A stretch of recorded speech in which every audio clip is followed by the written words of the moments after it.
that show her in a calm, collected manner, trying to talk to the same air hostess who completely gave her backside, completely backed her off. And that was perhaps the ensuing moment before the brewing rage that we saw. There's the background story to what we absolutely before the video started. Okay. Absolutely. There is. In fact, people on board that particular aircraft are coming out now to give different statements and different accounts as to what had transpired. Some people said, there were instructions put out or put off or switch off cell phones on the aircraft, and that this lady complied. That the people that sat around her said that she put her phone on flight mode. Now these are different accounts, not verified anyway. Now, to what extent they now decided to keep her back on board while maybe others left the aircraft is what we do not know for now. But like I said before, because she's a child of a nobody, no surname, not within the elite class, of course, also somehow despicably displaying that crass attitude and that inability to hold back her rage and her emotions, keeping it in check. Now, this case has blown out of proportion and beyond what she can handle. And this is a lesson to all of us to always try to keep our emotions in check, because in Nigeria, a case that was probably supposed to fly in your favor can easily disappear based on how we manage our rage in terms of anger and when we think that our rights have been trampled upon. But anyway, that's a topic for another day. But the video we saw is unfortunate. It's gross. It's not something that should reoccur after the first Quam 1 video, of somebody trying to stop a flight that is almost ready to take off. And then, of course, putting both lives of crew members on board and those on the ground in danger by that forceful initiation of takeoff from the pilot. So we see these things happening, and it stands condemnable. But right now, you can also see the swiftness of justice being applied. Lady Justice was so fast on this one. Absolutely. Very, very fast on this one. And one begins to really wonder. You see, when most of these airlines, which of course represent the elite class, want to cover some certain narratives, they act this swiftly. All of a sudden, too, a judge has been approached. All of a sudden, a case has been developed. There has been an allegation of a crime. It has been passed to a judge who has probably given an order for this lady to be remanded in prison. Kirikiri prison. Not remanded behind police bars, right? So that at least she can have access to her lawyers. She can probably have access to her family members, so that at least she can have that time to think this process. And Justice, also more importantly, yes. What was the need for it to be expedited the way it was? Does this story rise to the level of importance to the extent that they will expedite the whole thing like that? I don't get it. In less than 12 hours, my brother, in less than 12 hours, this lady has gone to court. They have found the prosecuting counsel. They have filed the case in court. A judge has accepted the case. A judge has sat on it to hear the matter. A judge has ruled that this woman should not see the light of tomorrow. Therefore, she should be remanded in prison custody as of today. These things happened under 12 hours. So you see that Nigeria can actually work when they want a system, when they want to deal with you. that son of a nobody, that son without a proper surname. Because I tell you what, assuming without considering that this is an Otedola child, even though we hope and we believe that maybe an Otedola child, being a child of an elite, may not necessarily descend this low to rage and anger and hitting an air hostess. But imagine, for once, think about a son or a daughter of an elite being caught in this type of mess, shameful mess. Would the justice system in Nigeria rise so swiftly?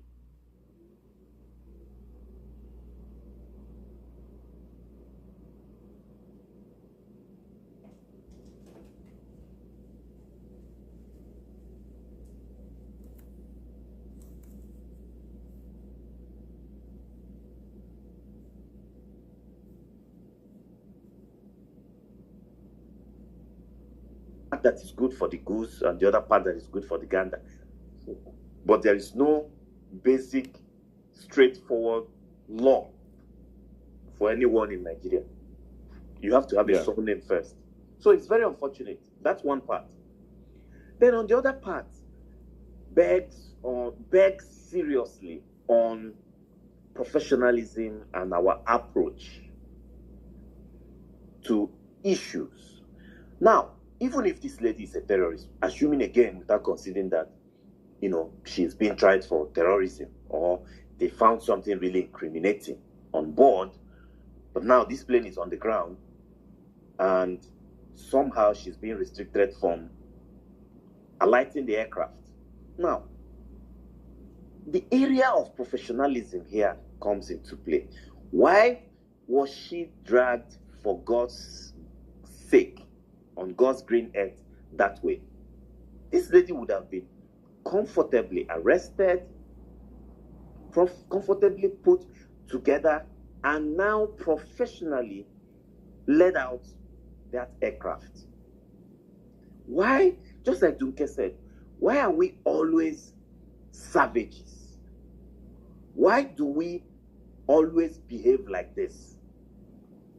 Why is it that we try to show force and in such a way that everybody begins to really wonder whether we are actually wild animals? To what extent did they pull a dress that somehow, that dress, if you check very well, went all the way down to her pelvic area, and that's where that particular cloth got aligned, got pinned out.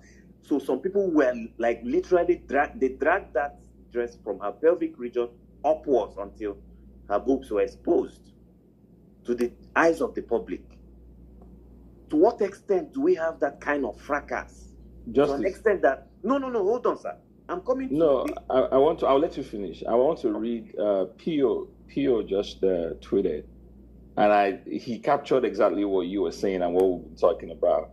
Let me leave the intro, and say, however, I must strongly. So he condemned what the lady did to the crew. So, however, I must equally strongly condemn the dehumanizing treatment meted out to this young woman. Stripping her publicly was not only unnecessary, but also represent the height of rascality and abuse by our agencies. It is unacceptable that she was hurriedly taken to court and remanded while someone who visibly held a plane from taking off and put hundreds of lives at risk is still at large, with government agencies and some state officials speaking up for him to be forgiven. There you go, my brother. There you go. You see, this is the reason why I would die on P.O.'s heel. Hear this. While Miss Comfort Emanson is in jail, I like this, the other offender who committed a more severe offense has not been held to the same standard. Continue. I just wanted to read that. There you have it.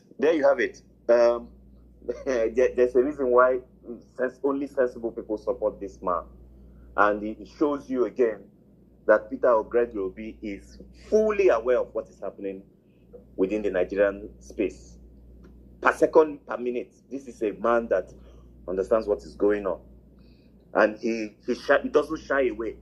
Unlike a certain geriatric octogenarian who would probably make such bold tweets and because of backlash, he would delete it, just like he did with the Deborah case. I talk about Atiku Abubakar, no other person than Atiku Abubakar, who has over 25 adult children seeking the office of president of Nigeria. But here you have it. Peter Obi would always jump in and say it as it is, no matter whose ox is God.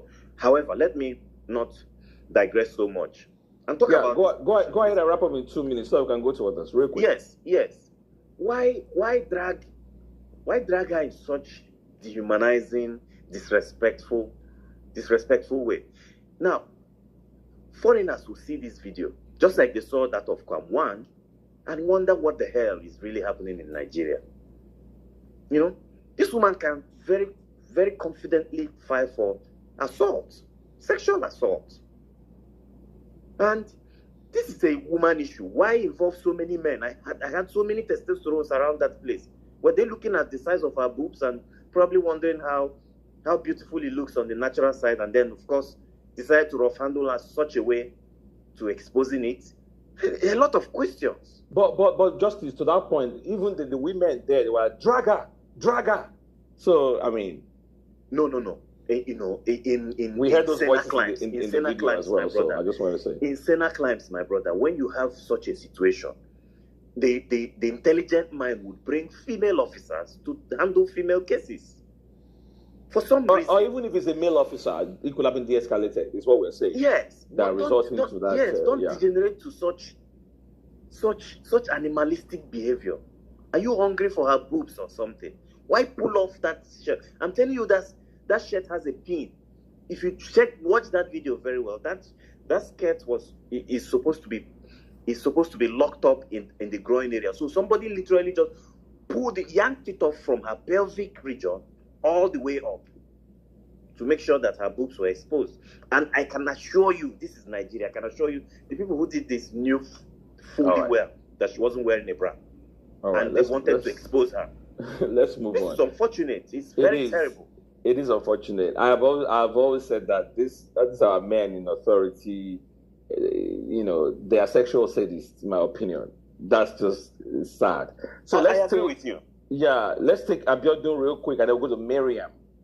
And after Miriam, we'll take Ray in that order, the nature. Seeking, I don't know if you want to speak. I don't see your hand. So Abiodun, jump in. Yeah, Mr. Barnes, good afternoon to you. I hope you're doing well. Yes, sir. Considering the circumstances, yeah, I am. Okay. Well, Tudo, just to let you know, this is a classic case of selective justice. Selective justice refers to the uneven or biased application of laws, rules, or punishment, where certain individuals or groups are targeted for enforcement while others are overlooked, often based on factors like status, influence, or affiliations.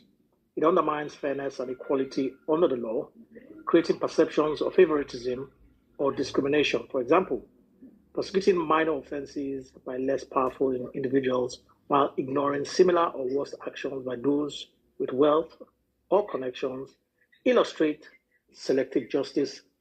So I have to say that selective justice is not just only a Nigeria thing. It is something that happens in many other parts of the world. In fact, we have seen some of the worst cases of selective justice happen right here in Europe. And you know who the victims are? African people. I like to think that Africans are treated out here, or the services they meet out here, may just be in, and I hate to say it, in reference to what they see happening in Africa to African people. That is just a classic case of selective justice. And selective justice is usually an indication, of a very, very poor criminal justice system. So that's just all I wanted to say. Thank you. Thank you very much. Well said, Biodun. All right, before we go to Miriam, welcome everybody to the space. We're just warming up. This is a highly politically charged space, as always. But this story is just fresh, and it's just another reminder of the kind of country that we have. We are Obedient Ninjas. You might have heard about us on the streets. So if you don't, just stick around. You'll learn more about us very soon. And yeah, it's a political space. We are just here to talk about politics of Nigeria, most importantly 2020 towards 2027 elections. But we're just warming up with this story because it's breaking news. It just happened, and there's so many dimensions to it. All right, let's continue. Miriam, welcome to the space. Go ahead. All right, thank you so much, Tudo. Good morning, good afternoon, good evening, depending from where you're listening from.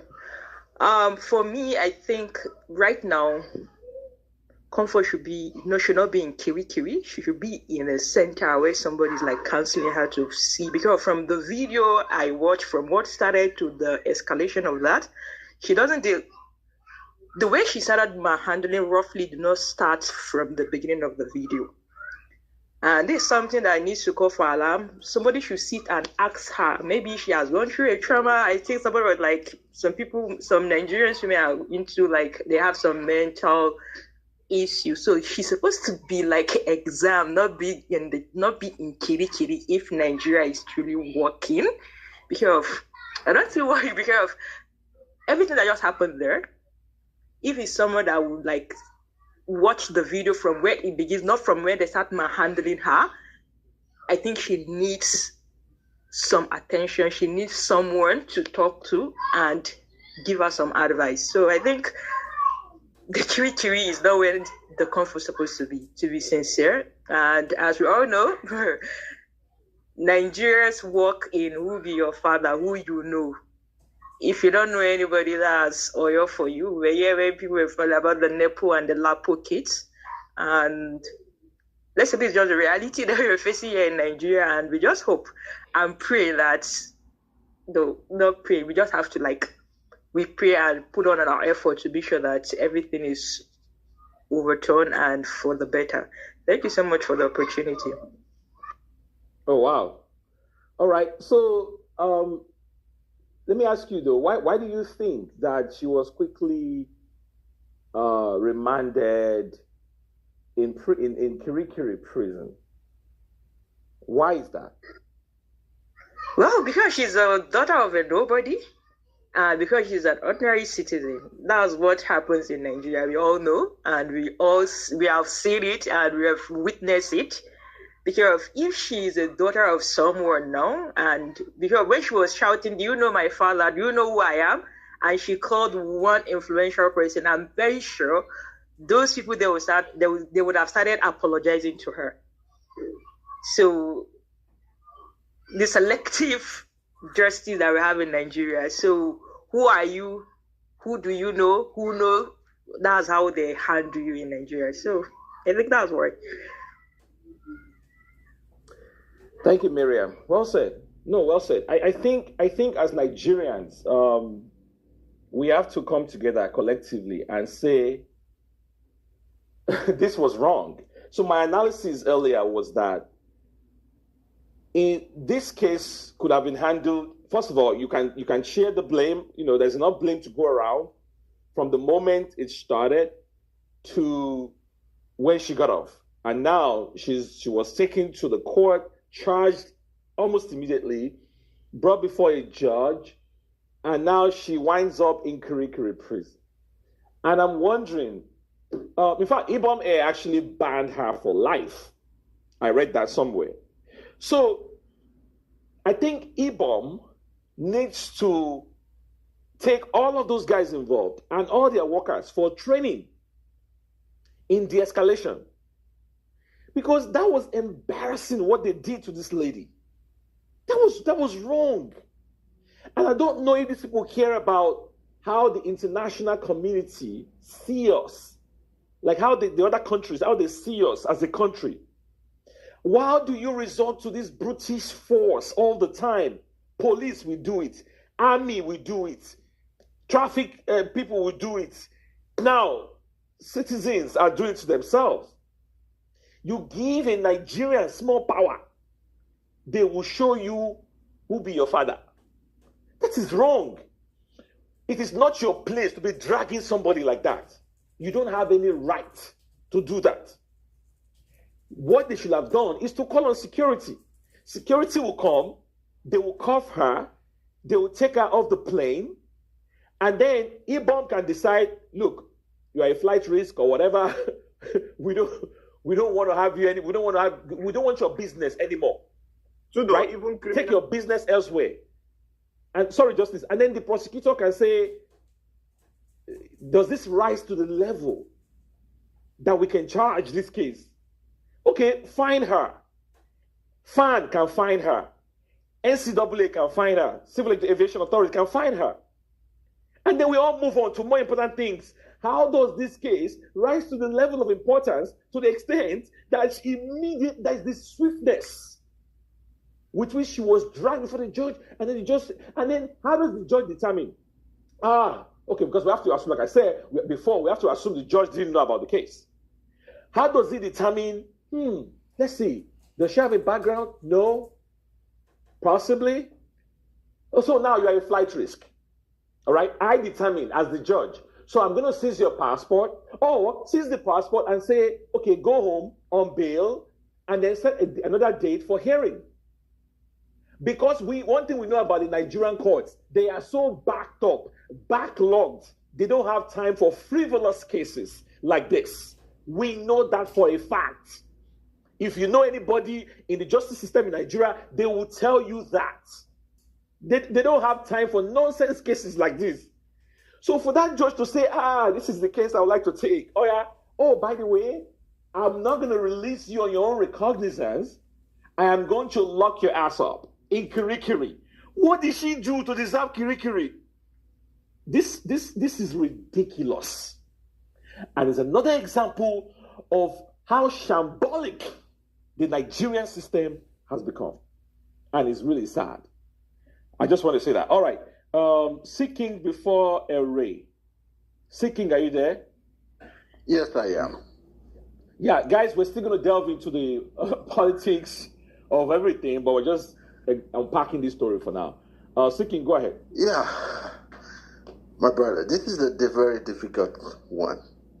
It is not difficult because we don't understand what is going on. It is difficult because when you think, something might be happening, or people are getting more educated, or with the influence of social media, people are getting better, you see these kind of stories. Again, I'm not in the defense of the young lady, but every one of us at one point in time only felt to take that one step that lady took, which is hitting the hostess. Especially with the Nigerian Airlines. They will piss you off, but the lady didn't have a restraint.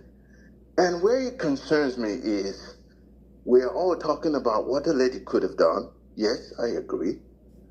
But do we all realize how frustrating it is? And when I'm watching that video, I'm trying to understand when she's asking, get out of my way. Air hostess do have a reason. Ma'am, you cannot get out because of this. I am yet to hear that. Maybe I'm missing that particular video. I didn't see it. It was just like she was just stonewalled her. Could you please step out of my way? I mean, she took it another notch to another level by hitting her. Okay, IBOM has the right to sue, or the lady has the right to sue for assault. But how fast this have moved without investigation tells me also there's another thing we have to understand. I think they are scared. They probably want to get in the defense right before the things have happened. Because when you look at it the other way, she didn't kind of what Kwame did or the other guy did. It's not even close. First of all, it's time she wants to get out. Secondly, she's not the kind of soft porn kind of thing that we're doing. Because it looks like to me they just targeted to strip her. When you look at that video, Justice mentioned, and I think some mature men are here, some people married with partners, a girlfriend. You've seen that kind of clothing before. It doesn't just come out like that. You have to literally pull it because it was stuck in. So what happened there is a situation where, yes, something she did wrong, but she could have been restrained and talked to. I've had some similar incident one time with one of the worst airlines, stops over in Germany. As you all know how rude they can be. But yes, you de-escalate situations. Some other officers or some people come and de-escalate the situation, but they don't look at things from just one angle. They say, "Man, what is the case? What is the situation? She assaulted the lady. Okay, the lady has the right to sue her. You also have to restrain that lady, and now you have a strong case." But what bothers me is at no point there was no time they tried to restrain that lady. They just wanted to throw her out, and they just wanted to take off her clothes. And again, we also have to, as a people, I know we talk about politics a lot. We also have to come in because it looks like the voiceless are becoming a lot more voiceless, and we also have to speak together for these people who have no voice. There's no way even her nudity should be out there. Okay, if Ibom is dealing with this, what should they have done? They should have blurred that area of the video. If any of the employee is posting this video, they should have a problem with that. And I don't have a problem with Ibom saying you're not going to fly our airline for like that's Ibom. But other airlines shouldn't come into this. That's where I will have they have a problem. They can say, okay, this is my flight. I don't want you to be flying again because of this. That's fine. But other airlines shouldn't come into this. And we should also understand who is suing. Like you mentioned, growing up, I thought Kirikiri is maximum security. Maximum security is for people who committed murder cases, very serious cases. Like some of the worst criminals in our country. Exactly. So, what did she do to deserve Kirikiri? Why? Why is she in Kirikiri? Why is she in Kirikiri? A lady that was stripped. Why is she in Kirikiri? It just doesn't make sense. And it happened just less than 24 hours. And I don't think this is just, I don't want to play a game. I don't think this is just a feminist or because she's a female. I think it's because she's a nobody like me. Because if he's another guy who is not from the lead, or they would possibly do the same. But then maybe there won't be no boobs flying out, but they'll do the same, So what I'm saying here, I know we have other, and thank you Tudor for bringing. I know we have other acts in this. We have to iron some of these things out in our social space, talk about it. And you can say, "Oh, what are you doing?" We all just talk. No, I will have to tell you something. This group, what we have done since the PO emerged, you don't know how you have changed things. You brought a lot of things to the limelight that people will start looking at it. These are things that swept under the rug in previous years. But because we've changed the game so much that then, they now start looking at it critically. Okay, this is a national mess. Let's look into it. And we have to also, let's not try to make the case here who's wrong or right. I think everybody should go like, okay, if this lady is going to jail, get Kwame. We're not saying this lady's wrong or right, but if this lady is going to jail, Kwame should be in the same place. There's no two ways about it. There's no discussing what she did. There's no discussing what she did and what she did not do. Just let's stay straight to if she's here, this person should also be in the same place. Get Kwame. Kwame should be in jail too. We're not saying she's right. We're not saying she's wrong. We're saying they did the same thing. Just put them in the same place. Pio said the other guy. So and he said the other guy. And again, this is the Tudor, you and I had a back and forth, and we talked about religion one time. That's the thing I was talking about when I said we didn't check the boxes. on things we do socially, because I had a lady talk about our social lives, how we yell, how we act angry, how people we didn't check the boxes. And this comes to, when I mentioned that day, I mentioned starting from kindergarten, the way they teach people here. You've seen it in the United States, control and all those things, and the national orientation. All those things used to work those days a little bit, but now you don't. Nobody even cares. People, you have to learn from social media what people are doing. You see young girls doing, because they don't have any of those, teachers. Nobody teaches certain things. Ethics are gone. You see our religion doing so. Like I mentioned that the people like MLK did good things. They start being religious leaders. So we didn't check the boxes when we do our own stuff. We just do it anyways, and people are doing it for a different reason. And this is part of the issue. And I think, why we talk about what this lady did, I think we should just, whatever this lady may have done, let's just put it at the back burner. We're not talking about it. We're talking about why you treating her different. That's my case. Yeah, that's the point. Yeah. Absolutely. All right. Thank you. Let me use that to segue into why we are here. If there is anyone right now, guys, ladies and gentlemen, if there's anyone that should be facing the swift hand of Lady Justice, it should be Rotimi Amechi. I know some of you find that shocking. Yeah. Rotimi Amechi has openly confessed to a crime, ladies and gentlemen. Judo, I never respond to this matter. No. When you get the mic, you can go back and forth. I'm gonna put all of that under matters arising. That's why I put matters arising there, because I don't just want to focus on 2027. So I put matters arising there to say, as things they occur, as they hot for Nigeria, we go still talk about them. See, that's why I put matters arising there. So anything you want to talk about, you can just come in, grab the mic, and talk about it. Okay. But Rotimi Amechi confessed to a crime, ladies and gentlemen. He said, right, that in the last election, they had plans to rig. He confessed to rigging. What other evidence do you need?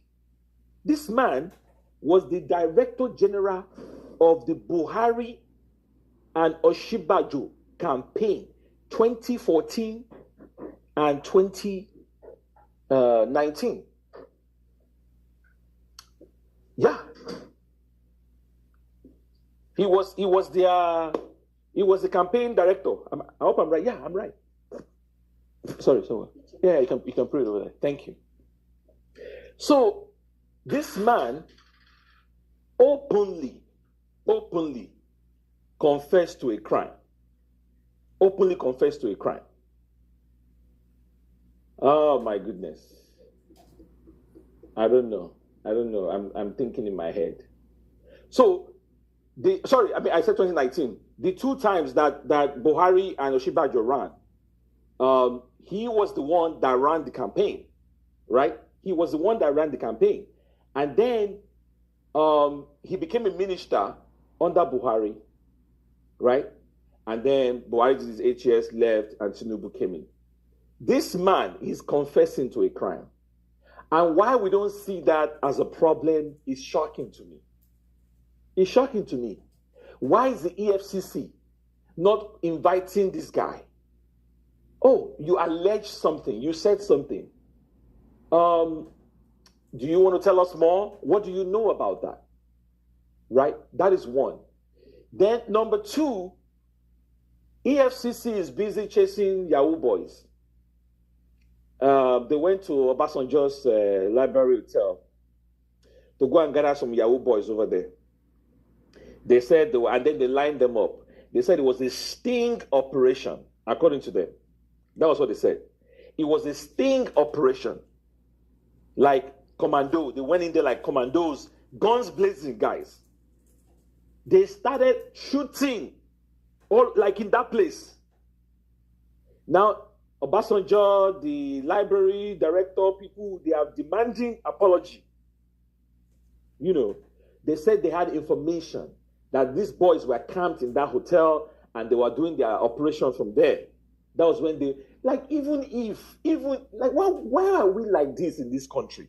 Even if you had information and you want to conduct an arrest, a sting operation, whatever, must you go and endanger the lives of other innocent people who are staying at that hotel and just go in there guns blazing? In fact, the library used the word Gestapo. They said they came in there Gestapo style, right? This is, I don't know the kind of training they give these people, for real. So if there's anybody that should be called to be questioned, it should be Rotimi Amechi. Not only for the crime he confessed to, but also what he alleged. What he said he was going to do. He said, if you come for me, I will hire 500 to 1,000 people, young people. I will buy them laptops. They will cyber bully you and your grandfather. Hey! Isn't that what they arrest people for every day? Cyberbullying? Ordinary people? This man openly said that's what he would do. And some people had the effrontery, the audacity to want to put this man in the same sentence, this thug, in the same sentence as Pio. In what universe does this man belong in the same sentence as with Pio? Like, I don't understand. Anyways, in other news, Atiku has refused to collect his membership card from ADC. Did you people hear that? Yeah. He has refused to... Guys, things they occur. Things they occur. A lot more than Kabusi and yes. The guy, and you know why? You know his excuse? Upon hearing that GJ might be jumping into the ring. So he's one leg in, one leg out. Where are all the Atiku boys? I need all of them to come on this space. Because they were talking to us and say, you were talking Obi or nothing, obedient ninjas. Has Peter Obi openly declared for as a member of ADC? Has he left Labour officially? So this whole time, me, I be the thing say, Atiku is officially like a card-carrying member of ADC. Apparently, that was not the case. Tuda, I want you to be aware of something. This narrative is going to come up shortly because of Goodluck Jonathan. Did you see the case that Ruben Abati made this morning? That P2B said that if Goodluck Jonathan, who is his former boss, decides to run, he will. They will use that. He said that, but I do know when he said that, I was stunned because I was hearing that for the first time and I went digging and I did not see that quote anywhere. If anyone, if you have it on this space, please post it on the Jumbo or share with me in the DM or comment section or something. When he said that, I am willing to say I am hearing that for the first time. I'm not sure it happened in the same context. I'm not sure. I think maybe I have seen it. But what I'm trying to say is, you see the angle they are going with this thing. So what they're going to say is, well, because I don't think it's in this context that P.O. said it, if he said that. And they're going to say, well, this is the person that said he's going to run to do one time. Now, this is the first thing he said. But I think he made that case, if I'm not mistaken, in a situation when it comes to competency and certain things like if listen, I get your argument. I want to move on to Ray. Before I do, I get your argument. But first of all, you know this guy, Abati. Abati is a very is a cunning, crafty, conniving, talking head. Who pretends to be an analyst, right? That's my best description for now. I can change my mind later. But again, I keep saying he's a dinosaur. His days are numbered. like the other dinosaurs. And what I mean, before anybody go and misquote me, is that Nigeria is tired of them. A new generation is evolving, it's coming up. We are tired of the old politics and the old politics of identity divisions. We want a new country. And as dinosaurs went extinct, they will soon go extinct. Them and their warped voices, ideas will soon become extinct. So I don't take him very seriously at all. Whatever he says, I take it with a pinch of salt. I don't care. I don't care his opinion. I don't care what he has to say. Okay? Now, finally, another point I would like to discuss later, INEC. INEC is now coming and saying they are warning political parties so that they are violating the Electoral Act by jumping into early campaign. Like, look, guys, the season is not even football clubs now, all they are playing now is friendlies. You know, they are playing friendlies. The season has not officially started. Why are you people campaigning? You know, so when I saw the story, I said, what's that thing we say in Nigeria? Small eyes don't they shake? because INEC says don't they talk like say they get voice. You know, and then they try to remind us of Section 94, subsection 1 of the Electoral Act of 2022 that says that you only start to campaign officially 150 days to the polling day, and you stop campaign 24 hours before the day. So it's so interesting that it is now that the coalition has started talking and they're making waves that INEC decides to come out, because we've been seeing campaign from the government all along. I mean, you can say that the official logo of APC is not on Tinubu's face, that is plastered all over Abuja, right? You can say that because, and you can see the strategic nature of those posters. APC, you know, they get smart guys there. I give it to them. So you see those posters, you don't see official APC logo on them. So they can make the case that they're not actually, they're not, you know, circumventing or breaking any laws, right? Because it's just Tinubu's face, and which begs the question: why are we not doing aura for aura to leadership? We have a structure. Why are we not pasting Obi's face all over town, PO's face all over town, right? So that we too can play the game now. If they want to paste Tinubu's face all over town, we can paste PO's face all over town too. Nobody's breaking the law. We are all just obeying the law. Yeah, that's what we want to do. Let's not be pretending like we're all just obeying the law in this country. Okay? So INEC is talking and they are warning parties, but they have not found anybody. So I am saying to our movement, to leadership, because this is not, you know, other people can do it. In an NGO can do it. A political action group can do it. Just sponsor posters. Put PO's faces all over town. And let's see what happens, right? Anyways, let me stop for now. Eric, jumping. Yeah, good evening, everybody. Tudoban, good evening, and good analysis, good matters arising, everything. All protocols be duly respected and observed. I'm a bit worried somehow because I don't know where to start with these incidences everywhere. It is Shomole, it's in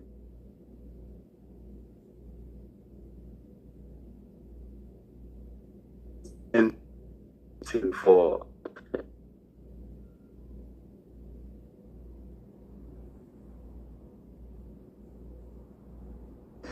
Ray, you're breaking up.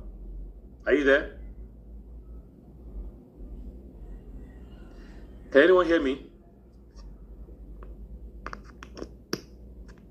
Okay. I thought it was me. Okay, bro, we can't hear you anymore. Let's go to, I think, Ubaka. Do you want to, I don't see your hand. I don't know if you want to speak. Let's take Echo. I'm just going with the hands, guys. If you want to speak, please put your hand up. Well, Ray, come back. Echo, go ahead. All right, greetings to everyone. I want to start with a comfort issue. And I want to believe it is not over until we get justice. It's not just speaking about it on the space, it is getting it done. Because is it Q-Man and Oshomole? They break the law at the airport. So we are not going to let it slide, because inasmuch the initial response of comfort, which we've not really known how it started from the plane, because we have to look at the root cause of her behavior, of her reaction. So it is the root cause that needs to be addressed before her reaction. So if you are not addressing the root cause, and we are not addressing her reaction, and I don't know that it is possible in Nigeria's system that we can get a judgment, an incident will happen, and it will be taken to court, another 24 hours, an issue that is not criminally related can be done and treated as a criminal, and she's not being taken to Kirikiri where that belongs to criminal. It is unacceptable. And I want all my children to join me to make sure we do something. It is a no, no, no. The real criminal, those who have looted the destiny of my children and have turned that to non-entity, they've not done such drastic judgment on them.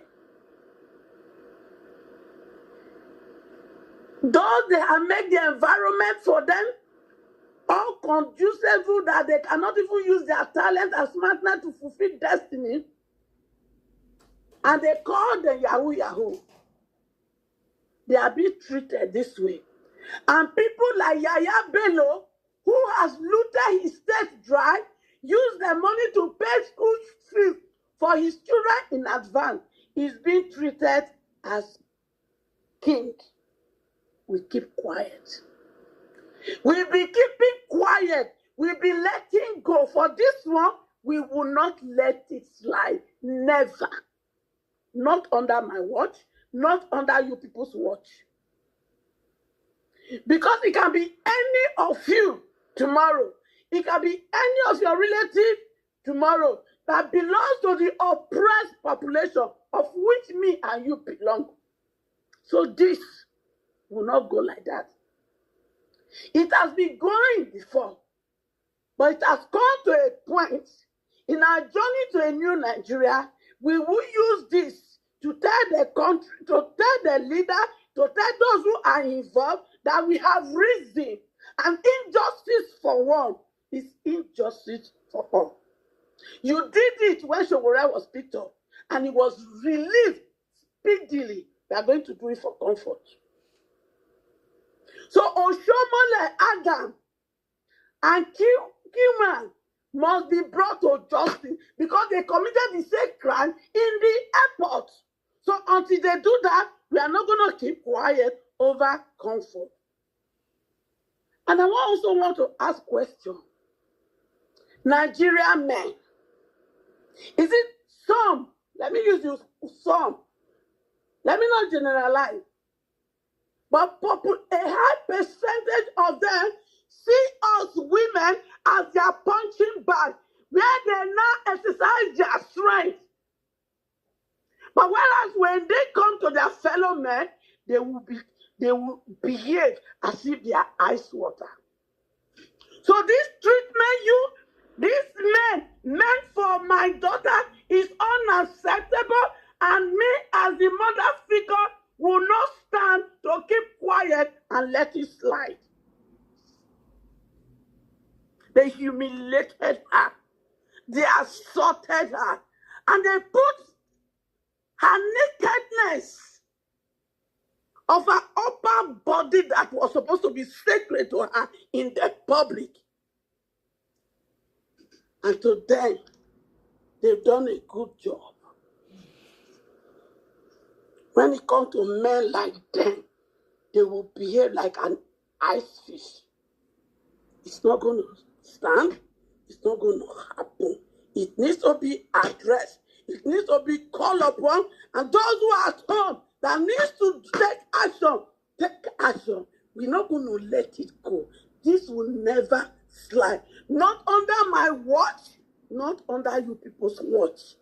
If we must build a new Nigeria, it starts now. You did it for Showore, you will do it for comfort. Now make you enter Amechi matter. Amechi, unfortunately, they didn't give me mic. I was there for 2 hours requesting for mic when you were there. They didn't let me in. I sent in text messages to 3 people on the speaker session, hoping one of them will see it and draw the attention of the host to read so that they let me in. Neither the host nor those 2 other people saw my text message according to them on time. So hence, I was not given opportunity. Because I wanted to ask you one question. Because I remember a time ago, you opened your mouth to say, you people are thieves. That politicians are thieves. And that you people will not stop stealing until we stone you people. And I just I wanted to ask you, since you people are stealing, since you people are thieves, and we have not stolen you people, what are you coming to do? To continue to stealing? Or you want to tell us it is time for us to stone you people? Because whether you people like it or not, come 2027, I am not putting water in my mouth to make my statement. From councillor to presidency, it belongs to my children. I don't tell you now. If una dey fly for night, I go fly with una. If una dey fly for afternoon, I go fly with una. If una dey fly for money for this matter, me and una go fly and we go meet somewhere. And where we go meet, the final judgment is that you, a cake and wicked people that have destroyed Nigeria, that has continued to destroy Nigeria, it is time for you, dinosaur, to pack your load and go into Kirikiri, because that is where all of you will end up. I promise you people. And everything you have looted from Nigeria, anywhere now hide them under this sun, we go collect them back. I promise you now. I promise you now. Because everything one na thief, one na carry go bodo yipo go hide. Whether na company, whether na house, anything one na take and buy, it still belongs to my children, and they have the right to inherit that belongs to them. So that is why we will collect it back. So make una get ready. And when we don't finish collecting it back, una go face judgment. And na two kind of judgment now una go get.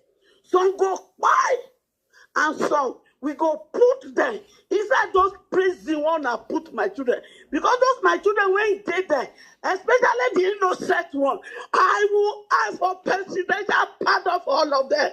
And rehabilitation and empowerment so that they can be useful in the society. It is only those that are criminal that will remain there. But then we also look into their case, because some of them, they have overstayed.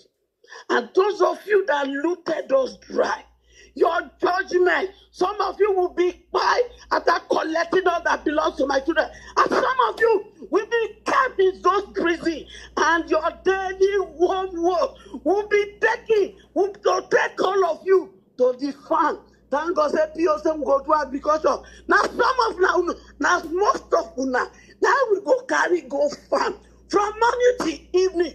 Una go farm. And when una come back, all those watery piece and Gary one that they give to this my children when they there. Now una go eat. Una go eat the other side of poverty so that you will see what your wickedness and evil deed has caused to every one of us. And Ruben Abati, I want to tell you something, though. Yeah, real quick, Echo, real quick, in 1 minute, real quick. Yes, I want to give Ruben Abati one good news. Ruben Abati, you say civil war never finish. I see now people operation in Benue State. I see now operation for there. Ruben Abati, tell your people when you operate for Benue State, because when I say civil war never finish, Ruben Abati, tell your people they will pay dearly, including you, Ruben Abati. Thank you. Waza. HO, ladies and gentlemen. Thank you. Yeah. Thank you. Woo! I felt that. Thank you. All right. Ladies and gentlemen, we're still here on this show. It's getting intense. I had an announcement. Where is he at? The former Minister for Sports under Buhari was here. Solomon Dalong. He actually just followed me, and I followed back. I wanted to give him a special greeting and maybe try to ask him to come up and talk to us. A fellow Middle Belton, a warrior, strong son of the soil from Plateau State, and he's been at the forefront of this, the massacre and the genocide, for lack of a better word, that's going on in the region and in Plateau State especially. He was just here. I saw him with his beret, and I wanted to say, Your Excellency, sir, please come up and say hi. But I don't see him anymore. Maybe he slid back in the anonymous. But if you are listening to me, I would like to have a chat with you. Thank you for following, and thank you for being here. But yeah, awesome. All right, let's continue, guys, with the conversation. For those who may not know, again, by way of introduction, we are the Obidient Ninjas. All right? We are the Obidient Ninjas. You probably have heard about us on the streets already. There's always one space or the other way they're talking about us. Some talking head somewhere is making a commentary about us. That we are political neophytes. That we are clueless. That we have no plan. We're just rabble-rousers. We're just talking and making noise. Yet we got your attention, didn't we? We're just getting started. We're just warming up. You don't even know what's coming. You know what our motto is? They know they see us. They know they see us. That's our motto. You won't see us coming. We'll just creep up on you. Because we believe strongly, part of our ethos, we believe in a new Nigeria. Not the Nigeria of the kind of rhetoric that Ruben Abati is peddling. This man, I am looking forward to the day I will get the opportunity to go to speak on national TV and call him out. I'm looking forward to the day. I think some of my friends are working on that on the back end. Tudor, imagine what the analysis he will give tomorrow. Oh. You go back to that. I am going to call him out. I have pledged to the ninjas. I said any opportunity I get, I will call him out. This man understands perfectly what he's doing. For him to say what he has said, that Let's not kid ourselves. The North is not going to vote for an Igbo man because the Civil War is not over. He knew exactly what he was doing. This man sits there, pretends to be an analyst, and he's engaging in this saber rattling, and is engaging in this kind of language that is fanning the flames of tribal bigotry. Like you have the bully pulpit. You should be more responsible, Reuben Abati. You are heating up the polity. You sit there and you are telling us that the Civil War is not over. I said it the last time here. The Igbos. Look, I don't like to get involved in this conversation about bigotry. There are people who are better at this than me. I leave it for them. But facts are facts. The Igbos have demonstrated that they are Republicans, small r. They have shown it. They have shown it. When Ojukwu came back after the pardon from Shehu Shagari, he ran for Senate. He lost. He ran for presidency twice. He lost. In fact, OBJ gave him a shellacking. Go and see the map. Go and see the map. Go and see how Ojukwu performed amongst his own people. The map of the results is what I mean. Go and see it. Look it up. In fact, the second time around he ran, all Jews or Kalu had more votes than Ojukwu. In fact, that was his worst performance. He came sixth. All Jews or Kalu had more votes than Ojukwu. To tell you that you in your head, Civil War is not over. But the people that actually bore the brunt of the Civil War, they've moved on. I mean, the pain is still there. The experience is there, but they believe in the Nigerian story and the Nigerian experiment. And to the extent that they are willing to not vote alone, who should be saying that, especially following the Civil War, who should be saying, we are going to vote our man, the main man, that led us and everything is one. No, they didn't vote along those lines. Number two, let's look at the last results of the last election. Official numbers. We know that's not what really happened, but let's just go with the official INEC numbers. Peter Obi got 1.4 million in the Northwest. He got 310 or so thousand in the Northeast and 350,000 in the Northwest. So 1.4 in the North Central. But whenever they say the North, we know what North they are talking about. So let's remove North Central.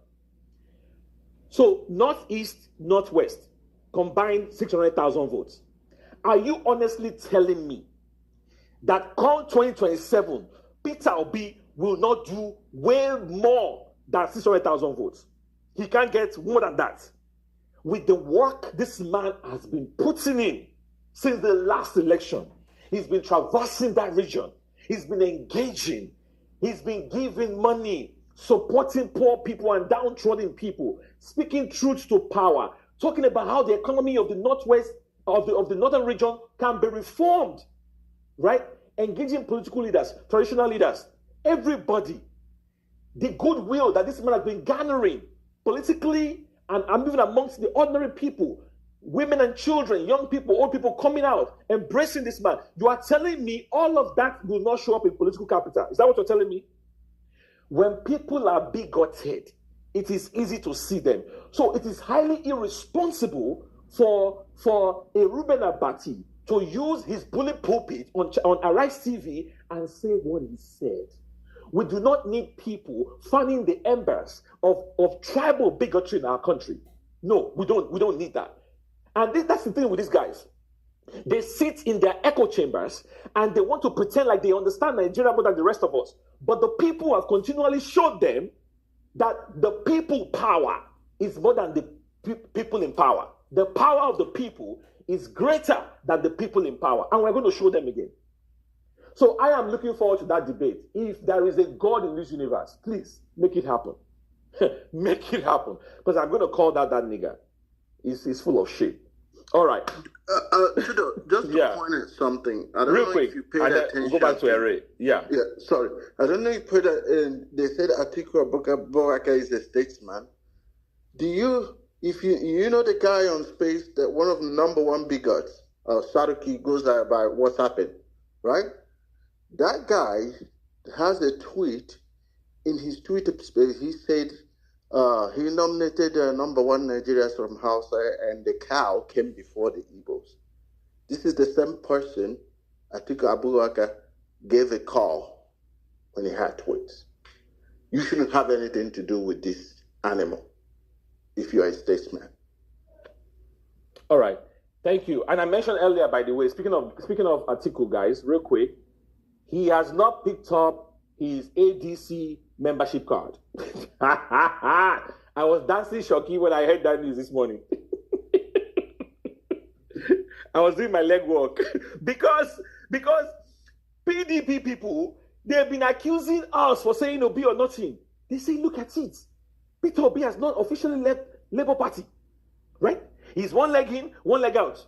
But Atiku, oh my gosh, good old Atiku, he has officially left PDP and he has ported into ADC. All of a sudden, we are hearing that the man has hesitated in picking up the membership card. Not only that, the reason was because he's hearing that GJ might be throwing his hat in the ring. The days ahead are going to be interesting, I swear to God. All right, let's continue. Ray, jump in real quick, brother.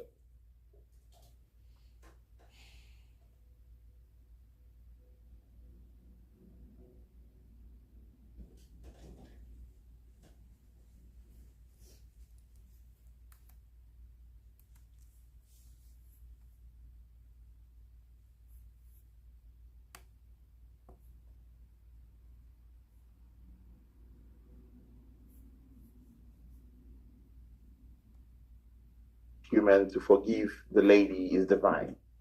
And the reason why we are fantastically craving for rule of law cannot be overemphasized, because PO keeps saying this from the beginning, even when the electoral whatever reforms and when they went to court to imbibe the shenanigans, these Lagos boys in Aso Rock, yeah, we keep crying because everything is embedded on the rule of law.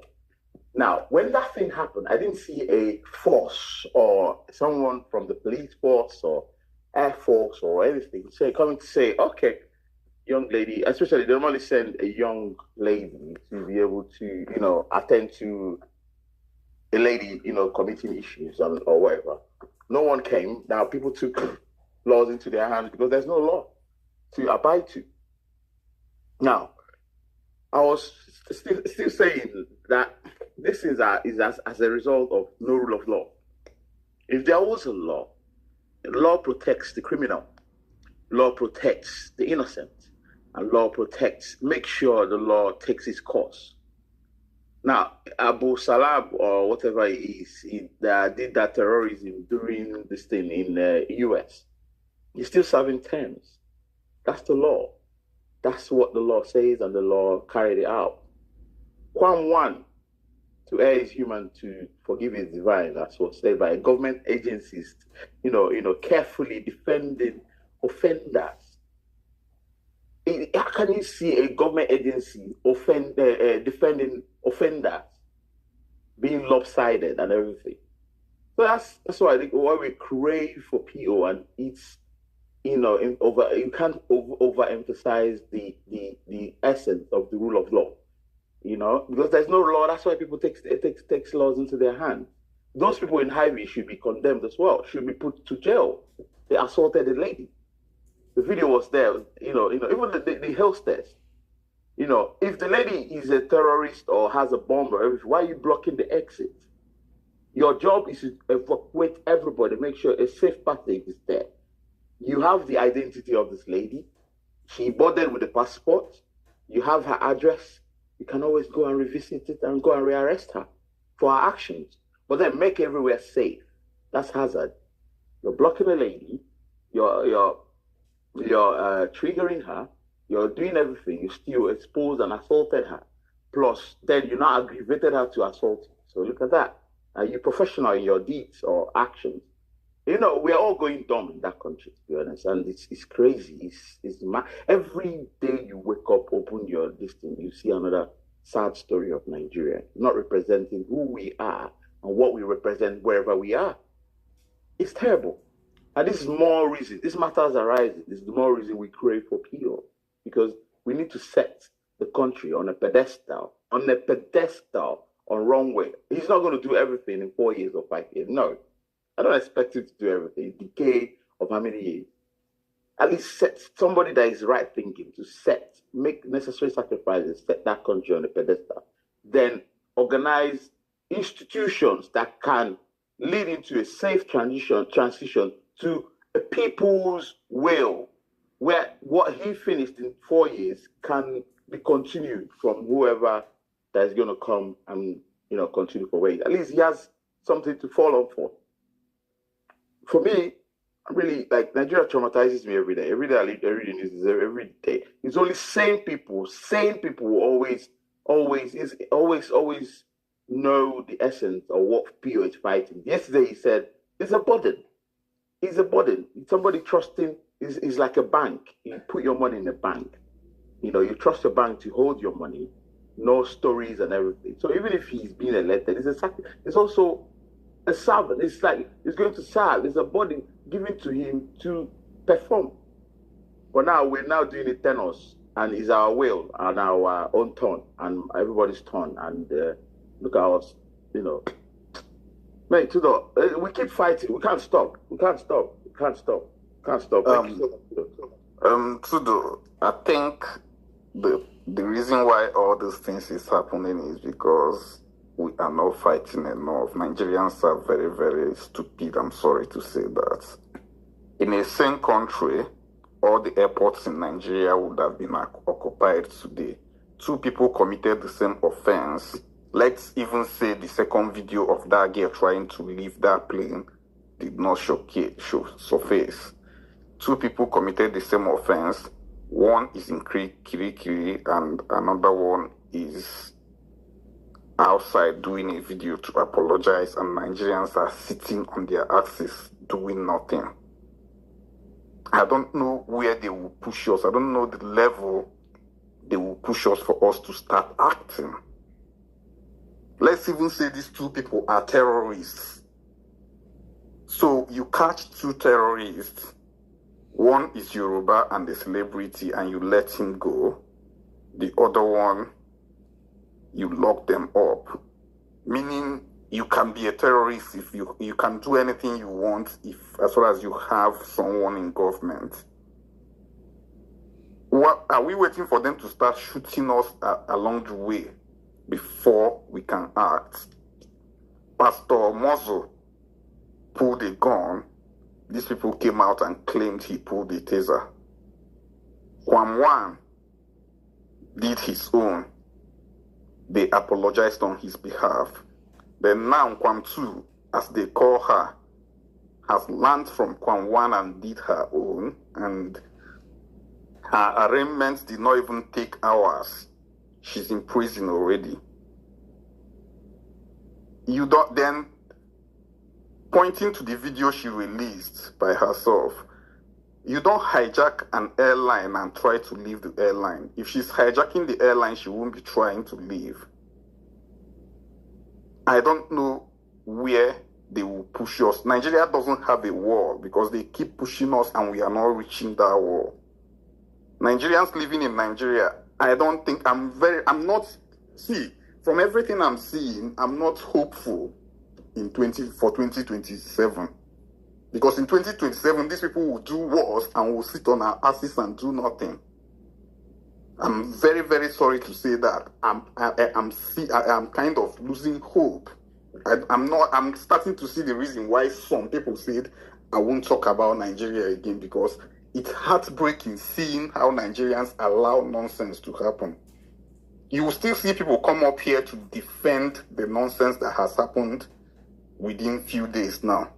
But it's okay, let's watch them. Una good evening,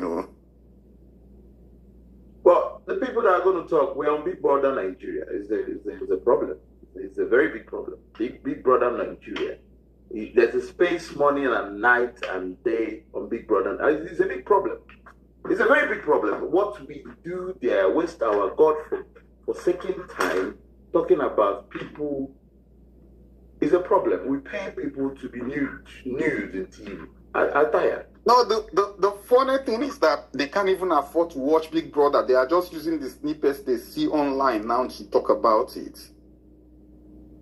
2020, my verse for this thing is not because it happened. My verse is because 2027, another thing, short, maybe before 2027, they will arrest PO and all of us will sit down and be doing Twitter and speaking English. Because that's how I'm seeing it. They did the one they did in Lagos State, did what they call their election. It was clearly rigged and nobody did anything. Raya, the NYSC girl, wasn't giving her certificate. Nigerians aren't talking about it. Should I list what Tinubu have done since he entered there to try our patients? He is doing things. It is stepping up. He's stepping up to see the limits to what we can do. This recent Ivory Coast protest is because their president said he wants a fourth term. He hasn't even made the move. It's just like Obasanjo saying, I want a third term, and the Senate was fighting him. What we should be doing is fight tooth and nail. When they block all the airports in Nigeria, Quam 1 and Quam 2 will get justice for whatever happened. At least we'll start from there. Maybe it will now ripple into asking them to respect themselves. Yeah. If we don't make these people afraid of us, we are going to lose 2021. 2027. 2027. Yeah. Yeah. All right. Even this song, I don't think we deserve this song again, because we are not Aloba at all. What does Aloba mean? Aloba is my friends, but Aloba is a tout that doesn't fear anybody. I think that's why it's appropriate, maybe to ginger us. All right. So the Federal Aviation Authority of Nigeria has not issued a statement on the girl. No, they released a statement, but I couldn't read it because I know it was going to be nonsense. No, NCAA has released a statement. The Nigeria Aviation, Civil Aviation Authority. IBOM Air also. I mean, look, all those statements, just bullshit. At the end of the day, this story to me does not rise to the level of prosecution. This girl should have just been given a slap on the wrist. If you want to be consistent, if anyone in government is listening, this is not how to run a country. No, this is not how to do it. Okay, you did Ojoro with Quam 1. Okay, be consistent with your Ojoro now. And Oshomole, I even forgot Oshomole when I was... Oshomole was you did Quam 0. Oshomole was Quam 0. Was Quam 0, exactly. So be consistent so that we can know, okay, let's focus on more important things. But your dick could be... It's a dick contest for you guys. I don't understand. Your dick could arise for things when no matter. There are bigger issues in Nigeria, right? So just give her a slap on the wrist. You know, IBOM Air has already banned her. Like, we don't want your business. Take your business elsewhere. Okay, maybe fine. Or like you gave Quam 1 6 months. Okay, give her something similar. And then let's all move on. But see what you have done now. The over-sabi. Now, you have created something else. Kiri. If Nigeria was a country that works, that girl will carry a good lawyer and claim mental health issue, IBOM airline. Look at the way she was stripped. That is what I'm saying. I will claim that you triggered me and made me act unruly, then you stripped me naked and insulted me in front of everybody. Yeah, she needs to sue. All right. Let's continue the conversation, guys. Quam Zero's case is still under investigation, and somebody is in Krikri. These are Nigerians that have investigate for a very long time. They didn't even investigate the girl's case. Yeah, We know what's going on. We know what's going on. All right, guys, we're still here talking about this and other matters arising, primarily the coalition, the politics surrounding that, with that Amechi stunt that he went to pull the other day. There's a theory, Sumner Sample of Arise News was theorizing that perhaps he was a misdirection tactic from the coalition to send Amechi out there. Because I have been questioning the wisdom in that decision. If I want to be on the side of the coalition for a second, I made this case on, was it on Valerie's Space the other day? And I was asking, is there the messaging of the coalition? Is it coordinated? So that we don't just have people randomly going out and talking, because whatever you say will make news and people will start reacting. People like us who can't wait to jump on things, So I'm like, is the messaging coordinated? So Sumner Sambo is suggesting that the reason they are delaying announcing the name of the candidates is to create some kind of confusion in the camp of the government, and also to prevent any reprisal attacks or whatever word you want to use now from the government. For instance, if you were to announce somebody, then the government will now use all the levers of power and all the security agencies and all the file on top of that person's head, and they'll start opening unnecessary files, and they'll start harassing the person and all of that. I'm very sorry if that's what they are doing. It's not a good political move. Because if you should choose a candidate on time so that government will show us their hands as well, so that we can all know where we're going, right? We will know the kind of fight we are expecting. Yeah, we are expecting. Not choosing, maybe choose PO 3 months to election and he gets arrested. What are we going to do? So that was the argument he was making, but I'm not buying it because. Well, I'm not buying it, but on the other hand, if it's not coordinated, up until now, it appeared coordinated. You hear from, even Amechi himself was talking, up until that space. Aregbe, Bolaji Abdullahi, David Mark, he doesn't talk much, but we get some statements here and there. The loudest he has been was when he said, there's no waiting, you're either in or out. Blah, blah, blah, no double dealing, no double dipping. And then the next thing we know is, except if you are Peter V and Atiku. We have exceptions to the rule. So that's the kind of the loudest David Mark has been. But then Amechi comes on with this stunt and he's saying all kinds of things that are wrong. He was not talking like a statesman. He was talking like a thug. He was bragging that if you come for me, and then the policy questions he was given, I was disappointed.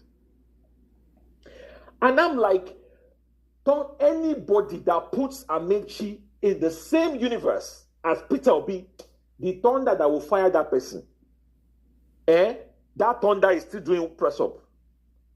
How can you, in all good conscience, put this man in the same sentence as Peter Obi? How? In what universe does that even work? In what universe does it work? This man said there is no primaries that can be done without the inclusion. Let me rephrase. Without the blessing and the grace of politicians. That was what he was suggesting. You did not rephrase it. You cannot win a primary without that. You need politicians to win a primary. Yeah. That is the man you want to be president, to be your president. That is the man. And then the man that has openly confessed to a crime. He confessed to rigging. The man that ran elections for Tinubu and Oshibajo, 2014 and 2019. He confessed to rigging. If we had any ounce, any smidgen of rule of law in Nigeria, he should be invited by EFCC, ICPC, and every do you know when we will know that Nigerian law works, Yeah. let's say he becomes the flag bearer, or maybe Atiku becomes flag bearer and Amechi becomes his second, and maybe PO is not running. APC will just go and pick him up and use his confession. They will use his confession against him. Exactly. I see that coming, even though it's a losing ticket. All right, let's move on the conversation. Let's go to, I think the next person was supposed to be Eze or Velele. Before we go to Peter Obi or nothing. My man, Elvis. Let's go to Velele first. Velele, jump in. Velele, are you there? Okay, he's busy somewhere fixing Nigeria. No, sorry, I'm here. I came up to tell Seeking to check his gear. I'm sorry. Sorry. Okay. All right, thank you. I know you now. You don't need to be invited to jump in. Stay there, hang tight. Eze, my ninja. Yeah. Can you guys hear me? You sound, are you in Gaza? Oh, let me disconnect it. Make sure Israel's bomb doesn't touch you. He actually sounds like he's in an airplane. He actually sounds like he's in an airplane. Let's pray for him. Because those guys bomb everything inside to shreds. They just killed 2 journalists, or 4 of them. Yeah, it's sad. Now, road will they bomb. Now we they use negative bands. Eze, you're not sounding well. Yes, not sounding well. Okay, can you hear me now? Oh boy, we'll manage. Try. Okay, hold on. Yeah, can you hear me now?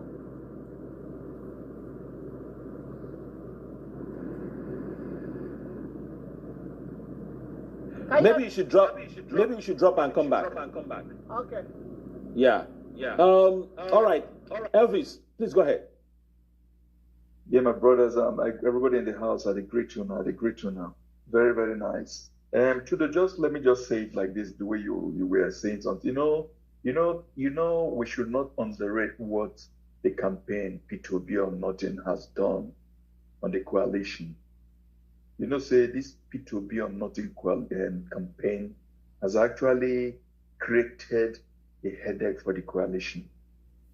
I've been to most of these articulated spaces, and if you see how they cry about this P2B or nothing, they feel that it's a spoiler.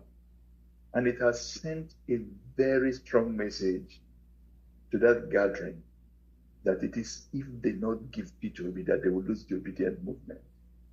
And today, anybody who is aware of what is happening in Nigeria will understand that any attempt to unseat Tinubu that doesn't have the support of the Obidient movement will fail.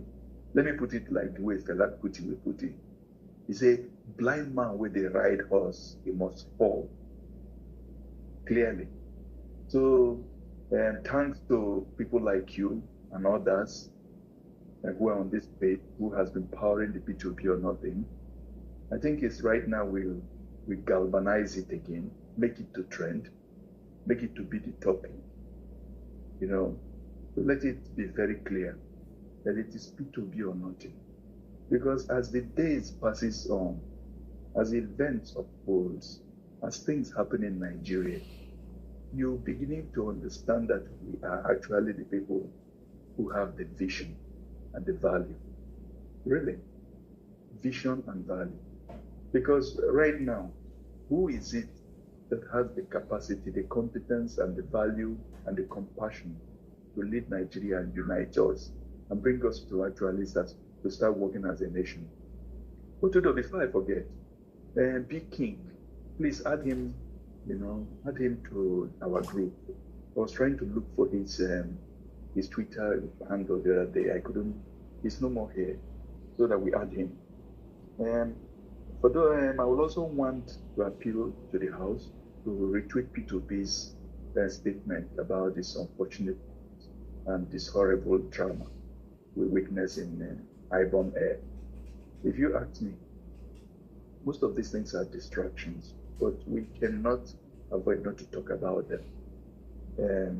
K1, K2, All of them are distractions, because I just want us to stick with the focus on two things, which is what?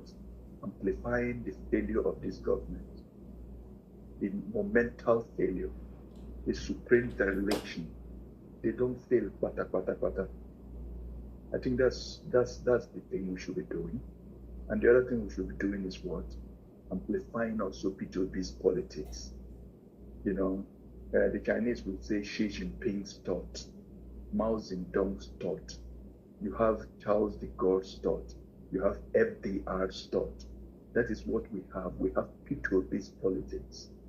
That is the politics of compassion, the politics to unite and secure Nigeria, the politics to turn us from consumption to production, the politics to dismantle the structures of criminality, the politics to bring down government to the people. And when I say bring down government to the people, you know what it is. There will be no 200 convoys.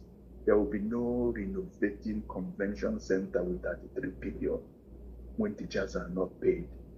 Look at pensionists demonstrating, police demonstrating.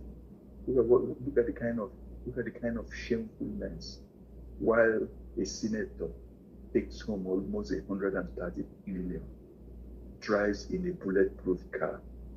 You know, the other day I saw the son of Adeboye from Redeem driving in a bulletproof car. If your father talks directly to God, why do you need then to drive in a bulletproof car? You know, so this is one thing. And two, again, thank you for the strong statement about Abati. I'm sure a lot of people here are too young to know about it. I think about 10 or 12 years ago, I've been trying to look for that article. There was one guy who wrote a very detailed intellectual article that showed the anti-Igbo sentiments that Abati have. It's not today. It's not today. The only thing that I'm surprised is that there is no massive protest to Arise TV. Because what Abati did there is very dangerous. It's not only dangerous, it is actually something you cannot do. You cannot do it in any international media and still keep your job. Just like as you said, why bringing out the civil war? So this is a civil war that ended, and after 9 years, an Igbo man became the vice president of Nigeria. So I don't know why he should make that statement.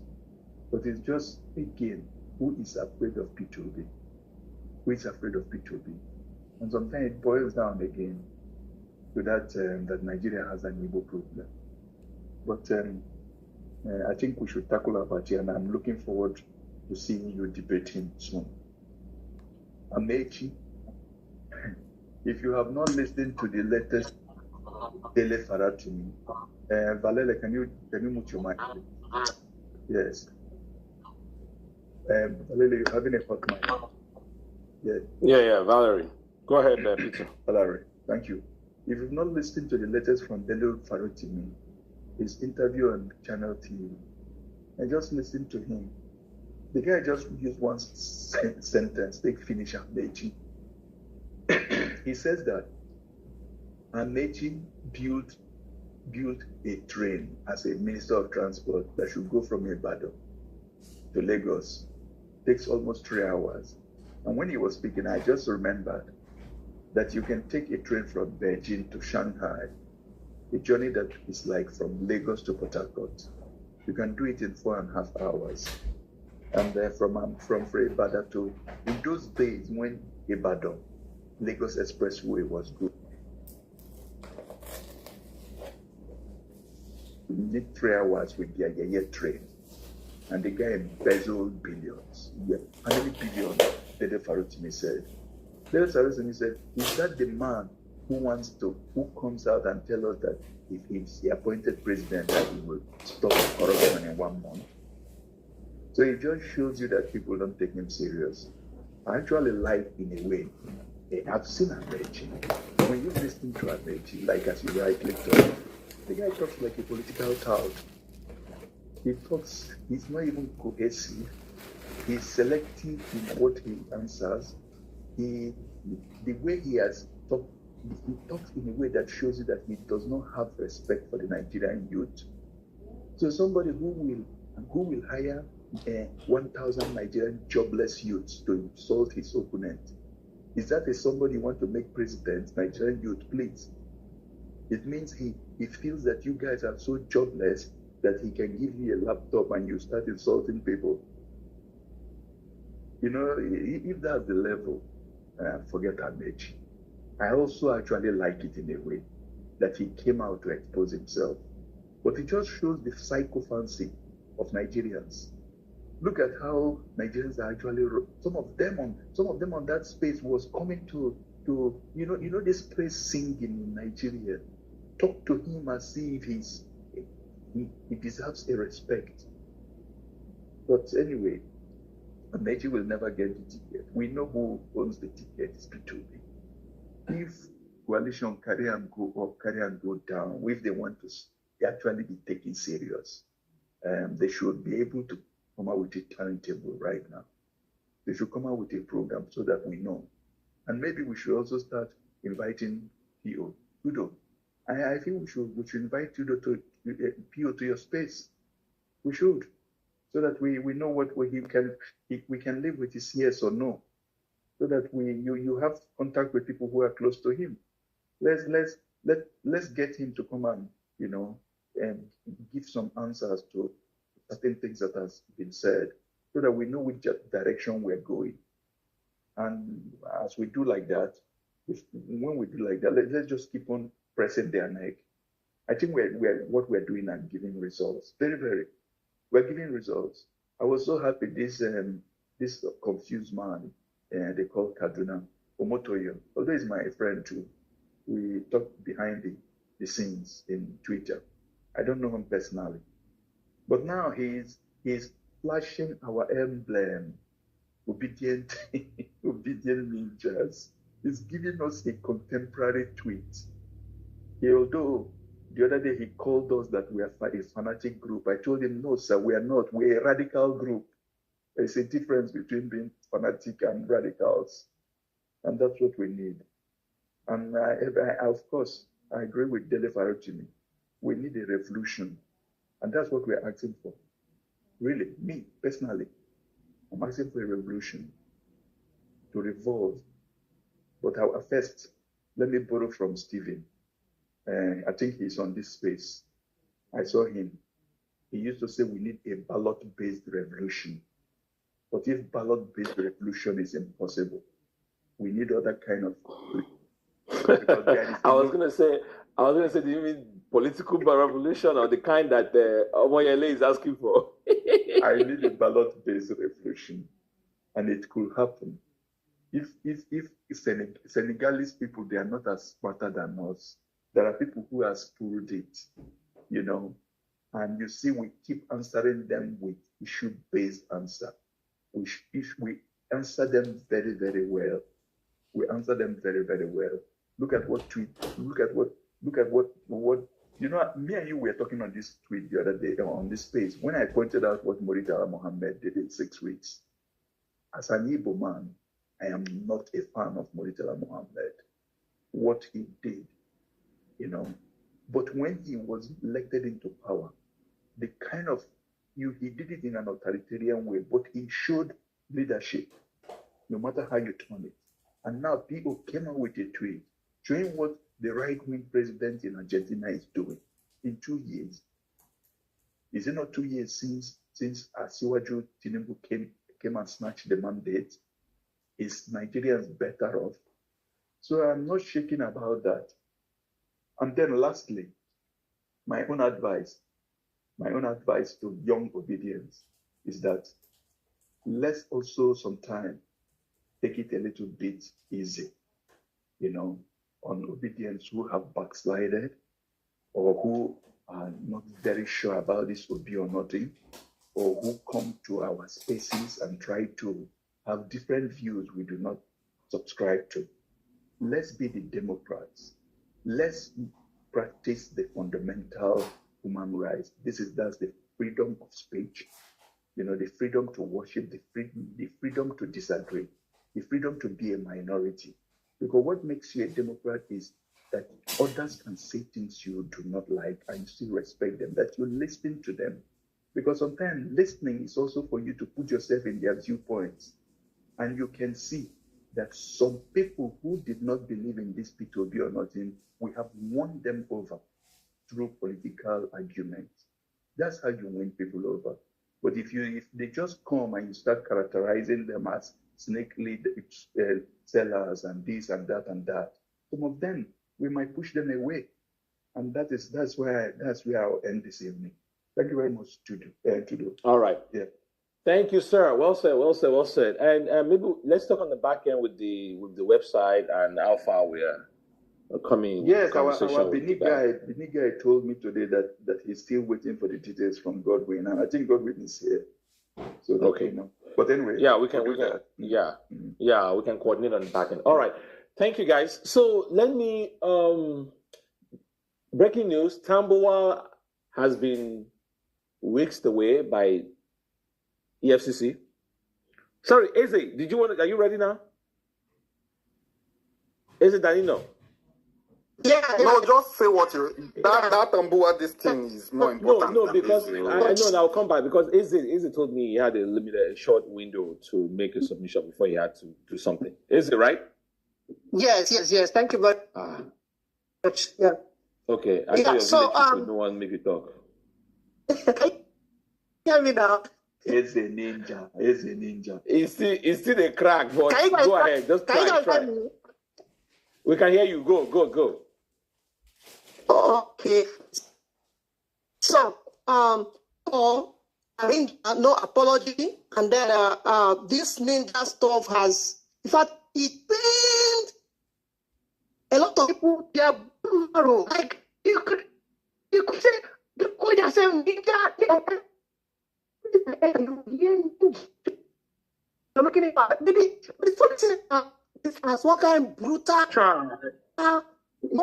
extremists. Oh my gosh. The funny thing that these people do what is cooking them, like they just tell ninjas as people that are making noise, in social media, just talking without strategy.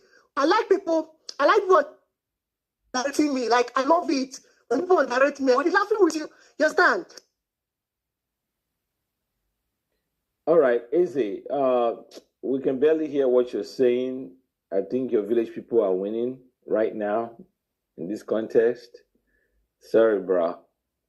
Yeah, let's concede this one. Village people won this round. But not to worry, Eze will be back. He's a ninja. Eze is one of the best attack dogs we have. I swear to God, this guy, he doesn't relent. He doesn't relent. Oh, this guy is a born ninja. Yeah, Karibwe. So I was saying, Tambuwal has been whisked away by EFCC. And let's not forget Tambuwal, former senator and one-time governor from Sokoto State. And rumor has it, well, it's not a rumor, it's actually real news. He has planned to collapse the PDP structure in Sokoto State into the coalition. So he has publicly pledged support for the coalition. And the government has once again wielded the power of incumbency. Now. I can hear you. I've been here before. We can hear you. Go ahead. I'll come back to the Tambuwal story. Go ahead. Yeah, please, you come back later. Yeah, after now, I won't talk. I can only listen. I won't be able to talk where I am. Okay, so, but you guys can hear me, right? Can you guys hear me? Eche, wait. Yeah. Eze is talking. Eze, go ahead. Okay, can you guys hear me? We can. Go ahead. Yeah, so thank you, so I'm saying I want to appreciate all the ninjas, for all the work we are doing, because a lot of people, like, this thing is putting them down to the bone marrow, and I love it when people underrate, a group I belong to, that we are just making noise, no strategy, I love it. Like, I like to take that challenge.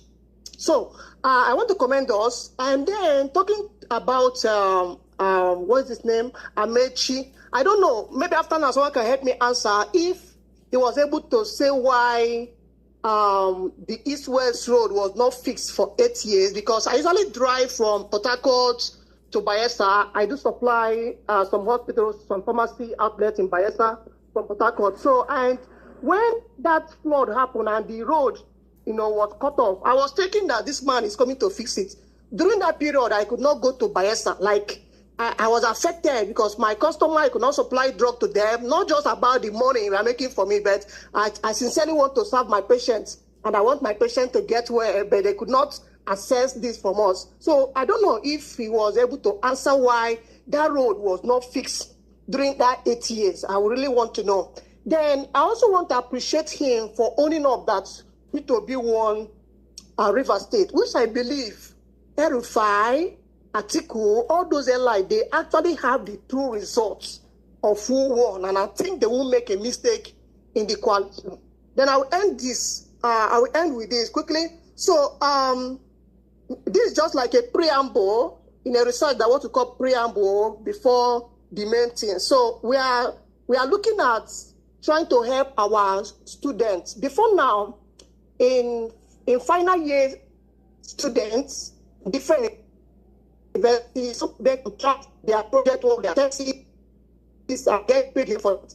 But the Obidient Ninja want to start, helping these students, teach them to pay out, guide them through whatever they are doing with their supervisor. But in terms of writing the thesis, in terms of analyzing the result by themselves without paying anybody time, they either want to take that burden, like that sacrifice, across universities in Nigeria. So if you have maybe some contact persons of those in final year, tell them that such thing will start off soon.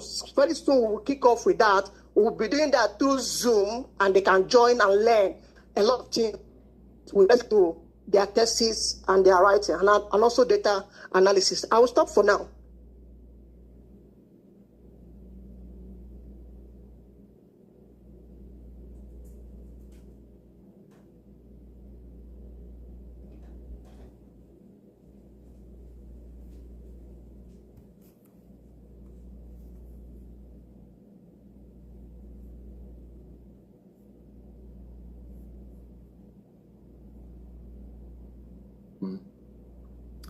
About Tambuwal, current senator, former governor, and he was a former speaker, I think.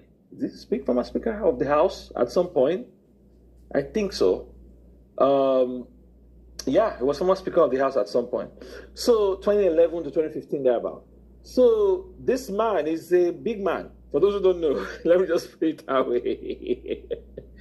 And he had pledged to collapse the PDP. In fact, he wants to remain a PDP man. He has said he's not going to leave PDP, but he's going to build a powerful coalition in the northwest region of Nigeria. So you're talking about Sokoto and Kebbi states, right? So he wants to build this coalition from Sokoto and Kebbi to come against APC from that region. So if you are familiar with the map, Sokoto all the way to the top, northwest, and down, and Kebbi borders Sokoto to the south, right? So right there, or to the west, depending on how you want to look at the map. Because Kebbi is just right down that Sokoto state, and then Zamfara to the east of them. So, anyways, EFCC don't carry the guy. EFCC don't carry the guy for... Who is your father?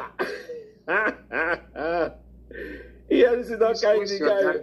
Who is your daddy? EFCC don't carry the guy. They have carried him, and was allegedly over 189 billion cash withdrawal. 189 billion that he diverted from a state-owned account. See, if you follow the numbers in Nigeria, have you guys seen the Ways and Means numbers that was released? You feel dazed. you go feel dizzy. The trillion numbers, what do they call? The neck session that they had, National Executive Council. The numbers, when they call these numbers, I saw a chart today of all the numbers, all the areas since the announcement of suspension of subsidy, all the holes that the federal government has been plugging, all the places that they have injected monies to. It's dizzying. So, anyways, our friend Tamboa has been nabbed. They don't carry him. Once again, the federal government. So, Karigo, you see what? Maybe ADC is not wrong, bro.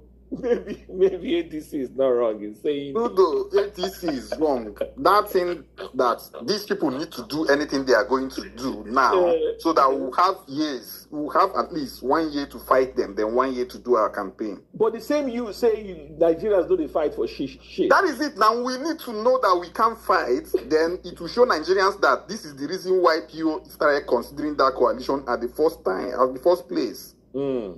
And it will also show people that this coalition, with the kind of people Tinubu is, this coalition don't even have any power. Because I said this thing before, when I was going against the coalition, I told you people, Tinubu is not Jonathan. Because what Tinubu is doing now, if Jonathan did it, we won't be in the mess we are today.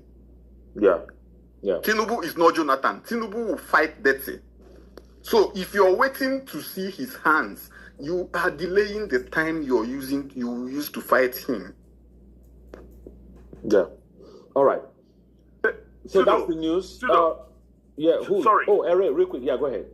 Sorry. You know what? You know the play now is get Tambuwal to take a bet, work against PO, work against. So weaken. Oh, you think they're gonna offer him a deal? Huh? You think they're going to offer him a deal? Yes. 189 million. B with a B. Billion. A B. Sorry, billion.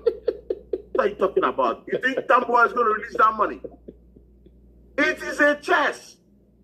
Get the pawns, get these people, get them, incriminate them, get them before you come out, get a bait.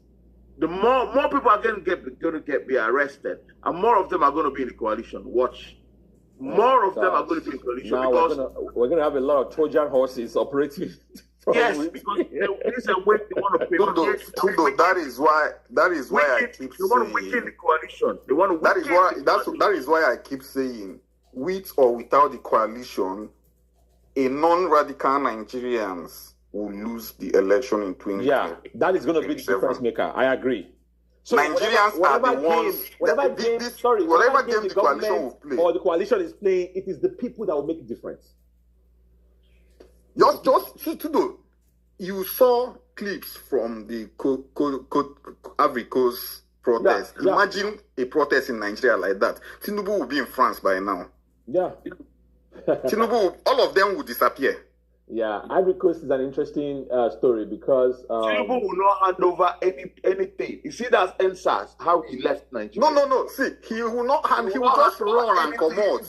Then what will happen is that the military will now be the one begging us to calm down, that they will handle it. Yeah. A country, I will repeat this thing, is in the post that I just made. This quote: a country works when politicians are scared of the masses. Nigeria is not working today because our politicians are not scared of us. It is good for politicians to be scared of the masses. Not that you're going to start killing them, but they are scared of what you will do to them if they mess up. But we don't have that in Nigeria. We are a country without wars. We keep saying, "Don't push me to the wall," or "Don't push me to the wall." How many times why do not smash your head to the wall? No. How many times will Tinubu push us before we reach that wall? They don't smash your head. How many times? No. Ere, you're saying smash your head. Nigeria doesn't have a wall. No, if you push how many them times to is the Tinubu wall, going to push us before we reach that wall? If you push a Nigerian to the wall, if you push them, what they will do break is, the wall, as you're pushing them, if they reach close to wall, some people are there doing foundation to shift the wall to another place. And Patrick, I beg, this guy that you have in your DP, they trigger me. I need you to remove him from here. I go remove him, say permanently. I go remove him. First, it's just that I went to one of his sports show, but my brother, when my brother was not showing me some of the tweets he made. I didn't know before initially. I didn't know, so I will remove it. Why I raise my hand is because I think the move to pick Tambuwa is what I said to people that want Jonathan to come to power, that if Jonathan comes to power, I bet you that Nigeria will be worse when he leaves than this. It's the reason why we are in this mess today. No matter how I love Jonathan for handing over peacefully, I still regret that he ever became president of this country because he did a lot of stupid things, stupid decisions. And I'm saying it because I know what I'm saying. Because he gave APC tools to campaign against him. Plenty things. Is it Dizali? Is it the Arms County? Is it the Asuki Gate? I can list them for you. You cannot tell me you are a good man, but you enabled corruption in your tenure. People were just packing money as if the economy was good. But we knew that the economy was bound to crash with all those money leaving government office. But speaking Tambuwa can be two things. It's a strategy that Tinubu is a dirty politician, but it might also work against them. Now the coalition will sit tight. Because I tell people that this coalition, if Peter Obi leads this coalition, that coalition will crumble. These men are all criminals.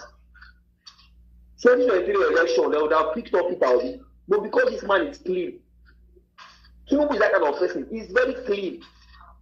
I was watching a video today of David Udeyi was saying that during the election that so they were a bit so Tinubu even made money available for Peter Obi to use, but he did not touch it. I saw the video today, I was surprised. So Tambuwa is just one of many that will be down. All right. Thank you very much. Speaking of Jonathan, he missed out on the Mo Ibrahim Excellence Award. So this guy, Mo Ibrahim, is a billionaire. I think he's Egyptian. He does this thing. He has this foundation where he gives out money to ex-president, African presidents. If you leave when you're supposed to leave and you demonstrate good leadership qualities, you promote democracy, freedoms, all of the hallmarks of democracy, your governance or your government is characterized by those things, you will get $5 million and then you get $200,000 every year in addition. Jonathan did not get that money for all of the reasons that you just mentioned and others that we know of. It's unfortunate. Because I thought he did this whole time until how many weeks ago or so when I was doing my digging and I found out that I didn't get the money. Maybe there's an incentive for him to come back. I don't know. All right. I just wanted to mention that Ivory Coast is an interesting story. I want to touch on Ivory Coast before I go to H.A. Zona.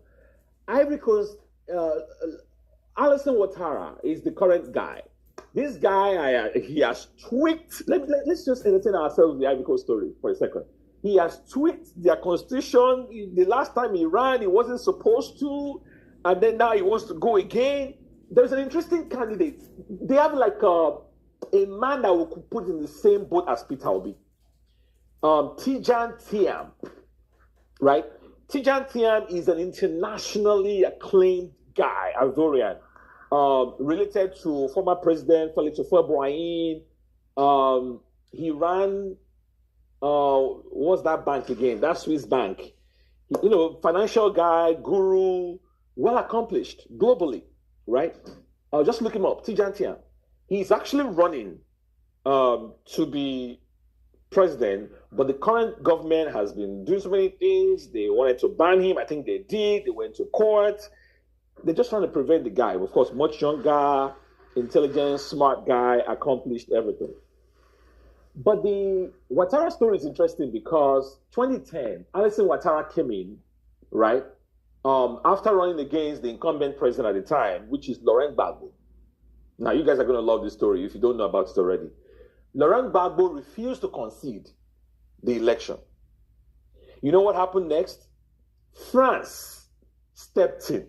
Nicolas Sarkozy was the French president. He stood in Paris and gave the guy warning. He said, I give you 48 hours to leave that place. Can you guys imagine? Sarkozy was the president of France. He is giving warning to the president of another country to say, I dey warn you, if you no come out for that place. Before the guy could finish talking, French fighter jets were in the air towards Ivory Coast. Laurent Gbagbo was apprehended. The story is online on YouTube. Just go on YouTube and type Laurent Gbagbo and his wife, Simone Gbagbo. In fact, the wife was stripped. You see what they did to this lady, this Ibom Air lady saga? That was what they did to Simone Gbagbo. It's on YouTube. She was like stripped. It was done by their own people. You will never see a French face in any of that video. These guys are smart. They were the ones that did it, but it is their own people that manhandled them and rough. Anyways, long story short, French installed Alassane Ouattara. Ouattara has been the president from 2011, from 2010. Then Ouattara decided to. Then Gbagbo was arrested, in prison, 20 years or so. Ouattara decides to pardon the guy. So, getting presidential pardon, Gbagbo is now organizing to run again. These are two old guys. And now, Ouattara doesn't want to leave. And that's why, against constitutional, what do you call it? Restrictions or whatever. So now, Ivorians are saying, no, Jose, you got to go. I wish Nigerians can take a little lesson from that. Sometimes I wish we were not as big as we are. That might be our problem in Nigeria. Because many of these countries are like, no, for real, I think our sheer size is a problem. When it comes to organizing around an issue, galvanizing our people, I think it's a problem. Because many of these countries that we talk about, they're like 2 states in Nigeria. Maybe 3, max, population-wise. So I think our sheer size is a problem when it comes to organizing around these issues. Trudeau, how many people did the Democrat need to organize for the protest against Trump? Are they not bigger than us? Trump has captured the government now today. Yeah, it's a little See, understand what I'm saying. Yeah. To organize a protest, you don't need that diversity has been an excuse for too long. Our diversity has been an excuse for too because long. America is not as diverse as we are. It's an issue. You can't just wish it away. It's there, bro. And we are not there. We are, America, they diverse. The thing is, the Nigerian politicians have weaponized poverty. And use religion and ethnicity to cement it. And Elvis, our institutions are weak. Very weak. They are agonizingly weak. There is no system today. There's no system. Anyways, and so Campbell and the pastors have imam, all of them. Look at that. Forgive me, guys. We have to mention this. This is not our religious space was yesterday. But look at the GO of RCCG asking for how many billion? 1 billion from 10 of his children, 100 million from how much? How many million? 500 from 100 of his children, something like that. You know this man 100 million from 100 of his children. Yeah. 1 billion. 100 million from 100. 1 billion from 10 of from how many? 1 billion from 10 of his children. 100 million from 100 of his children. Then all that rest of his children should just minimize or subsidize by 1 million, 5 million, 3 million. Hey, going 1 million, going 1 million, going, God. This is God forbid. Hey, broad daylight robbery. Oh my God! And the thing is you're not my children. It's not your concern. You have gullible people who will do that. You have gullible Nigerians who will do that.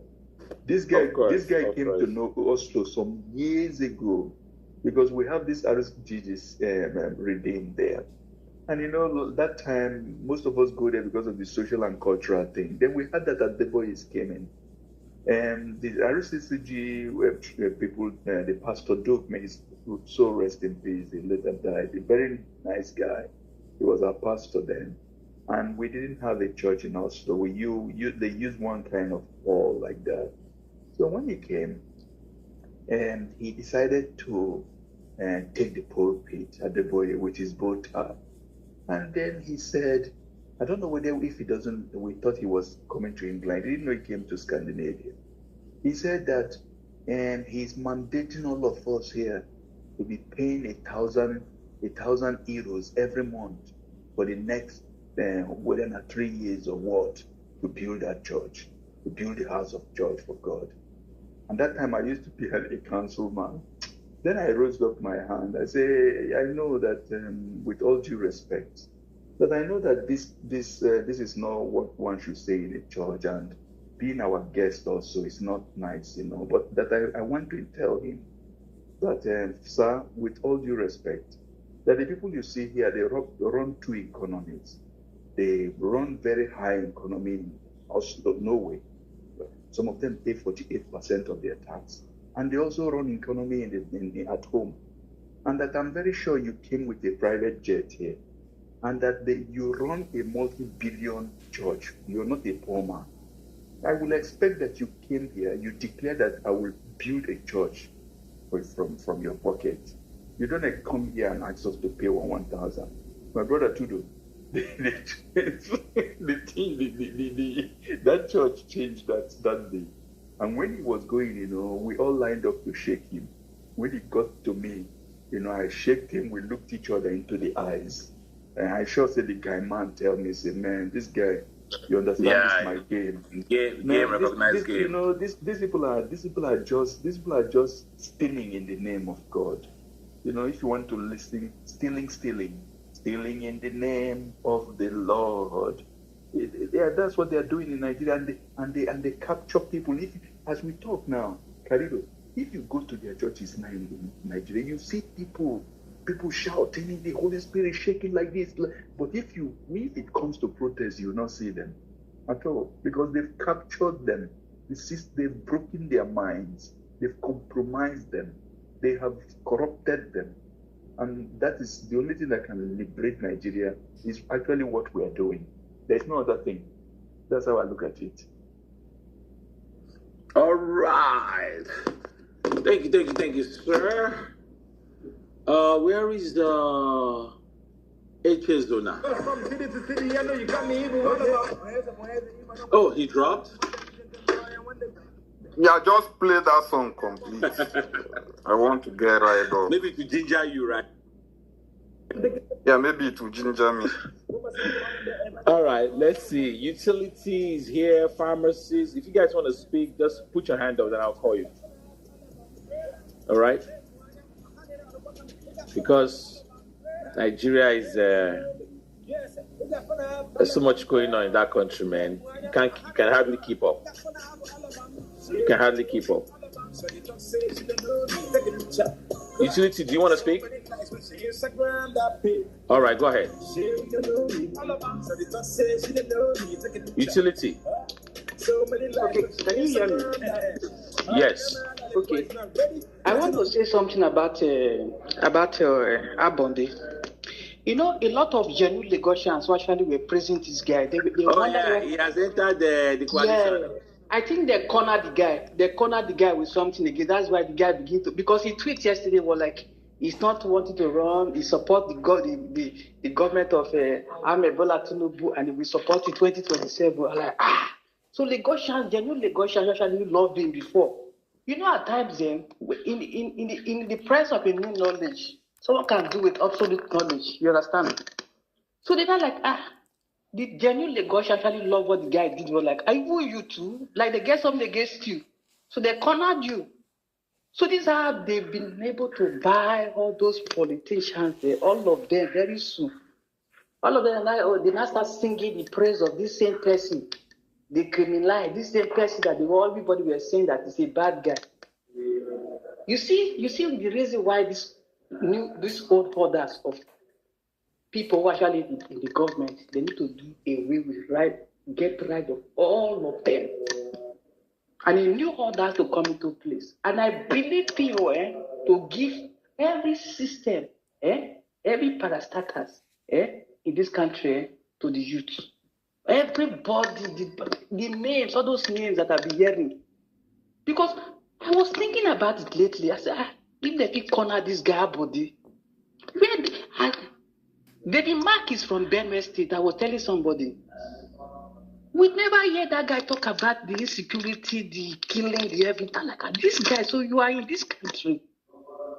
They talk about coalition, somebody go bring you. I mentioned say I mentioned was the one that who spearheaded this ADC thing. So now they talk about this security. I think their statement for crying out loud to do. As an ex-Senate person, Senate president, or whoever you be, in this country, even ex-governor, you have at least they will regard you as a statesman. You should be able to speak to the government directly or to the media. They have never won, David Mark has never won this spoke anything concerning the killing that is going on in Benue State. I was like, these people, if you say you did this country and things they happen, like I said it, bad things will always happen and it's going to happen. If the good people that we know, the church, the bishops, the imams, the ex-president, the ex-governors, everybody, if they refuse to speak, Nigeria will be in the same pedestal. If the youth don't live TikToking, celebrity, Wizkid fan, the video fan, be fighting on social media to come out and be discussing on the way forward of their future. Because I know that if Amechi is saying that they will employ, that means they know what is happening in the social media. Let me tell you something. I told somebody, I said, you see this what happened, this comfort. Don't tell me, out of 108 senators, all of them, they scroll through this picture, this video of this girl. All the senators, none of them have spoken or something, or come out, okay, let's put, are you getting? They will never take because they are so useless, they are so foolish, our senators. The politicians are so foolish, but young Nigerians, they don't know how foolish these people that they leave the affairs of their state for. Let me give the mic. All right. Thank you. Well said. Yeah, David Mark, my big uncle. Your robot there. Yeah, I don't know. See, Tudo, do you know what? You know, I don't know about that. See, yeah. in the word of Dele Farotini, he said, the word of Dele Farotini, he said, thank God that you live to see that those people that you think that who they are. You know, those people that we see as our role model, that when we look up to them, like, okay, it's good that Tinubu has begun to review them. It's because of Tinubu, that's why we got to know that a lot of people that actually will look up to, they're not really who they are. They are not. They're not who they don't know who they are. Because a lot of things today, it's not that. If a lot of things that is happening in the recent Nigerian politics, if they are not happening, we know that our bishops, our clergymen, they are who they are. We will not know. Some days I'm like, God, if you are real, can you speak to your son, Daddy Gio, and let him tell all the members of RCCG to march down towards the National Assembly and Aso Rock.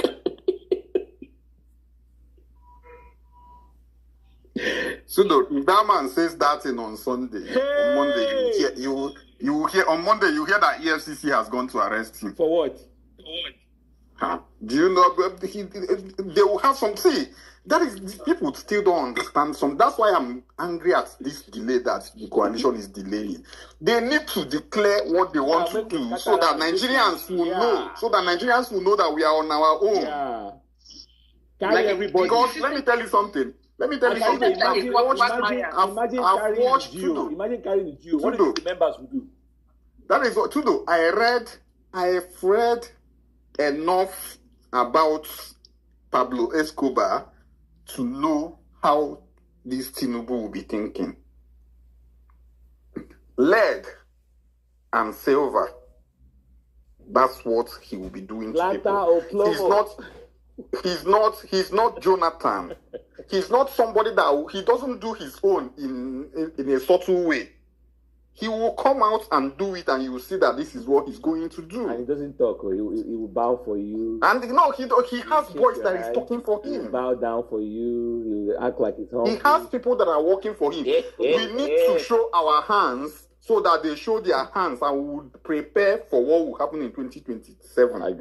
Agreed. All right. If Tabuwa is loyal to hang on, pharmacists. Pharmacists, hang on. We can't be talking at the same time. You see, what did you say? I said, if Tabuwa was loyal to Tinubu, look at Yabel. Yabel was loyalist to Tinubu. If Tabuwa was loyal to Tinubu, do you think they would pick him? They will not. Of course not. Which is where, according to I believe Eray's theory that what Eray was saying, he'll probably potentially cut a deal. 189 billion is a lot of money. It's a lot of money. So there's a possibility that he will cut a deal and he will come out and be singing a new tune. I'm telling you, 100%. Yeah, it's it's like Champions League. Yeah, it's like Champions League. All right, let me say this. Where is two things? Where is the governor of the state of that girl, the Ibom girl? Is it just PO alone that should be speaking up, and other Nigerians? I mean, we don't even have a voice. Forget about us. But he's from a state, right? And the governor of our state should be saying that, look, don't treat our citizens like this. This is wrong. You know, I mean, let's just play it as it is. It doesn't look good, government, Mr. President, that your brother, Kwam number 1, a Yoruba man, was spared. Like I said, I don't like to get involved in all these bigotry, tribal waiting.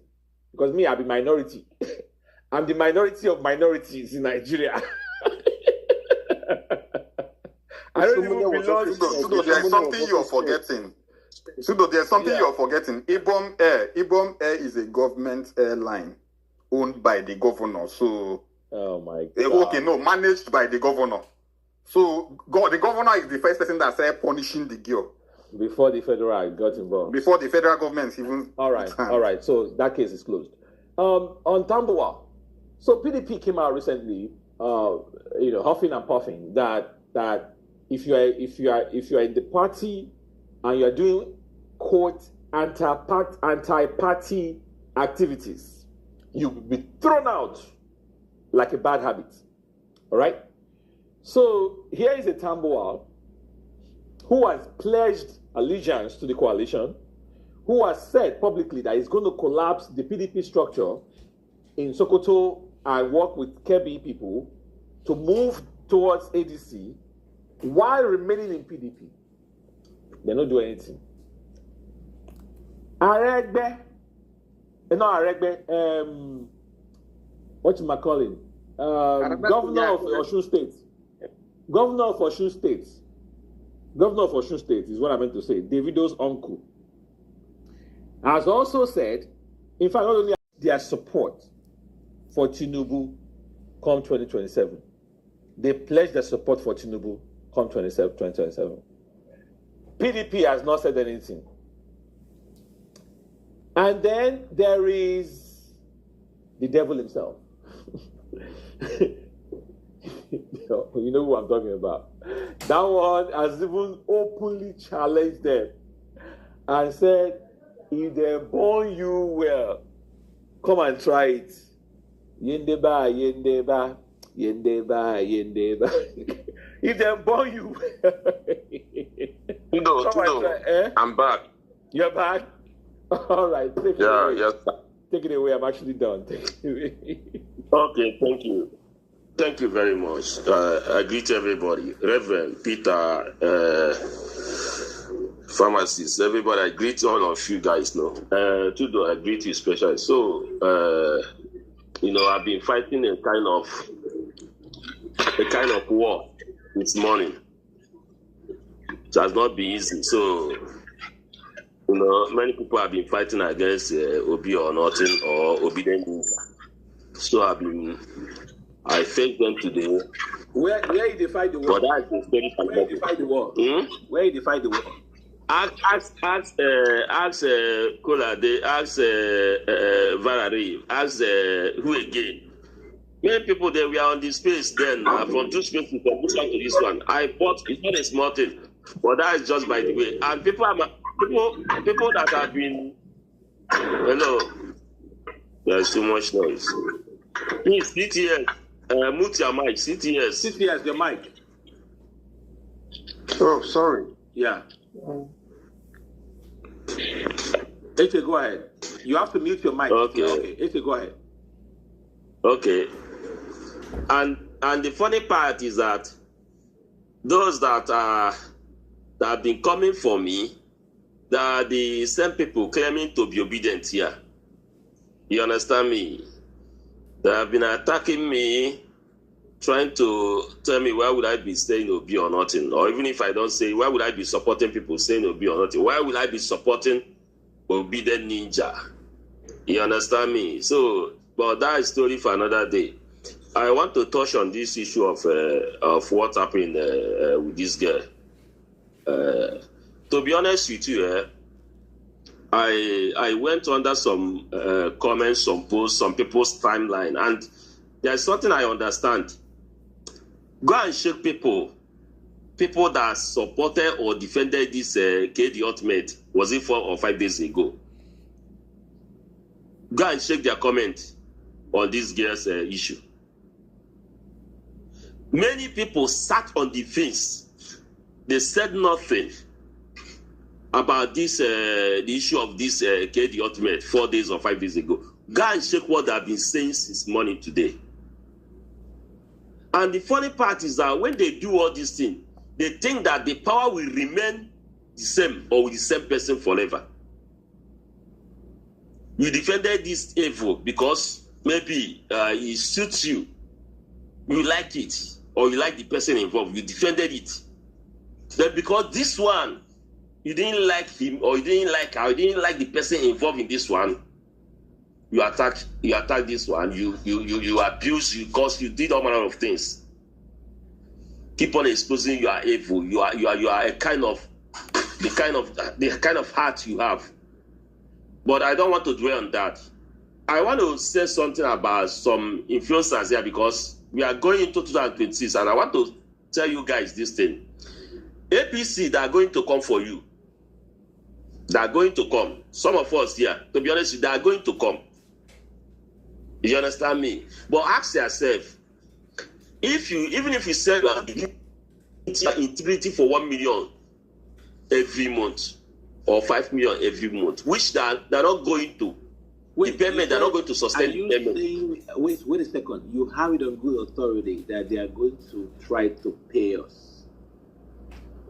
I'm not talking about you or me. I trust myself and I trust some guys here. But I'm talking about generally, it's going to happen. That's normal. You should understand me, because some of these influencers you are seeing today, they were once speaking the way we are talking now. They were once like us, the way we are pushing now. And what happened today? You understand me? These people, they are ready to spend. They are ready to go extra mile. And their own is about life. And many people will be bought over. You should understand me. But I'm just trying to stand a kind of, not a warning, but a kind of advice that if you mess yourself up because of the money they are going to pay you, remember that you are not going to come back from it again. That's number one. Remember that you are messed up with your integrity. Everything you stand for. There's no coming back from that. I'm just trying to, because I was thinking 2 days ago, this thing came to my mind. Say, I will stand it as a kind of, as a word of advice, not as a warning, as a word of advice. Because people need to think twice. People need to understand. what is going to happen. So that when it started happening, or when it starts happening, they wouldn't be surprised. You understand me? Number two, I wouldn't want to dwell on that. Let me come to this issue of Tambuwa. You know, this is just the beginning. When I shout, I say, these people are supposed to do anything they have to do and do it on time. Because I believe, to be honest with you, I believe in my own self that if this coalition have done the needful and project someone like PO to get the ticket, or we are sure like 90% that this one is going to get the ticket, and all hands are on deck to push this man forward with the fight that will be coming from this ADC. When Obidient have realized, have understand that the OB is going to get the ticket, the kind of fight that will be coming from ADC, these APC people, they wouldn't have tried this thing they did on Tambuwa. That's number one. Why they do this thing, go scot-free, is because they believe that there's nothing anybody can do about it. And the most people, the kind of people that are afraid of mostly are the Obedience. You understand me? So, and they believe that they will do this thing and go away with it. And another thing, when I say the issue of Erufai, some people don't understand me. To be honest with you, you see this thing Tinubu did to Tambuwa. Tinubu will not try it on Erufai. You may say maybe I'm talking anyhow, I don't know what I'm saying, but I've been honest with you. You may try it on someone like Tambuwa, you will not try it on someone like Erufai. I'm just saying this for people that will come here, or that you have been saying they want PO Tambuwa. Tambuwa is a gentleman. You understand me? They know that at the end of the day, they will reach an agreement and he will go scot-free. But arresting someone like Erufai will bring a kind of fire to them. And they wouldn't try to do such. So when I project or when I push that PO Erufai, I know exactly what I'm doing. And anything this ADC have to do, you say yesterday out of anger that you are no longer in this ADC. You don't want it again. You are not interested again. Like me, I understand. But the truth of the matter is that we need it, yes. But anything they want to do, let them do it fast, so that people will know their stand. People will know where they stand and know how to do their own work. Some people are standing on the fence, waiting for people to make the final decision, so that they will come out and start campaigning or start mobilizing and start doing something they want to do.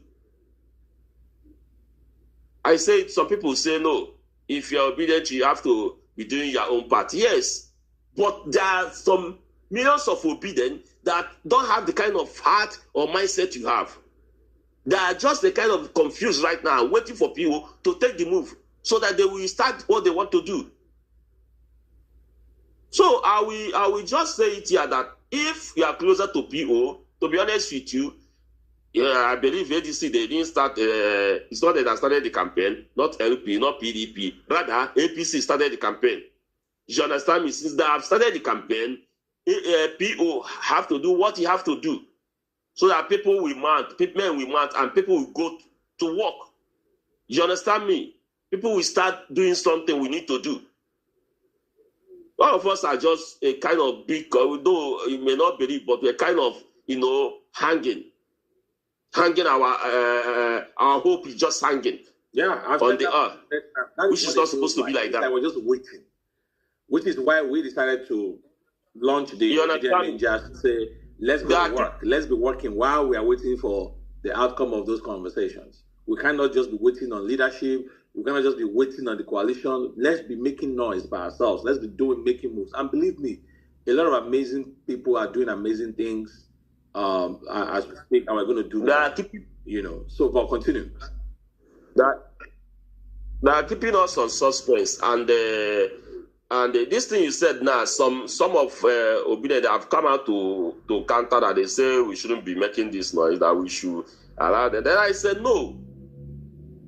We are making this noise. This noise you may not understand, but this noise is going very far. It's making a wave. It's making a way for PO. And if this noise is not hitting hard, you wouldn't see these people coming here to shut down this OB or nothing of a thing. It's making a way. It's going a very far places. You understand? You have to keep making this noise. You have to keep pushing to know what's going to come out of it at the end of the day. To be honest with you. So let me conclude. In conclusion, what I will say here is this. In as much as we want OB, I think I suggested this thing 2 days ago. But if you still want to calm some nerves, or if you still want to win some of Northerners that their own is that article, some of them still love El-Rufai. And if you want to win them over, to be honest with you, if we bring that campaign of PO El-Rufai, if we push that agenda, to be honest with you, it's going to swallow every agenda coming out. You may not like it, but I know why I'm saying this. If we can push that agenda, it's going to swallow many agenda that will be coming out. And even these article boys, they wouldn't have anything to say again. I think we have to be strategic and play that mind game. And this is one of the mind game I'm trying to push. If it's possible for us, we have to push it. You understand me? I eat for now. OB and El-Rufai, right? Oh, okay. Yeah. Interesting one. Yeah, if we can push it, bro. You may though I'm not religious, but sometimes I talk like a prophet. You understand me? I speak like a prophet sometimes. You may not understand or believe me. Even me, it has been long I went to church, but sometimes if I feel something like this, I don't know El-Rufai. El-Rufai don't know me. I dislike him, to be honest with you. I dislike him so very much. In fact, in that northern side, the only position I like there is Atiku, to be honest with you. But as it stands now, I have to face reality. I have to be honest with myself. I don't have to deceive myself to make myself happy. I have to say the way it's supposed to be. And I'm saying this because I believe I've been seeing some Obidient that they still stick on that Obidient. I'm just trying to let them understand that the situation we are now, we need that El-Rufai force. Whether you like him or not, that man has a force. A very big force at that. But you understand me? El-Rufai have said he doesn't have any ambition to contest anything. That he just wants to. Do you listen to what El-Rufai said? Almost the same thing to Tinubu. That he just wants to correct the mistake he made. But when it comes to picking the vice presidents, who will be the VP candidate, is the prerogative of the candidate. Don't forget that. You can impose him. Once we choose PO, it is PO's personal prerogative to choose who he wants as his VP. So that I don't know, I just feel like that. But I wouldn't mind El-Rufai.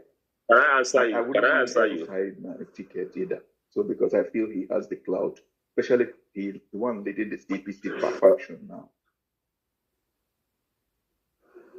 Can I answer you? Can you hear me? Go ahead. Okay. First, let me tell you this. Politicians, if any politician tell you something like 10 things, just take 0.5 of those 10 things he told you. Not P. El-Rufai said something to Tinubu. I'm coming.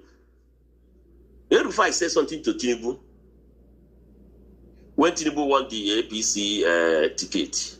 Just like the same thing he said now. I don't want anything. He just want to correct the mistake he made. He said almost the same thing, that he's not interested in anything, any post or any whatever in Tinubu's government. Do you know why El-Rufai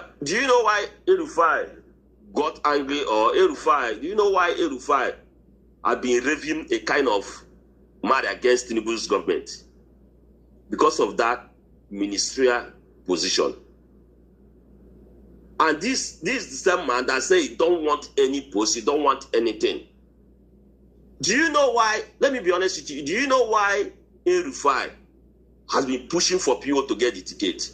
Like I said, he's the main guy pushing for PO to get this ADC ticket. But I told myself that if El-Rufai is doing it for his own selfish interest or for his own ambition, I wouldn't know. And where you are going to understand is maybe at the end of the day, they give PO this ticket and PO, or they give PO another person apart from El-Rufai. Maybe by then you understand. So I don't take their word. I don't use their word for anything. Forget what they say. You should understand me. If you try to hold position on what they say, then I believe I wouldn't. If I try to hold them on what they say, I wouldn't call myself a serious person. I've never voted for any politician before. I don't even send them. I don't see them. The only person that I see in all Nigeria political space now is PO. And if PO failed to win in 2027, God forbid, you will not see me come this space to speak about politics again. That's me for you. Even if this man, Alex Oti, is doing well, probably the best governor in Nigeria today, Alex Oti come out tomorrow, I will not come in space and be pushing for Alex Oti. I will never do that. Like I said before, if we meet someone like PO, maybe we are not going to see someone like PO in the next 50 or 100 years. I'm being honest with you. So forget what El-Rufai said. Let's focus on what can win us the election. And you said that it's a prerogative of PO, may eventually gets the ticket, to choose this VP. I want to tell you this.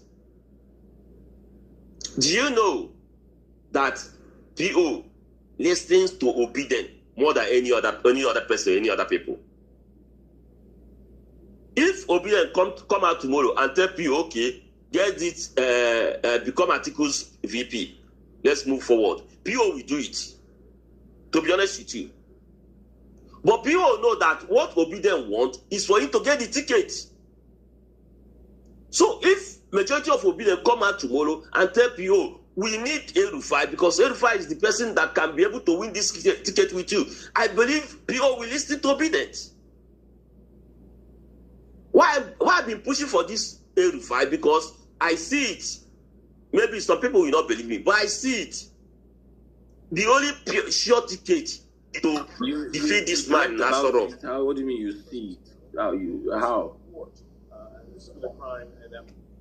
Like I said before, you may not be religious. I'm not religious at all. I'm a kind of reverend. Calm down. I'm a kind of a little prophet on my own side, on my own way.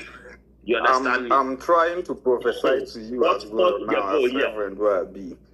If PO chooses El-Rufai, although I'm not in position to tell the coalition what to do when they choose PO, the only place I have the position to tell them what to do is to tell them to choose PO. When they choose PO, the person that will be PO's vice, that is when them as politicians will do their strategy and know who to choose. But from my own opinion, if they choose El-Rufai, we are going to lose votes in the middle belt. No, we are going to lose a lot of votes in the middle belt. It's not a propaganda, it is the sentiment. No. See, that is the reason why I don't like it when people say don't use emotions to do politics. PO is a man that uses emotional intelligence to do politics. You watch the who is speaking? I don't even know. It's Reverend that is speaking. You watch the body language of the people you're going to rule and the people you're going to contest with. There is a bad sentiment against El-Rufai in the nation. There is a bad sentiment. Some people will say no, if he's going to work. People are already saying it in the comment section that how can this guy be creating a pathway for El-Rufai to be president of Nigeria. Some people can't bear it. The reason why I never wanted to support this coalition in the first place is because El-Rufai was there. And I know there are people like me although I will not step out, if El-Rufai is a good strategy, if they pick him, I will support it as far as PO actions that, because I trust PO. But there are people that don't trust PO enough to support an El-Rufai vice.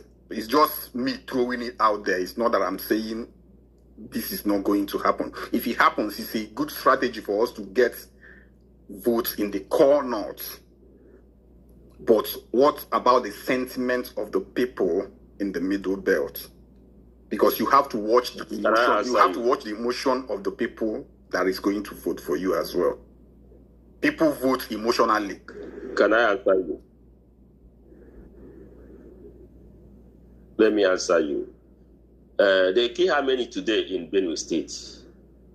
They have been killing people. Yelawata. Who is the president? Yelawata is back in the news. Yeah, listen. Let me remind you of something. They are killing people in Benue State. Let me answer you. But governor of Benue State's child did not come out to tell the people that are.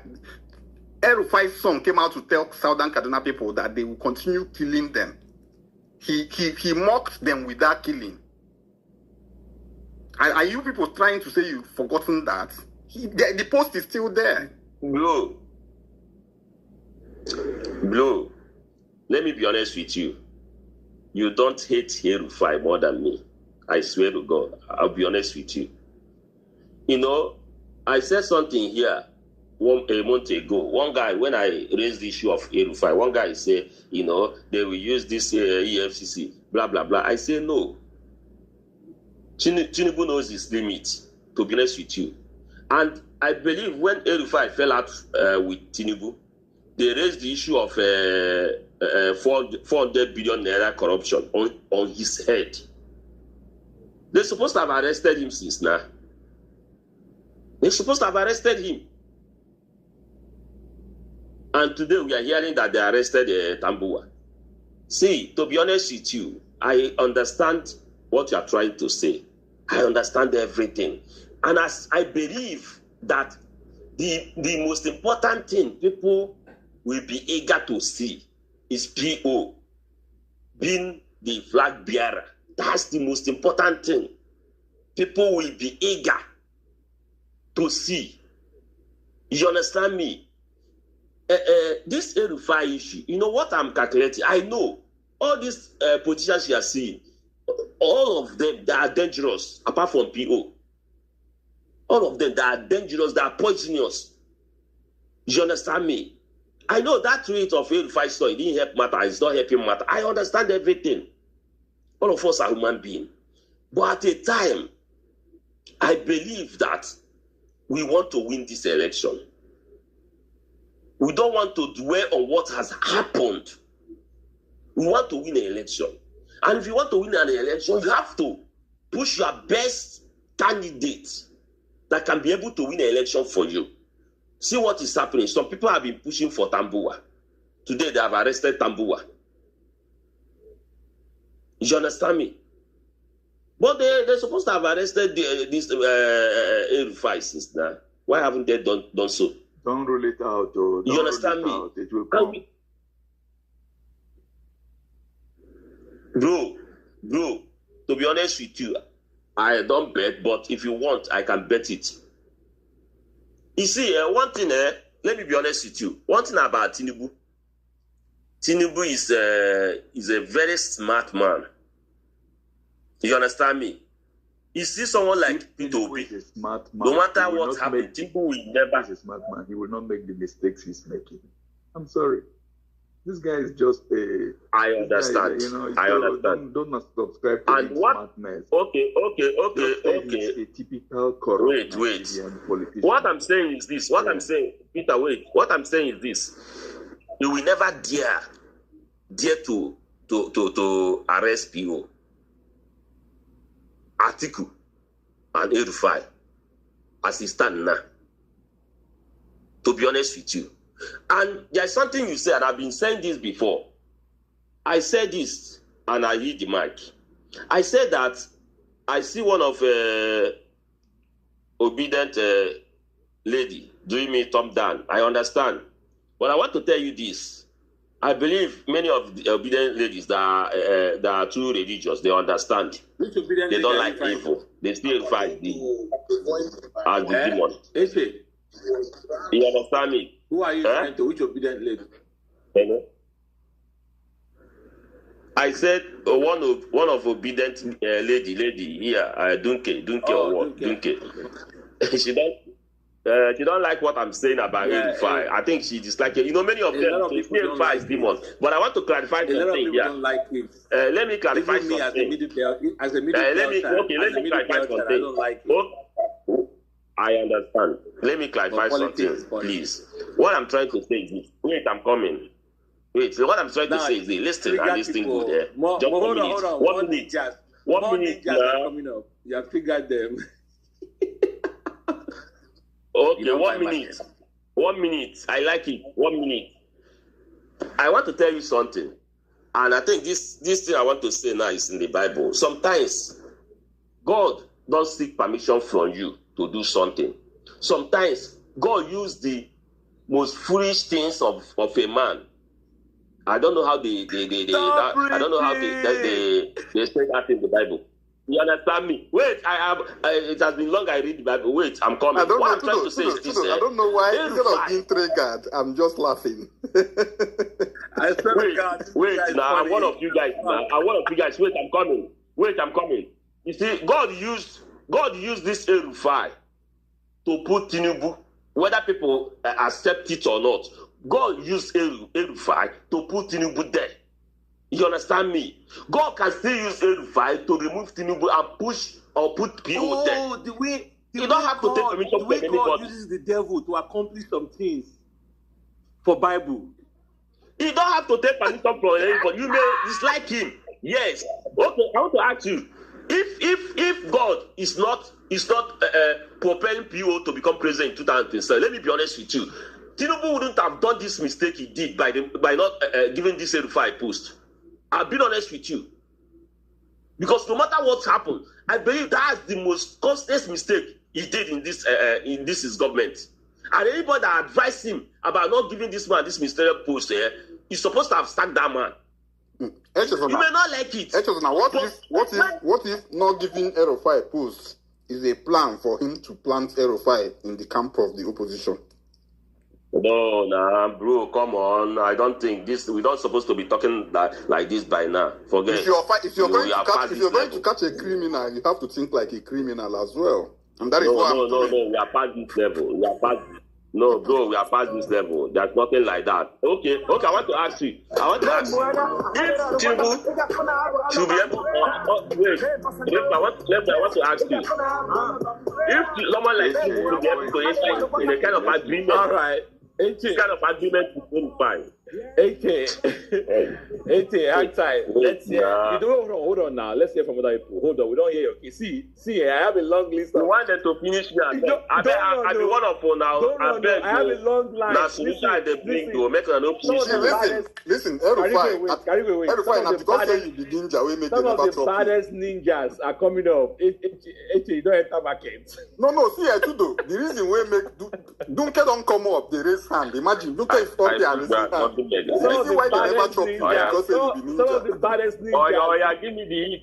Dunke, give me the heat. Remember, I be one of Exactly. Go ahead. That's the reason why I came up and raised my hand. Karigwe told you. I came up and raised my hand. Eche, you are becoming like Ijakosa. You need to stop hanging around all these PDP boys. Because you need to understand, even though you are like going there and arguing with them, sometimes some of the things they say will start to sort of penetrate into your head. Why are you advertising for Erufai? What didn't concern us with Erufai? What didn't concern us? Please, I tell God, beg you, Eche, come out Erufai for your mouth. It no concern us. We don't want to hear, all we are talking about is Peter Obi. The person that Peter Obi decides to pick as VP, we will deal with that when we get there. I tell God, beg you, no can advertise Erufai for anybody. Erufai no kukuma say anybody message. Abi, stop hanging around them, comrade and the rest. I know that you go there and you see that you want to go and fight and stuff, but you need to understand, once you keep hanging around them, all the nonsense they're saying, will start be twisting and twisting. Before, look at it now. You came here and you're not advertising El-Rufai. Why they do like this now? Why? I take God beg you. No, let me come up to stage again. Don't bring up El-Rufai's matter near us. I take God beg you. Madam Duncan, why are you begging him with the same God that put Tinubu on top of Nigeria to destroy life? The God that he's talking about. The way people they rationalize things, it vex me. The God that you're talking about. You know how many Nigerians don't die because of Tinubu? If your mama or your papa or any member of your family died because of Tinubu, if you're talking about God put her there, some of you are just grown and don't get sense because of religion. Sense not done ahead. No. Calm down. It's not that he's trying to preach God. Oh, calm down, Dajuo. That's what he's trying to do. I heard what he said. He quoted the Bible. He said, He quoted. Karigo. He said God used El-Rufai to Karigo counter justice with mercy. Counter justice with mercy. Justice with mercy. Which doctor? I beg. He made a mistake. Mr. Kolade, he said God used El-Rufai. What's going on here? He's asking what's going on here.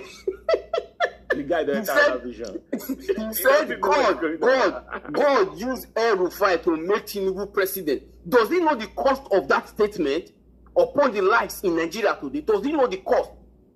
Does he know how many Nigerians have been killed because we have a criminal in government?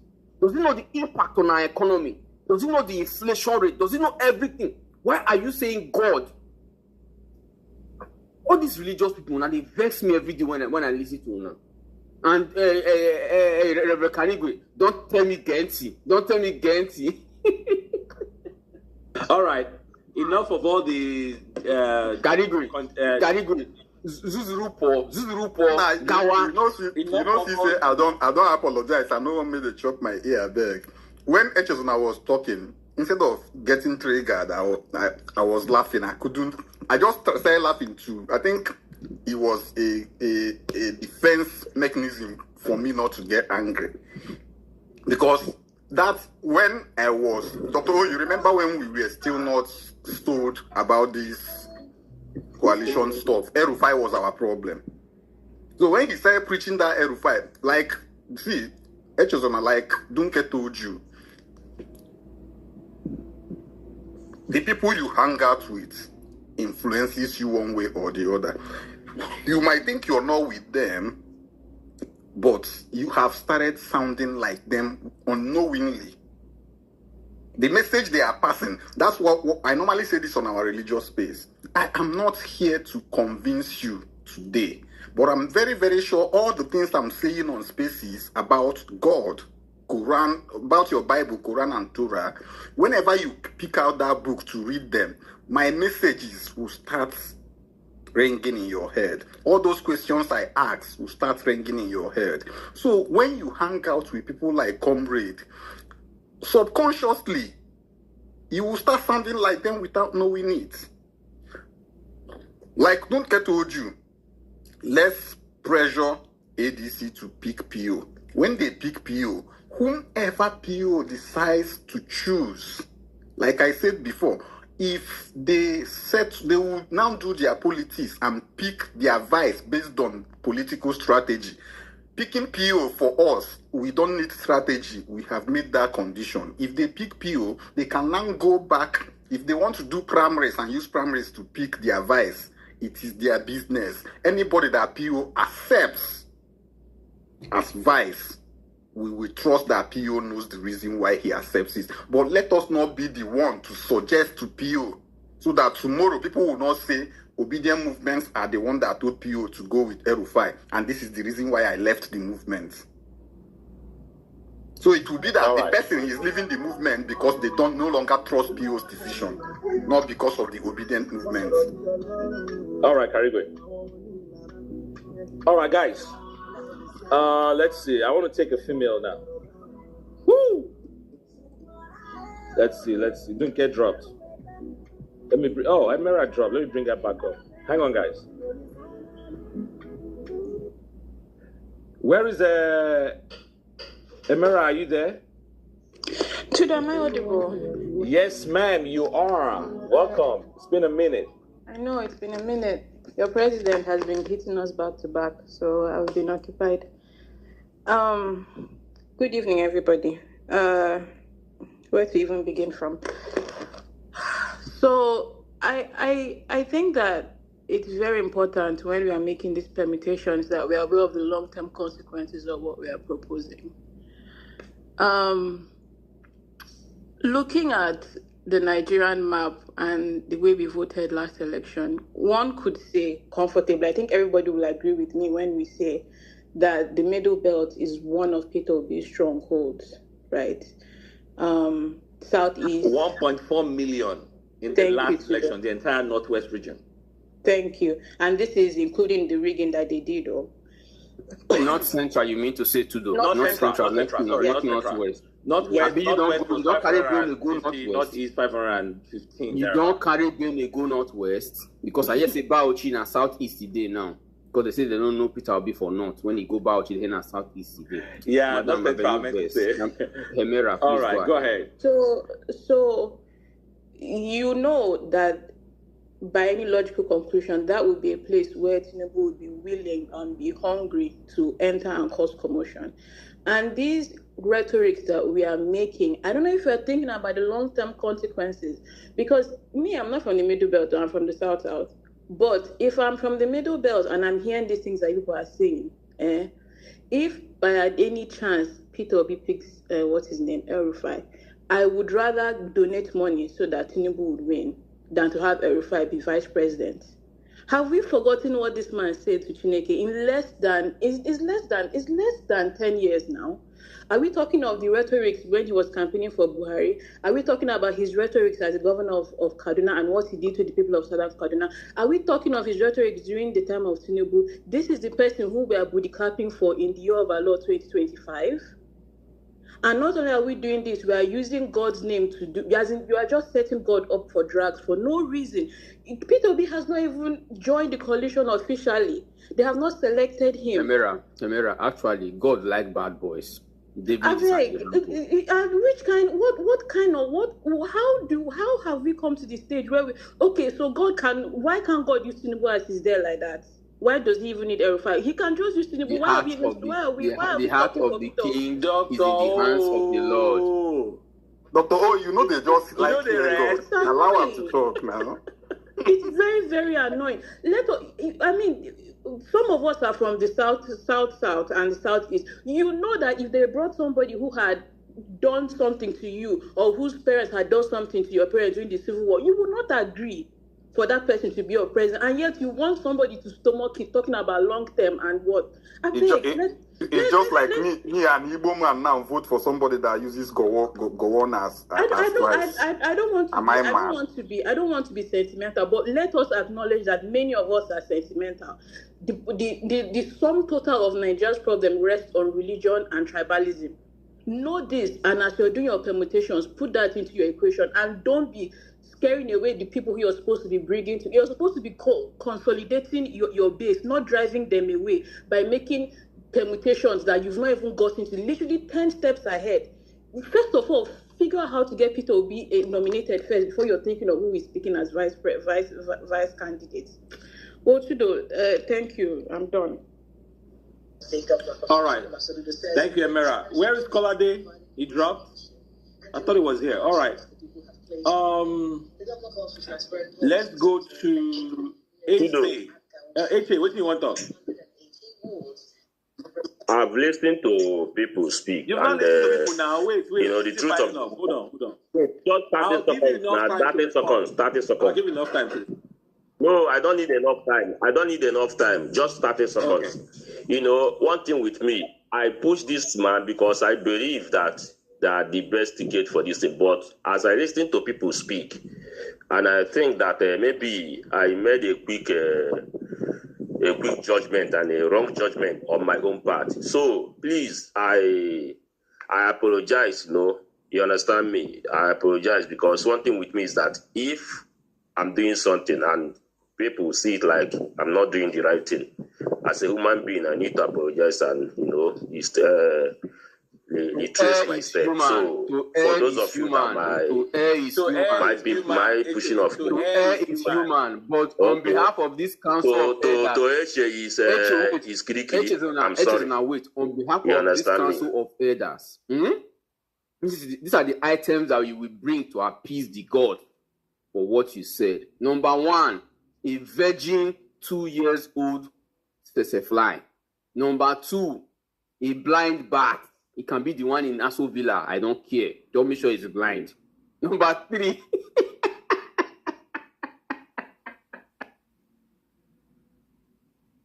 You don't take your space.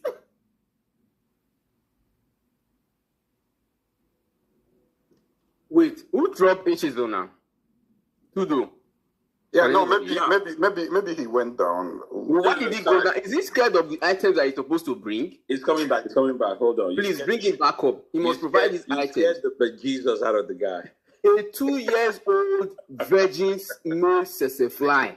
That's number one. You can monetize it. No, hold on now. Number two, a blind bat. It can be the one in Aso Villa. Now, bat I talk. Blind one in Aso Villa. Number three, a pregnant mosquito. Exactly. And I hope you are writing that. Number three, a pregnant mosquito that just sucked blood freshly, that just gave malaria to a Nigerian. Any part of Nigeria, just go and find that pregnant mosquito. Doctor, oh. All right. Let's continue the conversation, guys. We have touched on so many things. I don't know. A lot of people wanted to respond to. Eche, listen. I appreciate your spirit there to back off. But this is a highly charged issue for a lot of people in the Middle Belt, and it's not an issue that you can just wish away. So I think we have to be careful the way we push this guy forward. Let's just stay on message. Peter Obi. Let's just stay on PO. I trust that when that time comes for who's going to be the running mate or whatever, I trust in PO's judgment. And I trust in the judgment of all the people that will be involved in making that decision. I hope El Rufai is not even interested in being a running mate or a VP. I really hope so. And I hope as an individual, I don't have to confront that conversation because I don't want to have it, to be honest. But it's not our call. It's not your call. It's not any of us on this space, So... I announced earlier on this space, former Minister of Sports was here, Solomon Dalong. He was on this space. And I wanted to, because he's from Plateau State.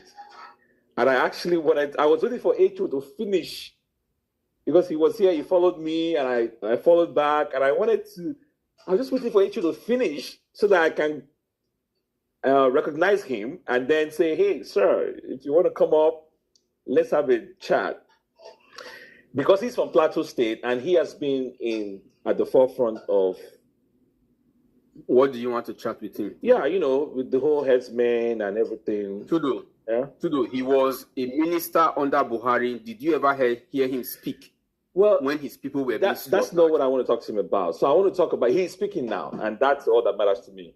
No. This is cowardice. We cannot encourage this cowardice. No, so we cannot continue to encourage this cowardice. Let me give you an example. Listen, let me finish. Hold on. So it's not. I don't see it as cowardice, right? I see it as for him to even come. Maybe he wants to be part of the conversation. He wants to hear what we're talking about. Maybe it might probably be anonymous. Yeah, we can have that conversation. If I had brought him up, if he had come up, for instance, I would have asked him that question, right? Even though we know how difficult it is for ministers to go against the policies of their government that they're serving under, at best they resign, okay? So that I will have asked him that question. There's no way. But my issue is now, this issue is still, what am I more interested in? I'm more interested in now because the issue is still there. And for some reason, he has chosen to be outspoken now. And I don't have a problem with that. So I want to talk about the past, but I'm more interested in now. What are we going to do to stem the tide of this scourge? So that's what I'm trying to say. All right. So I'm not saying I'm going to chicken out from asking him about his time with Buhari. No, that's not what I'm saying. I don't know if that makes sense. Yeah, I understand you too, but I'm asking, what I'm saying is that people like him should be reprimanded at every point in time and told, get far away from us. You know why? You know why I'm making this statement? When it benefits them, they keep quiet. And once they are out of power, they automatically find their voices and they start speaking. And that's guys, I just saw something. Somebody posted another person is stopping an A-bomb airline from flying again. I don't know whether it's today or it happened before. The gods are angry. The gods of A-bomb are angry. Leave these people for now. If they refuse to arrest Kamkwamwa, it's none of my business. So, what I'm saying is that there was once upon a time in Nigeria when people resigned honorably. I think Obidient Ekosile resigned under Goodluck Jonathan's government, if my memory serves me right, or Okonjo-Iweala, one of them declined a position because they did not like the trajectory of that government. That is what we should be encouraging. Not keeping quiet for 8 years under a government. You end up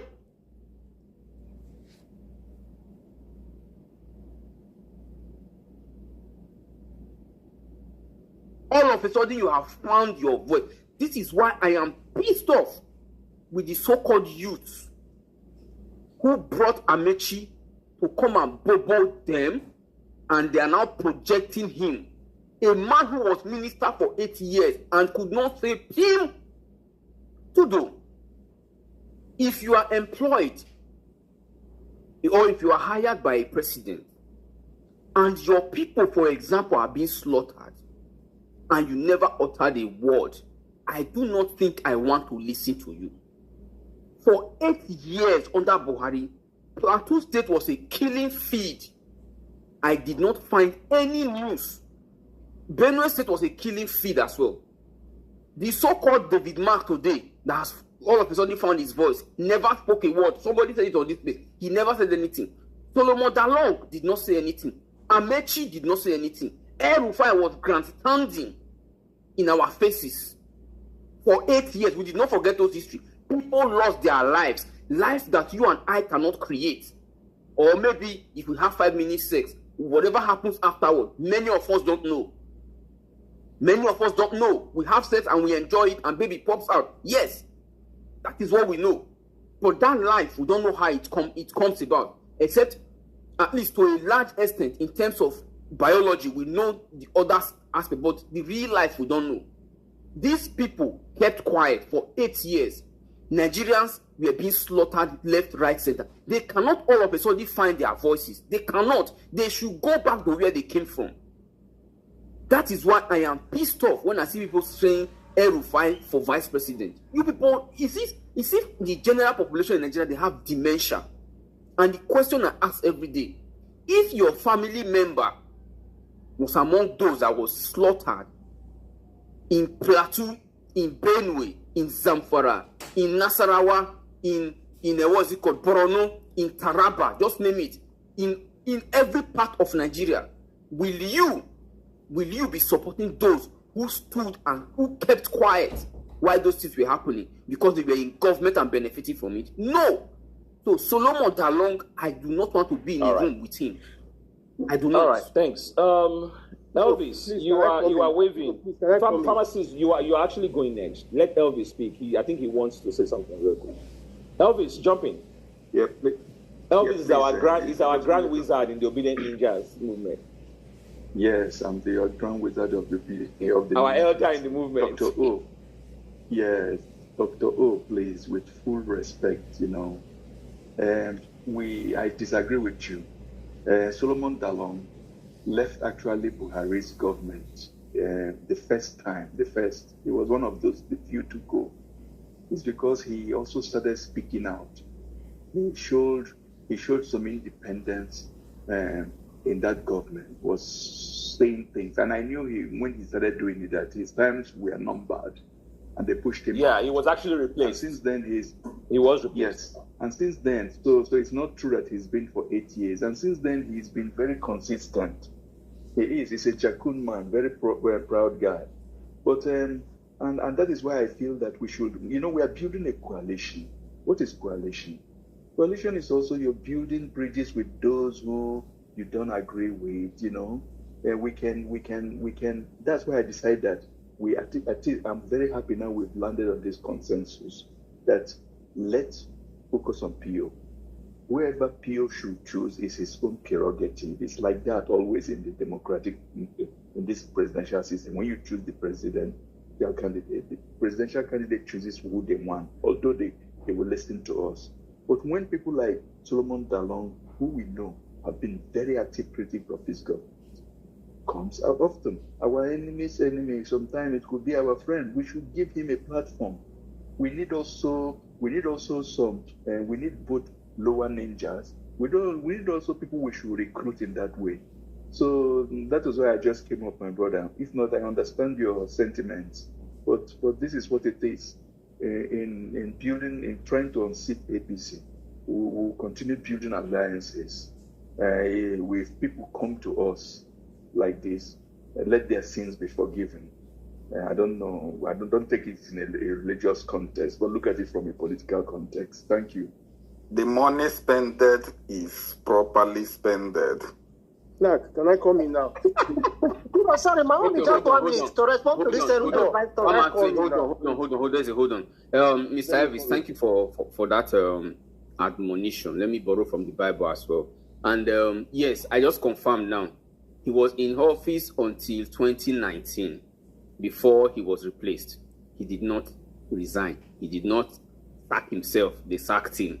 Anyhow, I agree. I agree that to some extent, maybe he showed some. And as at 4 years ago, he was actually speaking against Buhari. I remember. I remember now. Let me come. So hold on now. Make I drop cup now. I don't get too much time. You will speak next. You are going next. I promise. Let him quickly. Doctor, quickly finish so he can go. He's been waiting for a while. So I take back most of the things I said about him, and I hope he continues to speak up for his people, and will continue to speak up for our brothers and sisters. Because for me, everybody in Nigeria is one. I don't see north south. I don't see east west. So I hope he remains on that path of speaking out. That's all right. Well, Your Excellency, if you are listening in the anonymous somewhere, as you can see, we are level-headed people. I just thought it was a rare moment to have him on the space, and it was a missed opportunity as well because, as a leader from the Middle Belt, I wanted to use the opportunity to engage him on the issues that are very dear to my heart as a Middle Belt and myself.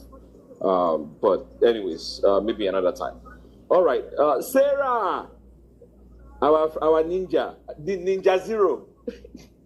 Sarah was ninja before any other ninja showed up. Pharmacies, go ahead. Yeah. Let me. Okonjo-Iweala did not resign. Okonjo-Iweala resigned because she was transferred from Ministry of Finance to Ministry of External Affairs, and she felt that was belittling, and she had to resign, and not because she was criticizing the government and all that. So that's it. That's one. Number two, you see this issue of the Middle Belt crisis. See, let's be factual with ourselves. It predates this government. I remember as far back the time when I was going to one of the federal in Cross River. Wait, are you APC? Are you Tinubu supporter? I don't get why he's talking about predating. What is the relevance of that point? Predating. What is the relevance? What is the relevance? Answer the question first. There's a reason why I'm saying this thing. Why? What is it? Okay, first of all, who are you supporting? First of all, who are you supporting? I'm supporting PO. Are you sure? Look my timeline everywhere. Look me everywhere. Go and check my. All right, now you have the gate pass. Continue. But there are some things that I will need to say.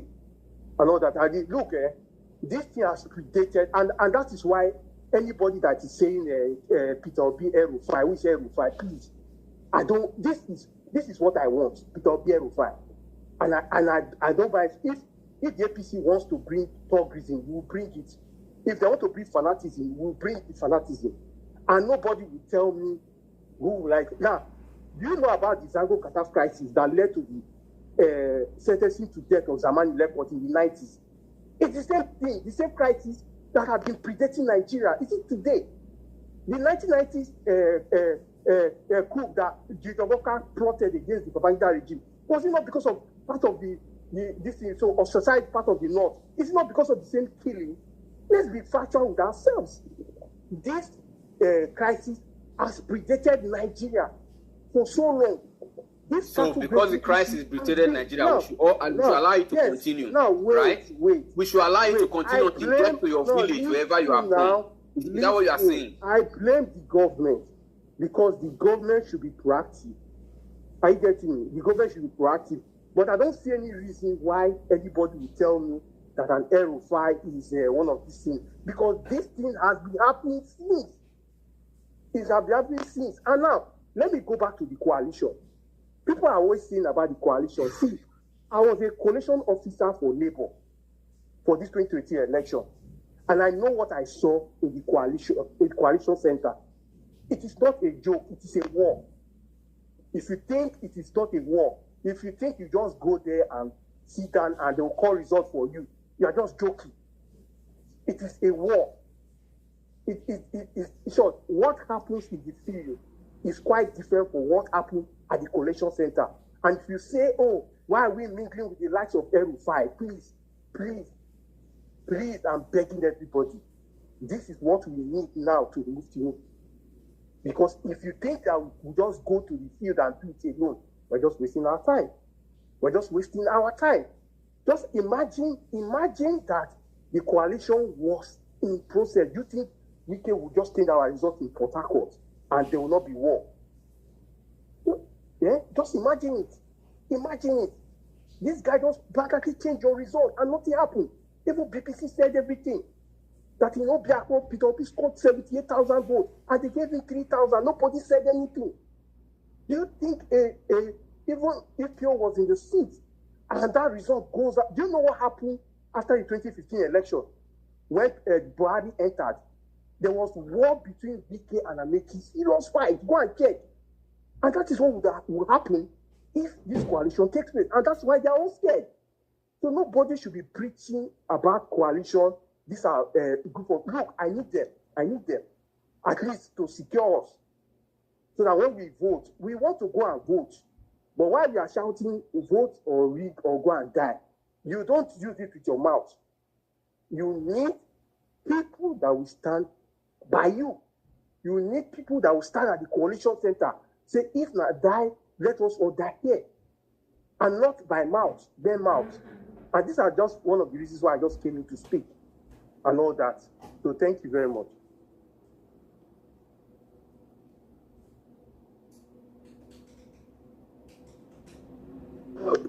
All right. You know what's up? So, one guy supported me, Abi. No wahala. I give up. So now, are you taking back your apology? The Echezona and the last speaker. No, the guy is in minority. The guy is in minority. I'm not taking it back. Echezona and the last speaker, I think is Famsi, right? We are not saying if Erufai is chosen as the vice that we are not going to support it. But what we are saying is let it not be us suggesting that it doesn't look good on the movement. Let's allow them. The only thing we should fight for is for P2B to be made the ticket holder. Then whoever them and P2B chooses is okay for us. That is, the vice choosing is strategical and political. That is their game. Our game is emotional and radical. Push for our candidate to be the flag bearer. Then you people should now do your strategic political game to choose who the vice should be. We can't give them. We are already giving them condition P2B or nothing, and you still want us to come and start giving them another condition on who to choose as vice? No.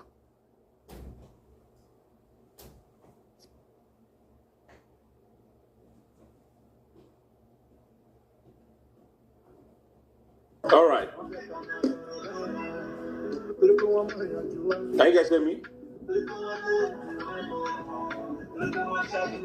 All right. So I made some submissions. Let me pull up some people here. I made some submissions at the beginning of the space for those who are not here. The Amici thing, right? I think it's ridiculous for anyone to be putting Amici and PO in the same universe. I want to say that for the upteenth time on this space. Rotimi Amici way so win. Rotimi winning. I was not on that space. Can you guys hear me? Yeah. Okay. I was not on that space, but I picked up a few snippets around there. And I've repeatedly said that Amici is exactly the kind of politician and leaders we don't need in our country going forward. I am saying that here. We don't. Some of the things that man said on that space. So let's get that very straight. We need to start steering our country in a completely different direction. And this man is coming from the past. He represents the past of Nigeria. All right? It is time to look ahead. It is time to pick leaders that will reflect the yearnings of our people, the new generation of Nigerians that are coming, not the dinosaurs that are getting ready to go away. Right? Somebody who openly confessed to a crime. He said they rigged. There were plans for rigging. Why is EFCC not even inviting him to question him? He ran the campaign of Buhari and Osibajo twice. He was the director. Why are they not saying, Mr., that thing you were saying the other time, what's that about? Can you explain what went down? Something, pretend like, okay, you are even doing something about it, right? So the way he talked, it didn't sound like somebody that is even educated, somebody that is a statesman, somebody that he sounded very obtuse, very uncouth. That is the man you want to place in the same room with Peter Obi. Are you guys kidding me? It is time for us to move in a completely different direction. That is what we're saying. And that is why, as obedient ninjas, we are saying Peter Obi or nothing. It is that simple. Because we don't just want to win an election, we want a new country that works for everybody. We are Quam 1. Well, Quam 0, back it up. We'll get the same punishment as Quam 1, as Quam 2. All of them. Right? Equality under the law. It's that simple. Let the rule of law play out. These guys are blatantly, they're shoving it in our faces like, go, who is your father? Do your worst. That's what they're saying. So I think for me, it's a no-brainer. It's a no-brainer. We don't want this kind of people around the governance of our country. We want a different kind of country. And Amici does not represent that future that we want. He doesn't. So whatever that stunt was about, I don't know whether he was a coordinated, Mr. Creed, please mute your mic. Whether it was a coordinated attempt from the coalition, because I've always wondered, is the messaging coordinated? Or people just randomly go out there and just say whatever the heck they want to say? What he did was irresponsible, at best, right? He was irresponsible. His rhetoric, it lacked depth. He was pedestrian. He needs to hire, if he means business and he wants to run, if he really wants to go all the way in this shit, he needs to hire professionals. He needs to hire professionals that will train him how to speak, how to answer policy questions. Tudo. Tudo, can you hear me? Yeah, I can hear you. Can you hear me? I'm listening, I can hear you. Very good. If Buhari can become president without speaking, if Tinubu can go and do balablu without speaking, then there is nothing wrong with Amechi's appearance on that. No, see that's the thing. No, you know I'm not his fan. I'm just telling you. Everything is wrong with it, and we have to keep pushing. No. Dr. O, you're not understanding. No, wait, Karigo. Let me tell you. What I'm saying is that I'm not a fan of Tudo. You know, I don't like Amechi. But what I'm telling you is saying you should go and hire professionals to speak to Nigerians. You are pushing it too far. He doesn't need to do those things. That's what I'm telling you. Dr. O, you're not understanding. Because we already have morons who have morons have ruled the country already. So any moron can also jump on Hold on. I get your point. Hold on. Exactly.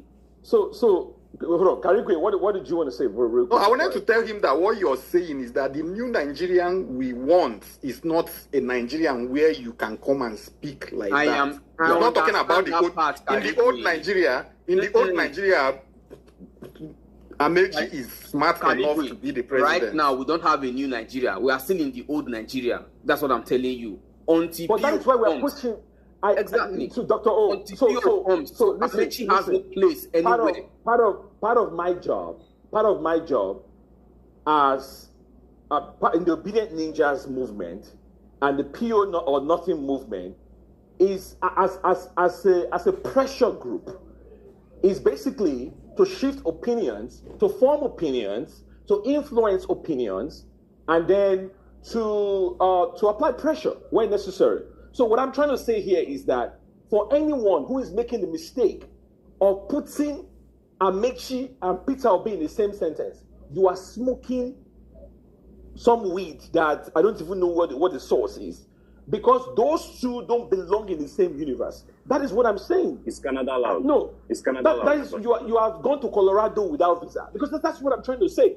It is that simple. This man, this as we're speaking right now, the only person the people that should be marching down to Kirikiri is not just the Ibom lady. Amechi should be invited to come and say, that thing you said, you are the director of the Buhari Oshibajo campaign twice, 2014, 2019. You said openly, you confessed to a crime. You guys rigged. Come and explain, even for the show of it. For just on the surface, to show that justice is being pursued. In the end, when you bring him in, you guys are going to pop champagne or whatever, but at least pretend like you are doing something. That is the man. Can you, a man that is openly promoting cyberbullying.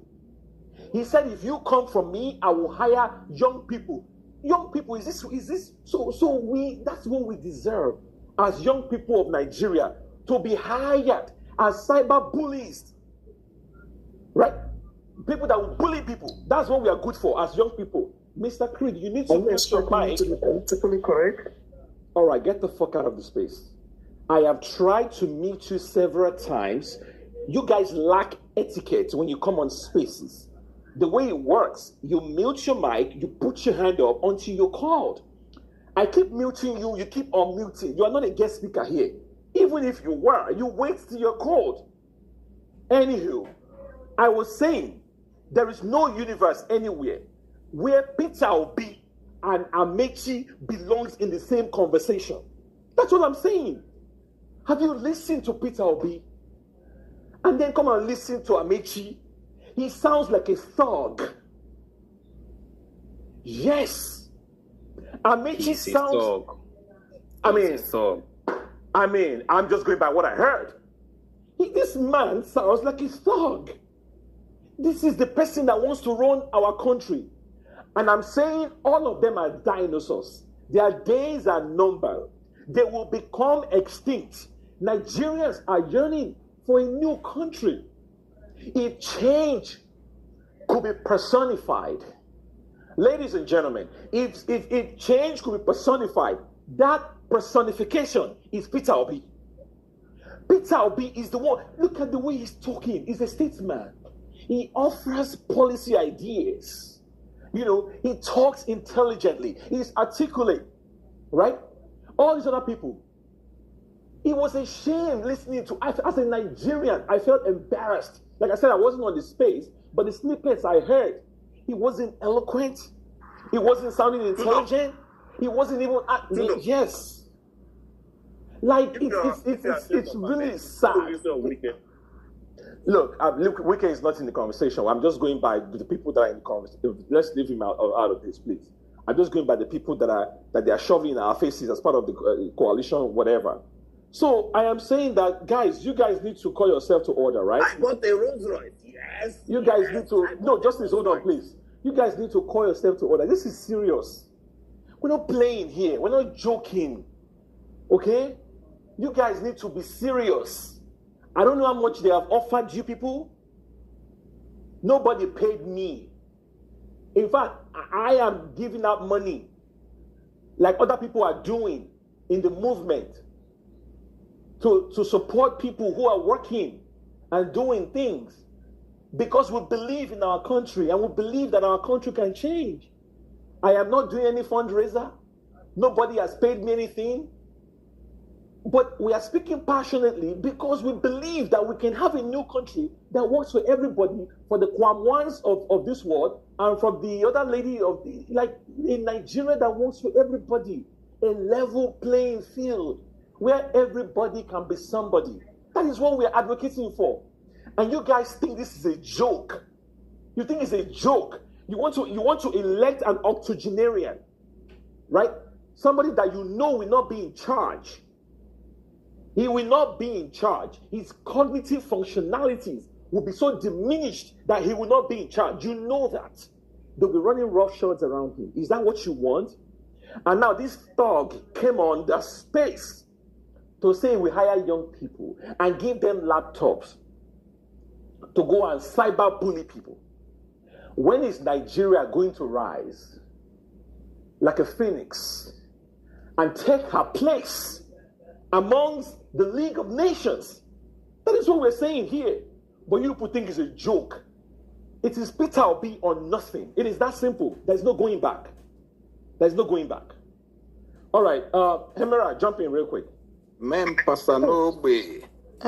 you guys hear me? Yes, Am I audible? Yes. Thank God.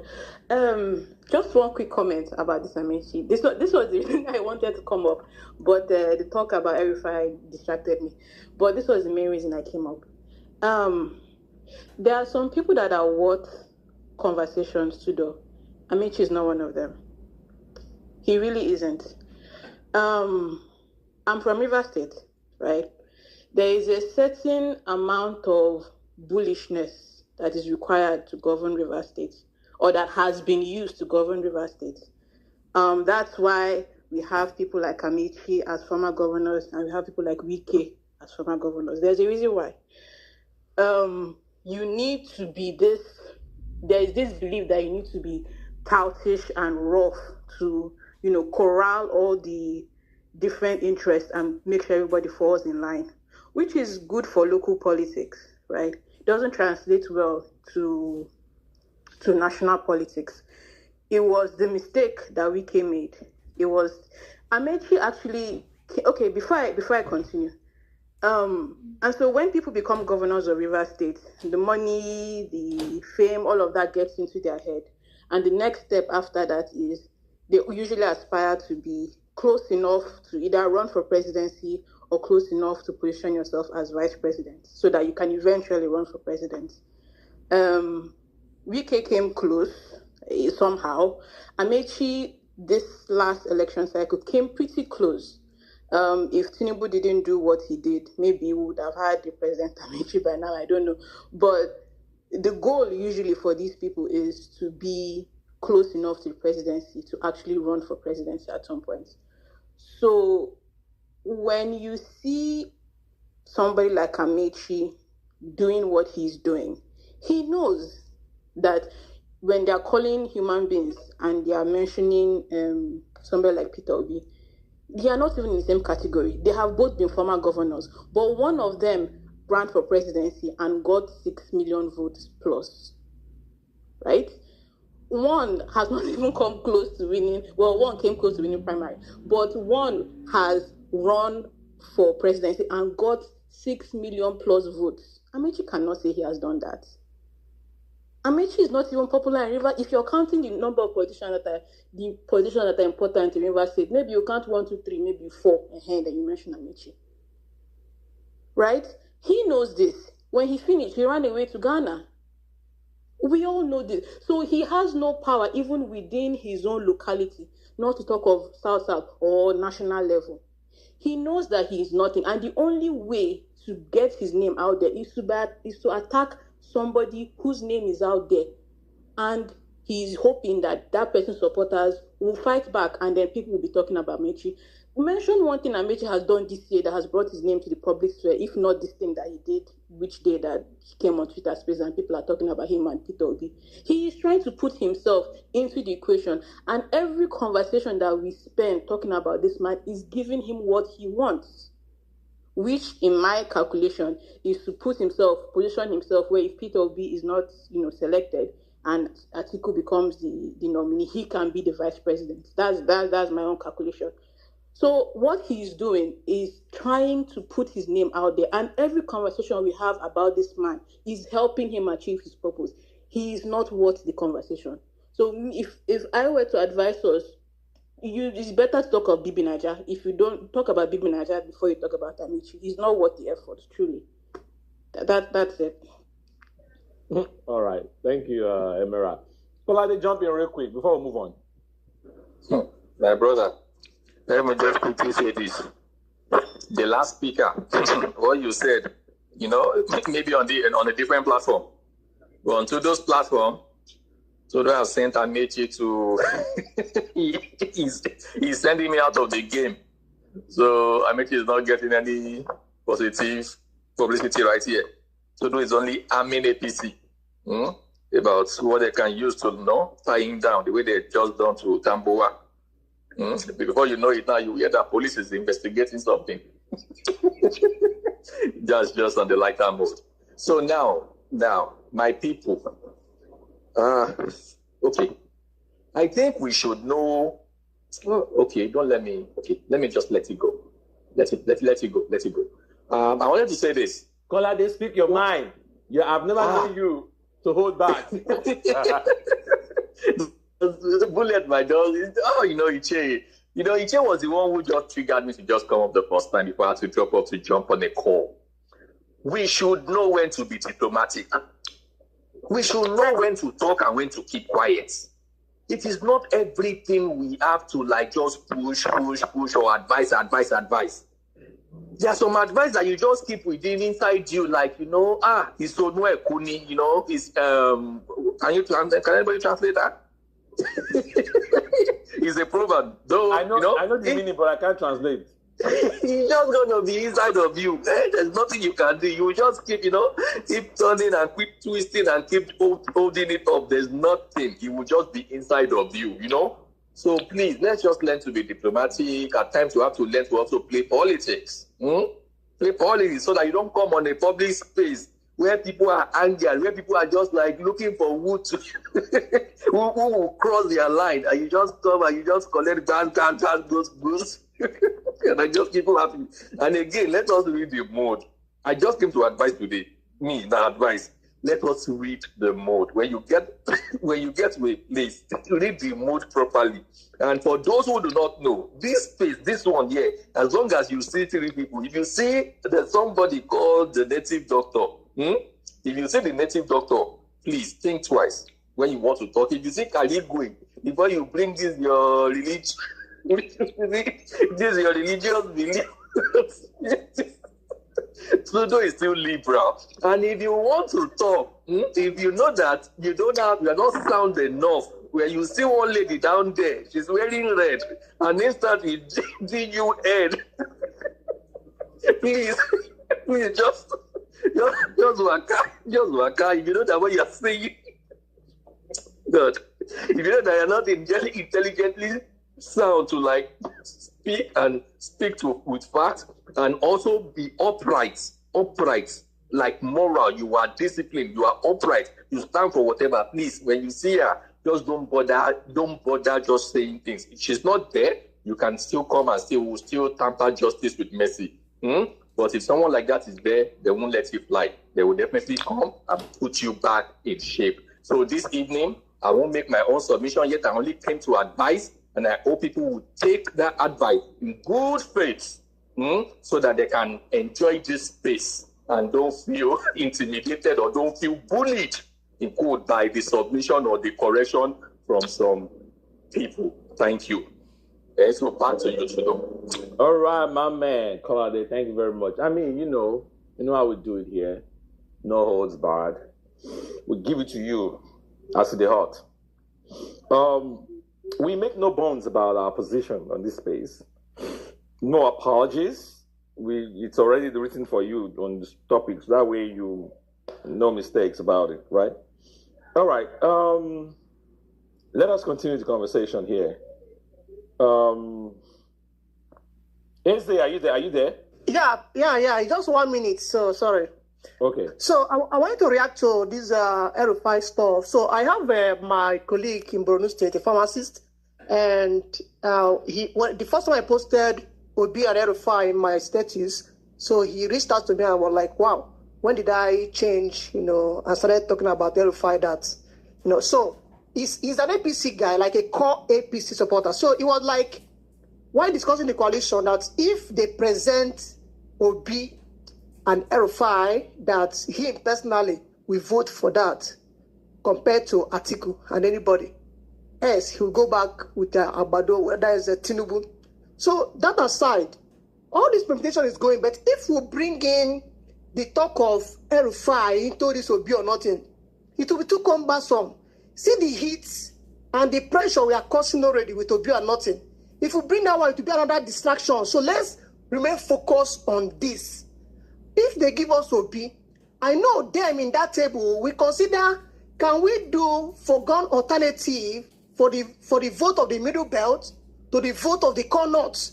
When they do that permutation, they will be able to decide very well how to do that. Okay, if we leave those of middle belt that give Obi over 1 point something, can we get more than that in the core north and vice versa? So when they do that in that table, that way they now play all those politics. So please, let's remain on this our talk, Obi or nothing. It's already causing pressure already. Let's not allow the gas to start to explode more than that. Thank you, guys. All right. No, fair enough. Listen, so to that math, I've been quoting the numbers all day. I mean, going by INEX numbers, official numbers, Obi got 1.4 million the last time around. I think you can pull it off again. I am not sure what since we're all playing hypothetical games here, I'm not sure what Nasiru El-Rufai combination will do to that 1.4 million. A lot of middle belt people have maintained their position that they're not shifting. The Middle Belt Forum and all these other organizations have spoken out loudly about that. So you're talking Benue, Plateau, parts of Taraba, Damawa, Southern Kaduna primarily. So I don't know, I can't foresee how, if in the event, Nasir El-Rufai comes on, what it does to that number. But one thing I am sure of, I don't know that we could do either or. So 315,000 Northeast, 350,000 Northwest, the last time around for PO. I am convinced that PO will do way better than 600,000 votes in Northeast and Northwest combined come 2027. I am convinced of that. There is no doubt in my mind. With all the work that he has done so far, and he's still doing in that region, I am convinced of that. That PO will pick up to 1 million votes, if not more, in the Northeast and Northwest. So, but it remains to be seen what impact the inclusion of Nasir El-Rufai will do to that middle belt number. I hope it's not something we're going to have to deal with. I just don't even want to think about it for now. All right. General, are you there? Yeah, I'm here too, though. Good evening. All right. Welcome. Good evening. Yeah, I don't know if my mic is clear. We can hear you clearly.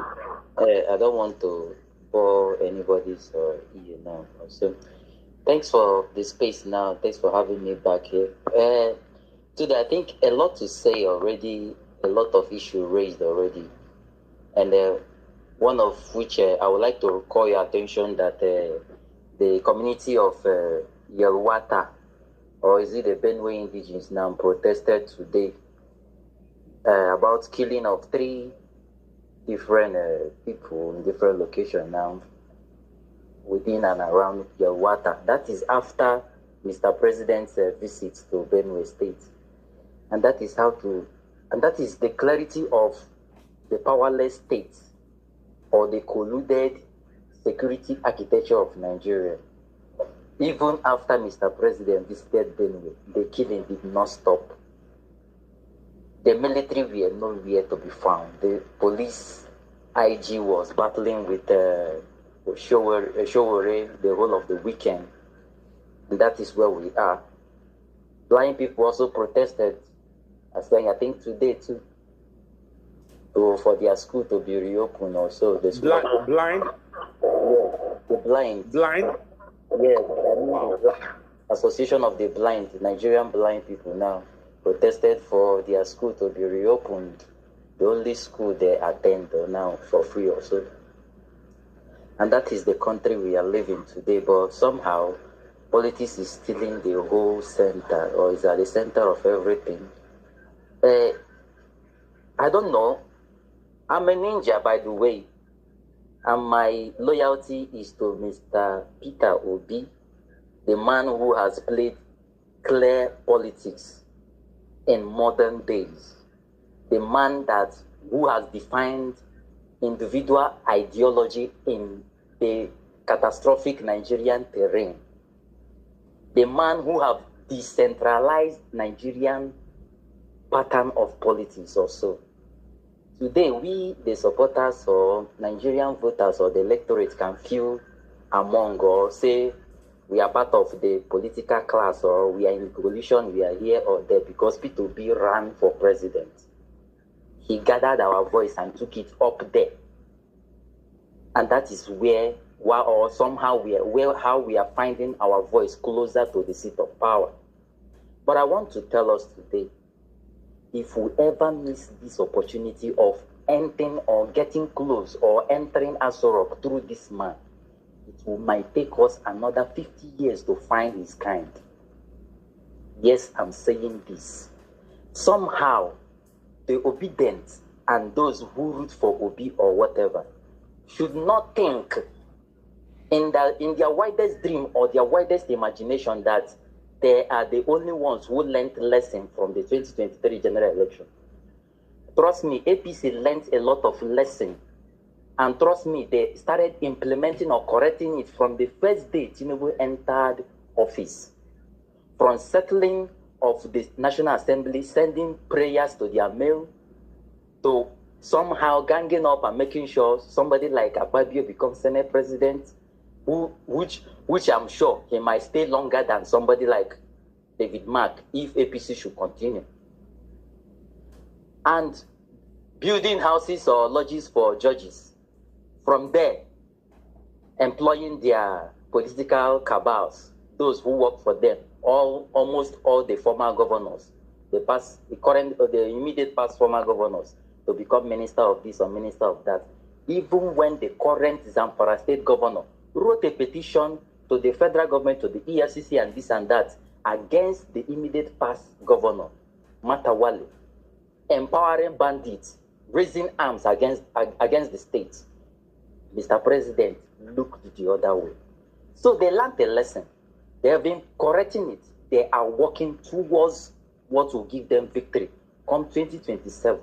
But somehow, the Obidient are probably in doubt of who they are supporting or their own powers.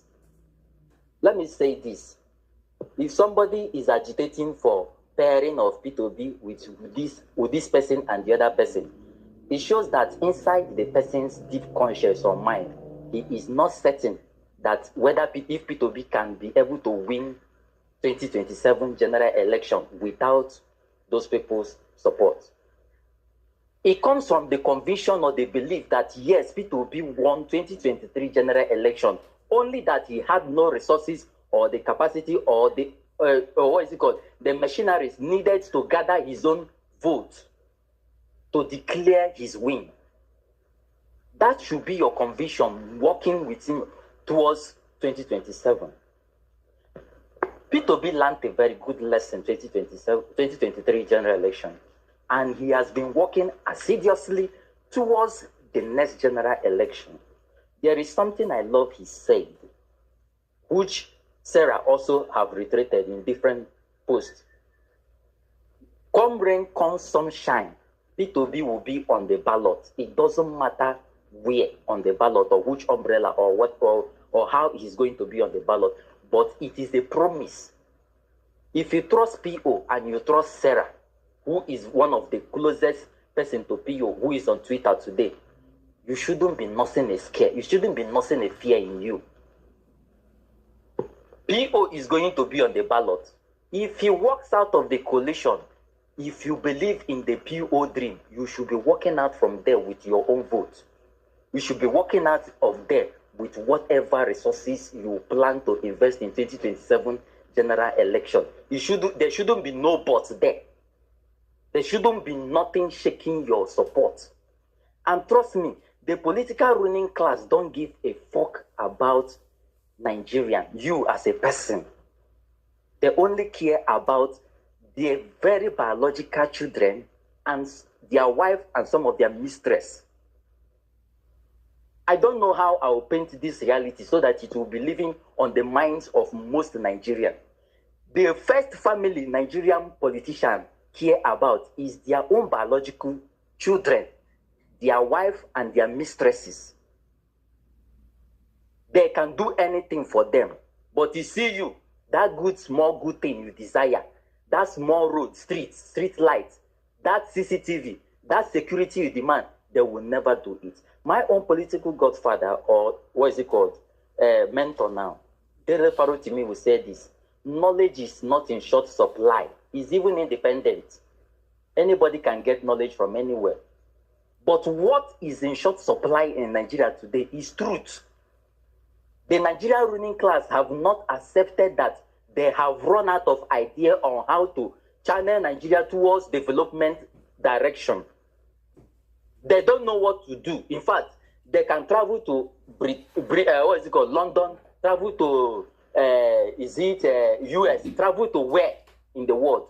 They will come back and never see how the interlock on those streets were being laid, perfectly laid. They will pretend they never see how the street lights are perfectly mounted. They will pretend they don't know what is going on in those societies.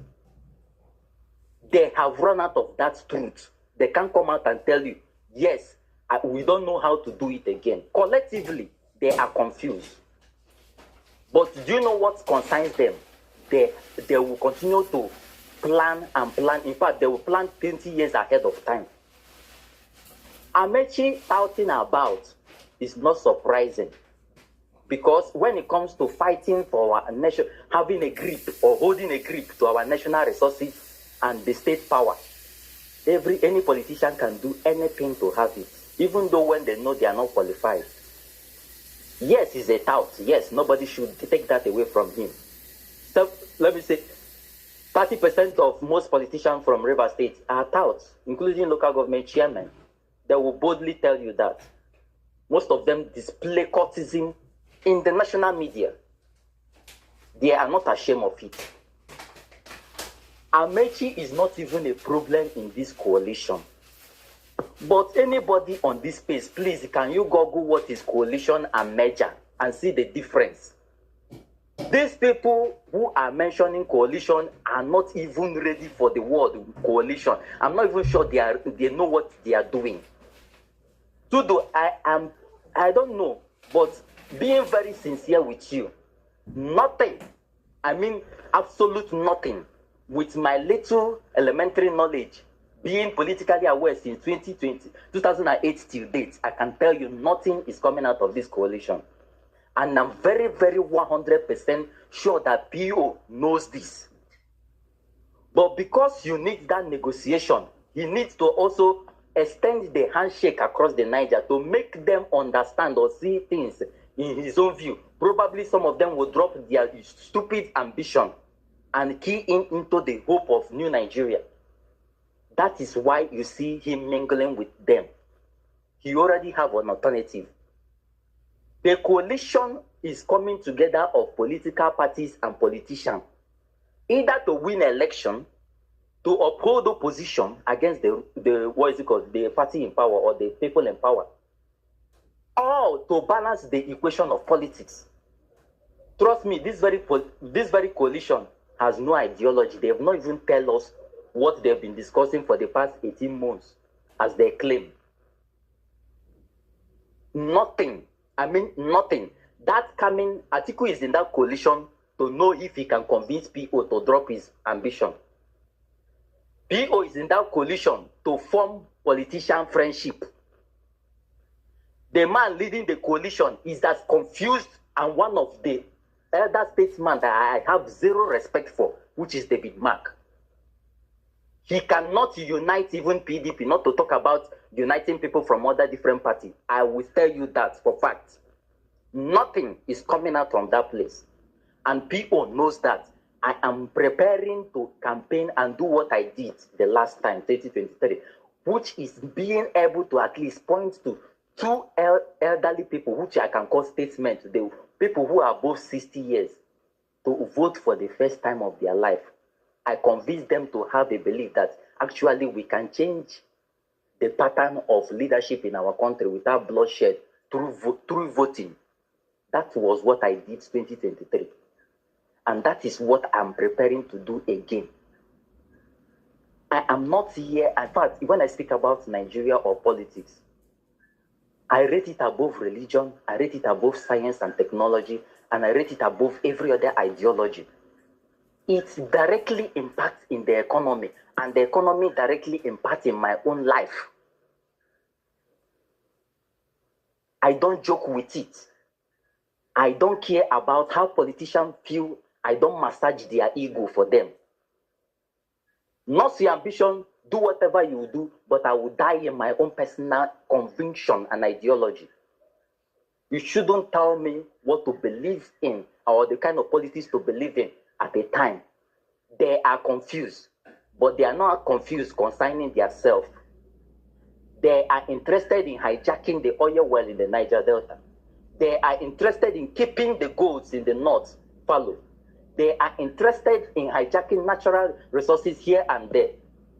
But when it comes to building the fastest rail on earth today, they don't have the idea. They don't know how to do it. If it's about assembling a factory that will manufacture phone in Nigeria, they don't have the idea. They are a bunch of waste. I am saying it. Just like the way you always say, Sudo, our Geo. Trust me, you always say it. Get the fuck out of here because you are full of shit. These men are capital full of shit. Trust me. We keep talking, but there's a lot to say, but I just wish, if I remember any, I will just come up, please. But we have a nation to build. I don't know if Nigerians will see it from my own perception. Who are the people? All right, my man. I got your point, bro. Thank you very much. All right, ladies and gentlemen, we're still here. I try to be nice, but sometimes people deserve to be told to get the fuck out of this space.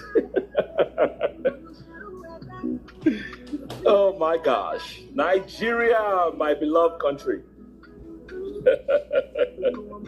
Nah, man. I swear, man. I swear. All right.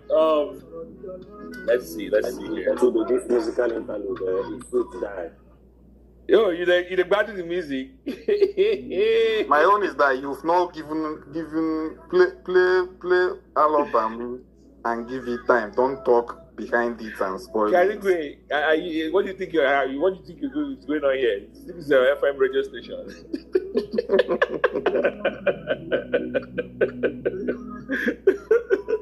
All right.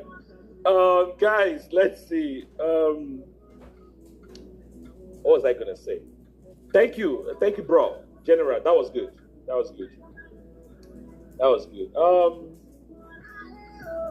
So here's the key, right? The coalition. I said at the beginning of the space, before I go to the next person, I have gone through the 7 stages of grief on this issue. If you guys know what I'm talking about. You guys know the 7 stages of grief? I have gone through them with the coalition. And on Saturday, after that Amechi stunt, again, Emira, I agree with you. He doesn't deserve any of our valuable time. But I just need to talk about it because people are talking about it, especially those of us that are invested in the outcome of the coalition. And Amechi is a name that has come up in the coalition, right? It's a Southerner, and for those of us who have been arguing for the ADC to, zone the ticket to the South, he has every right to be in the game, right? So this is the only time I'm going to focus on it, and then I'll move on. If others want to talk about it, it's fine by me. It was just this. Tudu, I want to ask you. Hold on, please. What is the hold your thought. Hold your thought for a second. Sorry. Let me land on what I'm saying. You will ask a question. I promise. All right. Yeah. So I just need to get this off my chest. All right. So I was disappointed in the coalition after that stunt that Amechi pulled, because I two things. I asked the question on that space. I wasn't on the Amechi space, but it was a different space, and I was like, the messaging that is coming from the coalition, is it coordinated? So when Aregbe goes out, Ogbeni Aregbe, when David Mark, like I said, he doesn't talk much, but the only time he spoke was when he was, warning people that you can't be in and out, you can't be double dipping. It's either you're in or you're out. And then after he said that, we now hear, except if your name is Peter Obi or Atiku, there are exceptions to the rule. This was our special privileges. So, Balaji Abdullahi, and who else is there? So, when these guys go out, they've been very measured. They've been they talk like statesmen, very intelligently, very eloquent. They are guarded in what they say. They don't give out too much information. You have to read the tea leaves very hard and closely to even deduce anything from what they're giving. And then there's a Rotimi Amechi. he comes out and he pulls this stunt. And I'm like, what the fuck? What the actual fuck? Wait. Is this, and I made this point earlier in the space, Sumner Sambo of Arise News was suggesting rather, that it might be a strategy by the coalition to throw off the government. Because now, Amechi may not necessarily be really interested, like Emira was suggesting, may not be interested in even running for anything, right? But let's just throw all of them out there. Let them all just be talking, so that the government don't even know where to target. Because, and there's some truth to that. Because Tamboa has entered EFCC net as we are speaking. 189 billion that he needs to come and account for. This man went public with his plan, with his grand plan, to coalesce former Sokoto State Governor, current Senator, former Speaker of the House, to coalesce the PDP structure in Sokoto State, and then he will grab Kebbi, which is south of Sokoto, they're just neighbors, and then he will move all of them into ADC and fight against APC come 2027. And maybe that was too much for the government. And they felt, all right, it is time to open this nigger's file. So that's exactly what they did. That's exactly they dragged his ass. And now, El Rey was the first on the space today to suggest that he might cut a deal. He might cut a deal with the government. And guys, don't be surprised. when he gets out, he might be singing a different tune. I'm just letting you know ahead of time. Because he who pays the piper dictates the tune, right? So you just never know. So he was, Sambo was suggesting that the reason the coalition is delaying the official announcement of the candidate, in spite of all the shenanigans that we're all grasping at straws and trying to catch up, we're playing catch up with them, is for that very reason. And the government just showed their hand. Because if we should announce who the official person is now, they will use every lever of government, every power of incumbency to go after that person, should they have anything on that person, right? But they're keeping that name, assuming that's the plan. They're keeping that name close to their chest. I don't know. I don't believe that. It's believable to a certain extent, but when you listen to a man like Amaechi, you're like, dude, even if you're going to send somebody out there to come and, I beg, can you send somebody different? Can you send somebody who can sound like a statesman, who doesn't sound like a thug? Can you send somebody who will not openly confess to a crime? Can you guys do that? You know, because that's what we're dealing with now in Amaechi, and it's disappointing for those of us who are rooting for the coalition. The reason it's disappointing is that the people we are fighting say, hey, look, I see your life. See your life, see the people you are speaking, you are saying you want to go into coalition. The movement, the pristine movement, the obedience. Your ethos is about justice and equity and all these other lofty ideas. And now there's an Amaechi in your camp. How do you handle that? And they will be like, actually, what had happened was, you know, in every family, there's that one bad child. You know, I just think that was just disappointing. That shit show that man put up that day over the weekend. But that said, I'm going to move on. Tudo, I just read another angle, another perspective for that that comfort issue. They said what the person was saying, the guy said he was in the flight, and what happened is that before takeoff, they asked all of them to turn off their phone. Yeah. And the lady said she has already put her phone on air flight mode. Yeah. They dragged it for a bit and left without her turning it off. And when they landed, she now told that she wanted to get out, and they told her that they've already called security for her, that she's not leaving. And according to the guy, that they started mistreating her before she retaliated. So I don't know. I don't see there's nowhere in the law where you need to turn off your phone completely if you're on a flight. Yeah. The advice is to put your phone on flight mode. That is why phones have flight mode. Well, look, whatever the story is, So can I ask you now? Can I ask you a question? No, hold on. You will. 1 second. Hold on a second, please. Whatever the story of that girl is, we've already. I wanted to move on. Samurai, let me drop you and then you come back. So whatever the story of that girl is, Karigwe, I think the best for me, and I think for a lot of well-meaning Nigerians, the best way to park that story is to say there's enough blame to go around. You know, the crew, the lady herself, they could have handled it differently. We could have allowed cooler heads to prevail. De-escalation. I think something IBOM Air should conduct for their workers. That was embarrassing to the company, to the country. Why are we dragging somebody like that off a plane? What happened to calling security and letting them come and cuff the person and nicely take them off? You know, that is just wrong. That said, wow, Lady Justice moved very swiftly on this one.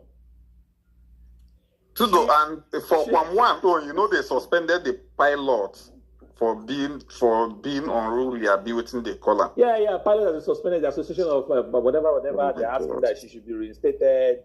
NCAA as Nigerian Civil Aviation Authority, they have recommended prosecution, which we know it's never going to happen. FAN has only handed down 6 months ban for Quam 1.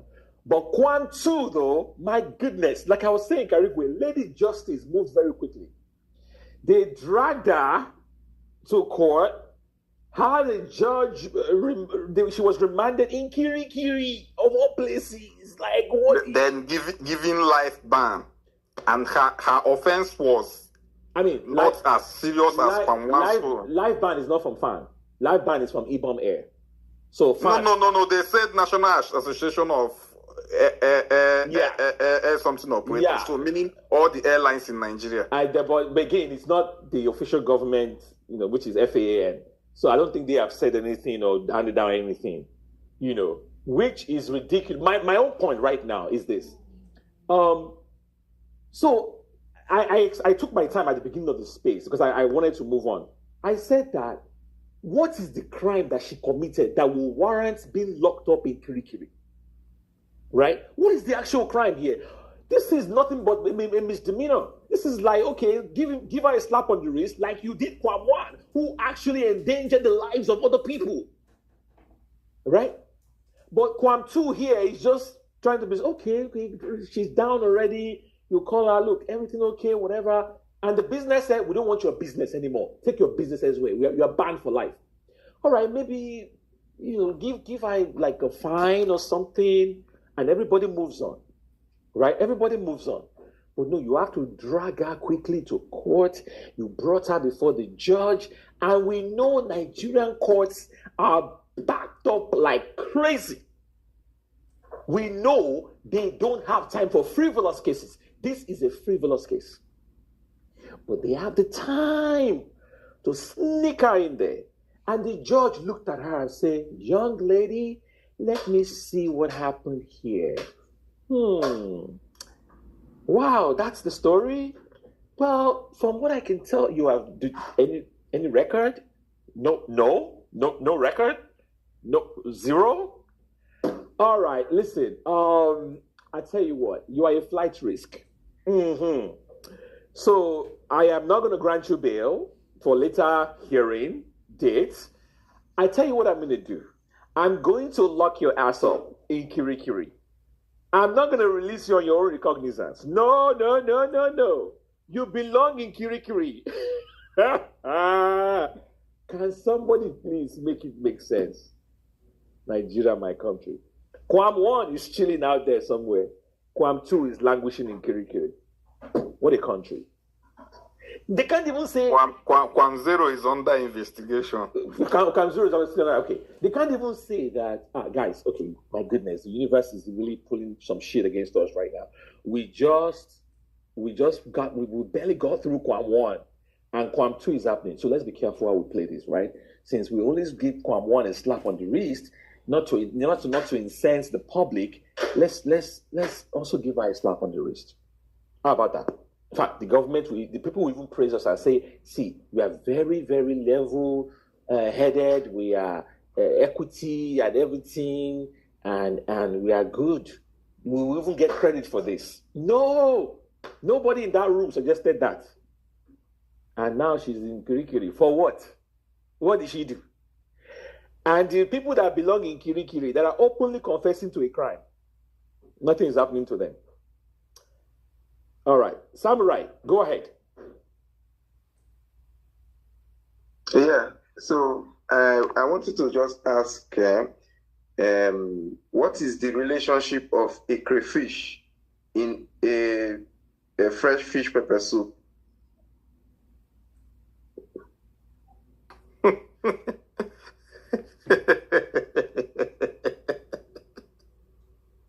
If you ask me now, this word, this picture where you put your eye, they like say you don't take something. Yendeba.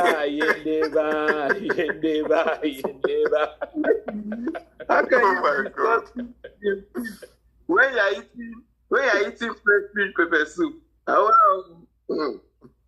this I didn't call any name. All right. I think we all got the joke. Thank you. All right, let's go back to the hands. CTS, are you there? Yes, finally. You're welcome. Thank you. I know, right? Sorry about the wait.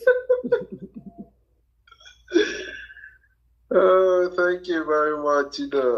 This is an interesting space, and I've been looking forward since morning to see something like this, because there was a space I stumbled upon. It was I think the afternoon time in Nigeria, and I began to ask myself, are we supporting the ideology, or are we following the man, Peter Obi? And I began to ask the philosophical question of who is actually a person? Who is actually the person? Because somebody said, provided Peter Obi has accepted the coalition one,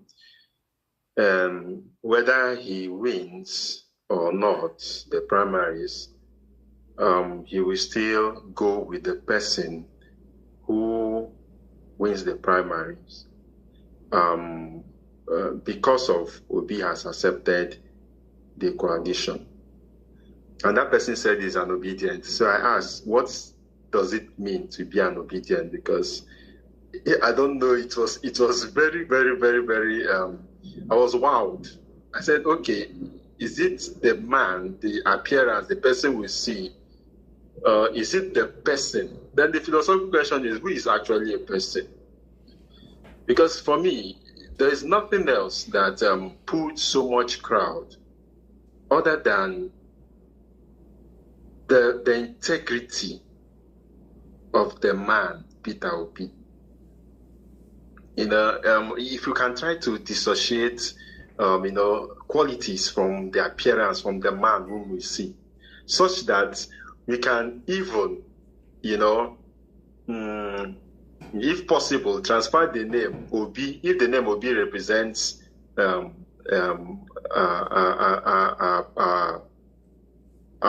politician that the Nigerians have never experienced and witnessed, and they push for, that we can transfer the name Obi to the person, so that people will see that actually what you are voting for or following is the integrity, the qualities of a man, and not just the man. But fortunately, the man who has this quality is who? P.O. So I don't know why a person who claims to be an obedient would go for such, will say something like that. So because the man, Peter Obi, has accepted the coalition, so whomever the coalition brings out, I will go with the person. For me, that doesn't make sense. That shows someone who is not thinking. Now, back to this coalition of a thing. This morning, while I was in bed, I was just like, something came to my mind, and I posted it on my status, and I said, yes, in Nigeria, you see, the Nigerian system is divided into 4 types of persons. The first are the puppets who are loyal to, the British people, and they are the politicians. Then we have the second persons who are the institutions. These are the puppets in the hands of the politicians. Then we have the third people, I call them the nobodies. And they are the people you see, they do the dirty works. They are the people they pay, they come on spaces and say nonsense. They are the people that are eating from the crumbs that fall from those in the first level and the second level. Then we have the fourth people who are the most powerful, but maybe some of us don't know, and they are the masses. And this will now lead me to talking about the coalition. Now, like someone has said here, and you see me giving me that submission, 100. You see, that coalition can never work for obedience. They won't play us street. Make we use street language talk out. That coalition, they won't play us street. See, if we don't know, they are more afraid of the obedience. Those in that coalition are more afraid of the obedience than they are of Tinubu and his administration. Maybe we don't know it. They are more afraid of the obedience and what they can do. Imagine if obedience were insignificant. You think somebody will be telling you about coalition. You are insignificant. There's something they want, but at the same time, they don't like these people, but there's something they want from them. Now, why did I say this? I will analyze it now. Now, this same APC we are talking, they came out from PDP. They were looking for something. And now, I know when they were coming out, people were like, thank God, at least we're finally out of the shackles of the world of the PDP. But they know nothing are waiting. Now, from frying pan to waiting to fire. You see that you are fried or you are roasted. But this time around, Nigerians are being roasted. Are you getting it? Now, these people who are now coming out of this same PDP and forming different, they say they want to form coalition and coming out of different parties. Let me tell you, they hold the same ideology. If we don't know, let us know it now. Coalition cannot work. They hold the same ideology. And let me tell you, they are in the circle of even the APCs because the ideology of these people that are trying to form the coalition are even the same thing with those even in power, if they will not even show or shake it. Now, if they are to choose, if by adventure something comes up, and these same guys that are talking about coalition are to choose between going with the obedience and going with those in power, now I'm telling you, they won't even think twice. They're going straight with those people because you are going to be attracted to those you kind of have the same ideology with. And if you're an obedient and you think that the coalition will give you, will give Obi the primaries, for me, I don't see it coming. I don't see it coming. There was something I tweeted while that space was going on. For me, I know you might say I'm wrong, but it is my ideology. It is what I think. I'm entitled to it.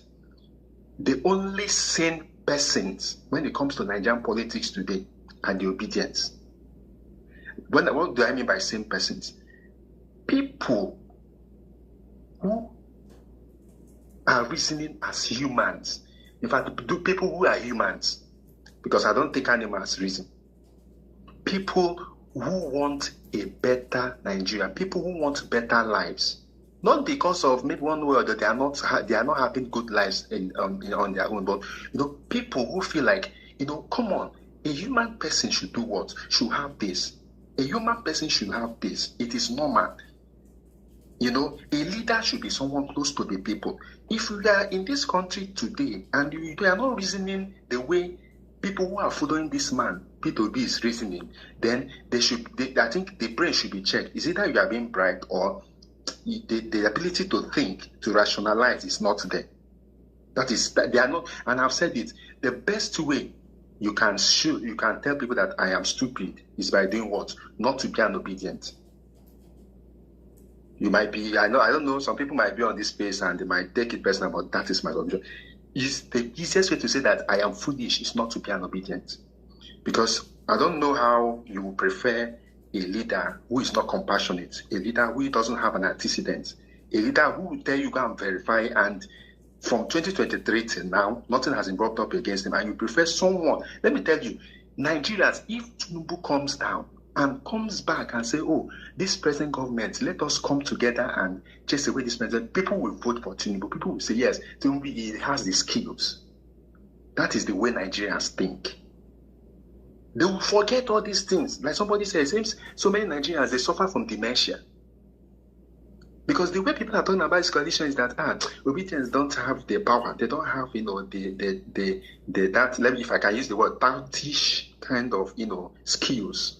So that is why we need a coalition. So that when we are in the polling unit, then when they say, hey, we have people that will stand for us.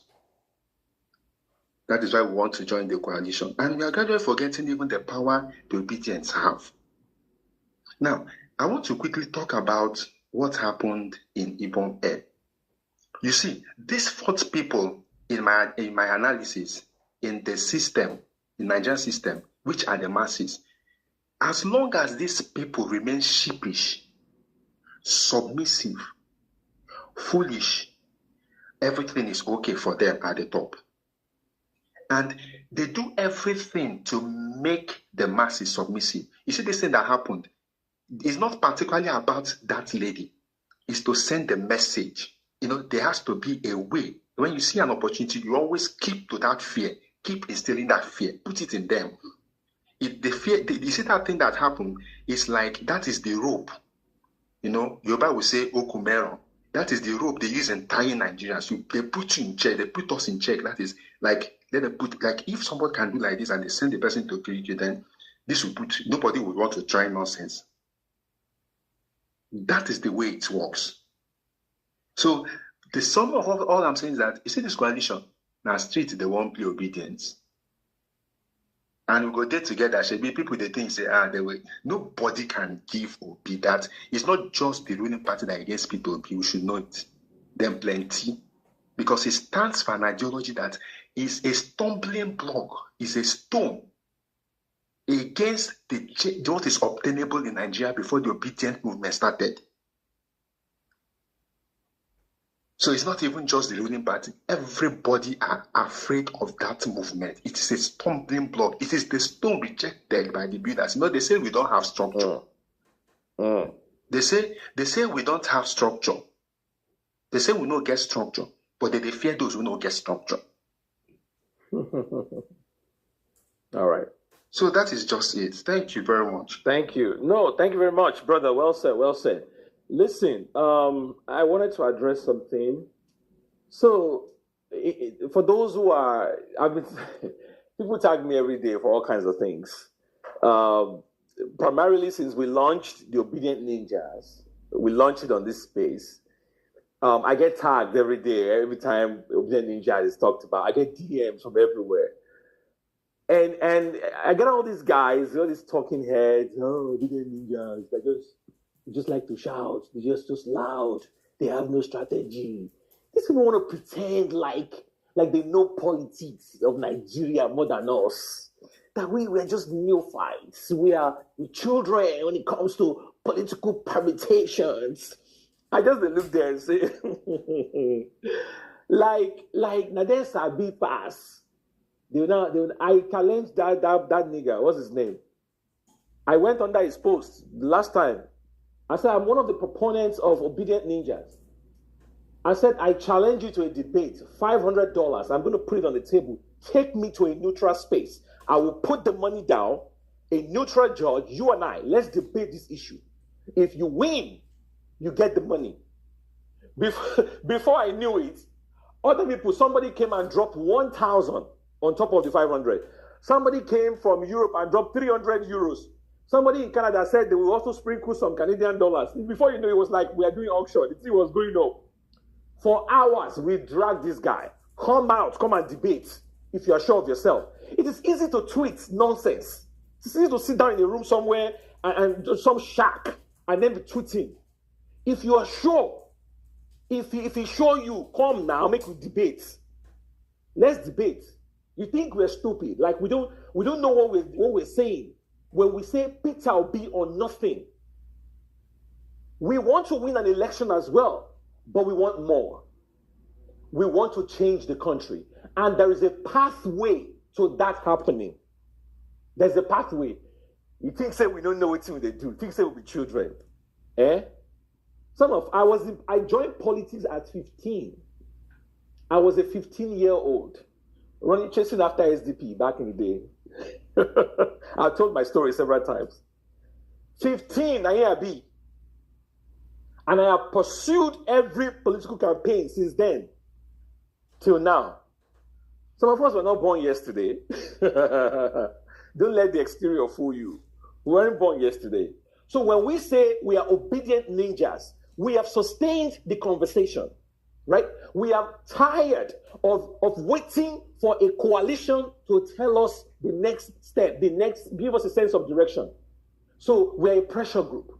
I put out a white paper the other day, what the movement stands for. That way, there is no misunderstanding. right? I printed it. I printed our ethos. And one of the things I maintained in the things that I posted, one of the bullet points there, I said the ADC coalition with ongoing coalition talks, don't be like PDP. Do the right thing. Because now Jerry Ghana is out there begging PO and others to come back. They said, we made a mistake. Come back. It's like that ex that jilted you, cheated on you, ran away, and now they see that you are the Cinderella. Then when you travel abroad, they go start to message you. It can become, you know, those, that is pregnant for another man. You know those cheap ass, low budget Nollywood movies? She did not know. When the title, any movie with a title, she did not know, guys. Make you wrong. She did not know he was a prince.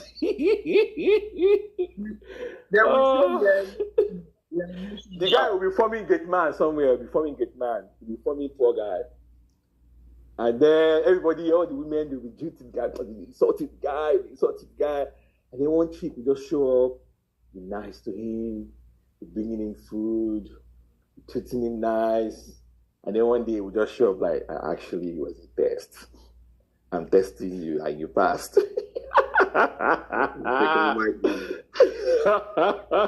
All right. Look, we're not stupid. We're not stupid. And there is a pathway to an Obi victory. So here's what's going to happen.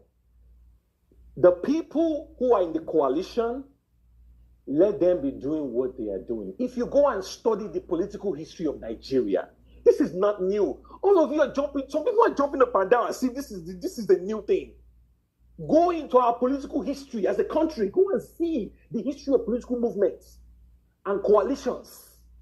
Go and see it. Go and see how the game they played back in. Now compared to those guys, we're like Disneyland. It's like we are playing. Those guys in the First Republic, they were ruthless.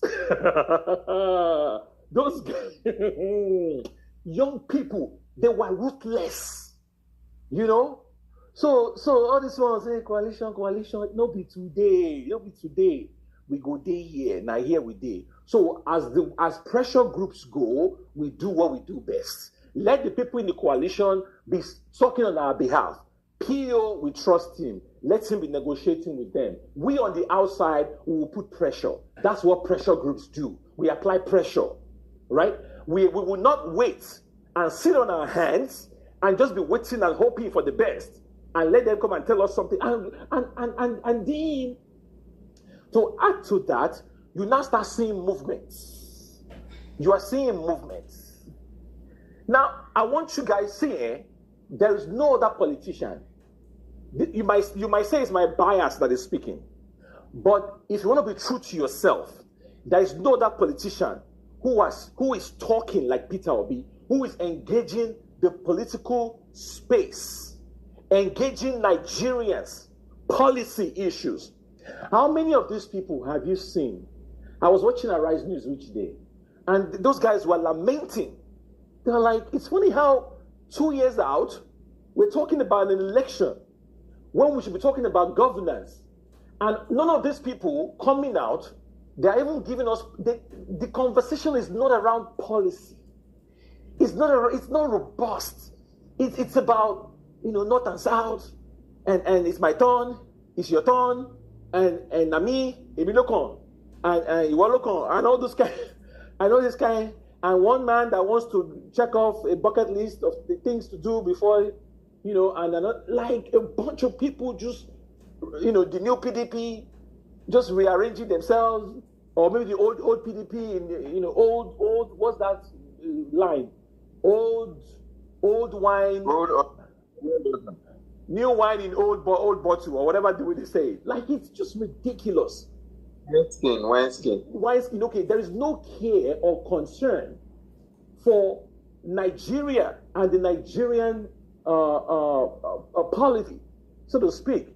I mean, have you seen the Ways and Means numbers that they're dishing out? Have you followed the recent just concluded NEC meeting? The amount of money that is being doled out, whether it's to NEMA and to the Ministry of Environment and Forestry.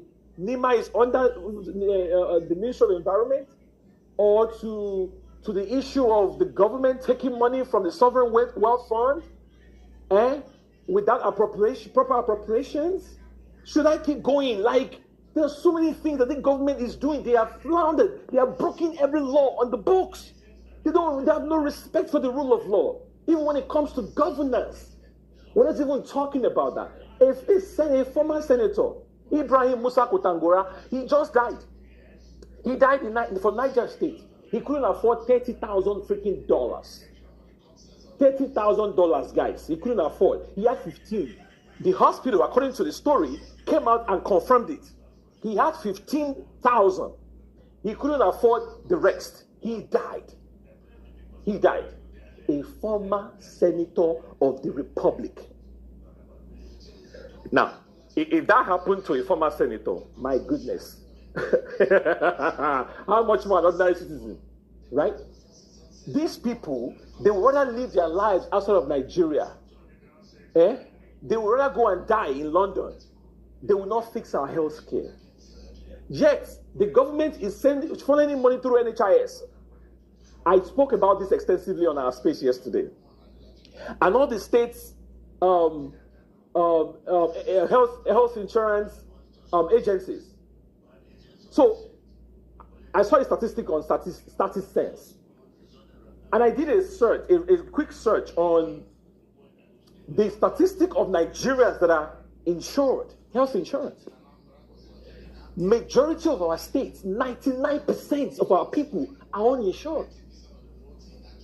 In fact, we that paid $4 billion to the Abuja FCT, the NHI, the health insurance program, basically to pay off the health insurance debt owed to the HMOs. 4 billion. How many percentage of Abuja people are insured? 4%. 4. So who is this money for? Who is being covered? I don't understand. All of the states are getting monies. I have proposed, and I'm going to make this policy recommendation when Peter Obi becomes president. NHIS must be gutted. It has to go on the chopping block. See, these people run Nigeria like it's their private company. They run Nigeria like it's a state. It's one state. This unitary system that we inherited from the military, it has to go. You don't need a federal NHIS to be micromanaging health insurance schemes all around Nigeria. You don't need it. They claim to be regulating. What are you regulating? HMOs are inflating the rates. They claim to be seeing people. Otherwise, why will a senator who has 15,000 be allowed to die? Which country in the world, even for Yankee and for all these other places, they charge you a bill. You say you have 15 out of 30. I don't know how many countries where they will turn you back. They will treat you first. They'll make sure you're okay. They'll perform the surgery. If they can't find, many of them have endowments. They have people who have donated, like foundations. If they will look in those places, all this Bill Gates Foundation, all these other things, rich people from either the country or the state who continue to give, even after they are dead and gone, they are putting down in their will and trust that those monies should go towards helping society. So the people that are managing their trust on the regular, they give to hospitals, they give to schools and all of that. They will look in those areas to see whether they can find that money. So support what you have so that they can save your life. Right? That's what they do. Now, in the event that they can't find any money to add to what you have, they will treat you anyways. They will treat you anyways, and then they will bill you afterwards. Even if they have to sue you because it has happened. People have been sued to court for healthcare bill. And then the judge might look at it and say, okay, in order to guarantee, instead of locking you up, there is no point. We need to let you be out there so you can be working and be making money. So you can be paying back. So you can have a payment plan. Or they can just garnish your wages. Kind of like you do child support or spousal support.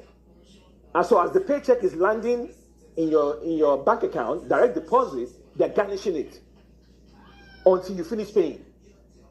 There are ways around this. Several options. People don't always have to die. And it just basically reveals, it exposes the shambolic nature of our healthcare. Yet, you will hear that the government has written how many billion to this agency? How many billion? From FAC allocations to JAC allocations, right? To MDAs, all of these guys, money is just all over the place. Money is everywhere. Yet, you don't see the impact of these monies. You don't see it. You don't see it, and it's a shame. So if you really want to fix our healthcare system, right? If you really, really are serious, it's not about making all these headline announcements, that you have paid off this bill to NHIS or to HMOs or whatever. It's very simple. There are things we can do. It's very, very simple. I talked about NEMA, and it's so funny that it was. So I talked about the NHIS, and then the following day, Tinubu signed the healthcare bill 2025 into law. So I'm like, okay, is it that Tinubu was listening on the space, or I mean, of course, they probably had it in the pipeline already. But again, it's the same bullshit. Accountability, what do you call it? Regulations, and then making sure HMOs have, insurance companies have the financial muscle to underwrite many of these things. You know how insurance goes. So it's like that. So they want to tighten the regulation. But at the end of the day, he doesn't do anything. He doesn't do it because a lot of Nigerians are still uninsured. People are still dying. He doesn't do shit. Tomorrow now, we're going to see another man that rushes his wife to the hospital about to give birth. She dies. And that also contributes to the maternal mortality. I don't know what the Ministry of Health is doing. Me, I don't understand. Because according to UNICEF, right? According to UNICEF, we're losing close to 75 to 80,000 women annually. That is a fact. Guys, just look it up and fact check me. According to UNICEF, to maternal mortality, so which means pregnancy complications, live births, and postpartum issues. That is the number. So we are churning out 7 million babies every year in Nigeria. 7 million. And then for every 100,000 live births, we're losing 1,000 women. So if you extrapolate that to 220, 230 million people, 80,000 roughly. Everybody in Nigeria knows somebody who has lost somebody when they are when they got pregnant or trying to have a child. This is 2025. We can improve on these numbers. We have one of the worst maternal mortality rates in Nigeria. It can change. But so it's not enough for the federal government to be announcing all these ways and means bullshit. Now, Cardoso has said that, by the way, I mentioned this yesterday. He has said no more ways and means for the federal government because, they practically was bankrolling the government whenever the government was in trouble, which is what contributed to Buhari printing all those trillions, which landed us where we are, inflationary atmosphere that we find ourselves, Buhari and Emefiele. So Cardoso has said no more ways and means.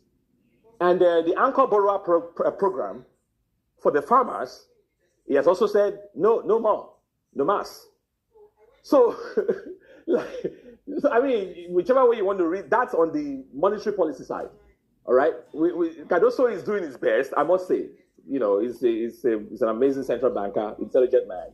And he's doing his best on the monetary policy side to maintain the balance in the economy, to sustain the economy, to keep it afloat. And but on the fiscal side, there's a lot of problem. Wale Edu and the rest and his team. There's a lot of problem there. I mean, it's a simple. You can see it's a simple fact. All right. So I think that. The government has 2 years to turn this thing around. Just do things that we can see. do things that we can see. For instance, that health insurance is very important. Nigerians shouldn't be dying because the husband couldn't afford 100,000 naira.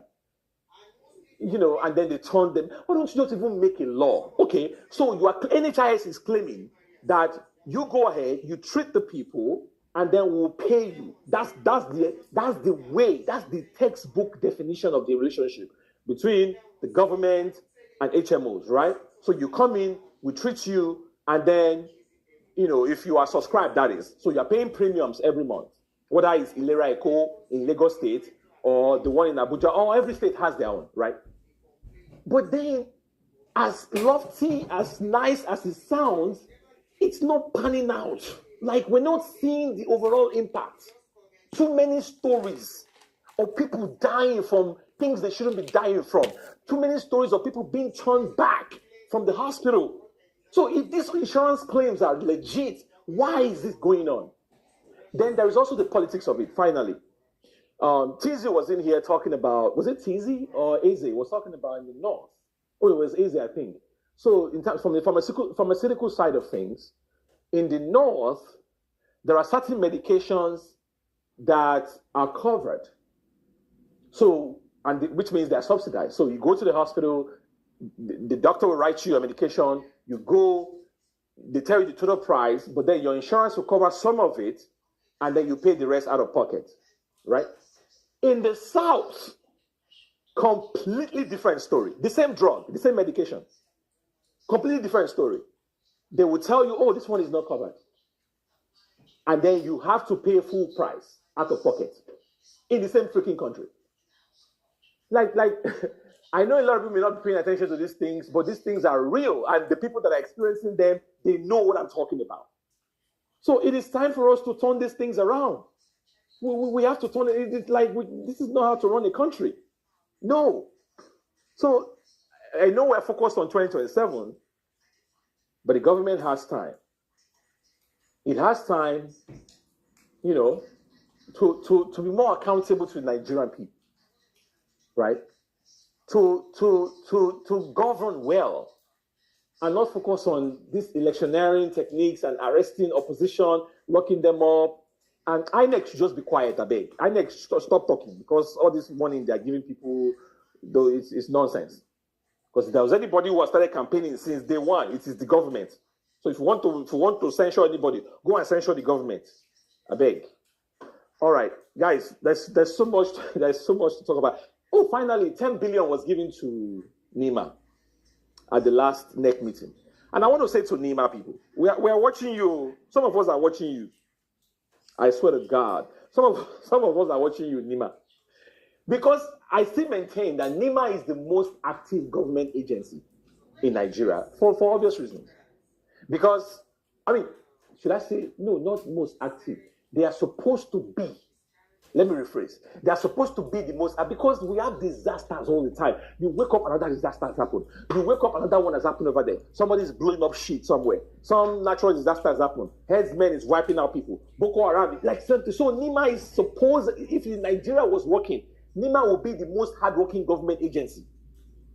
And then he gives them 10 billion at the last NEC session. I think that's too small. I don't think that's enough. If we're really serious.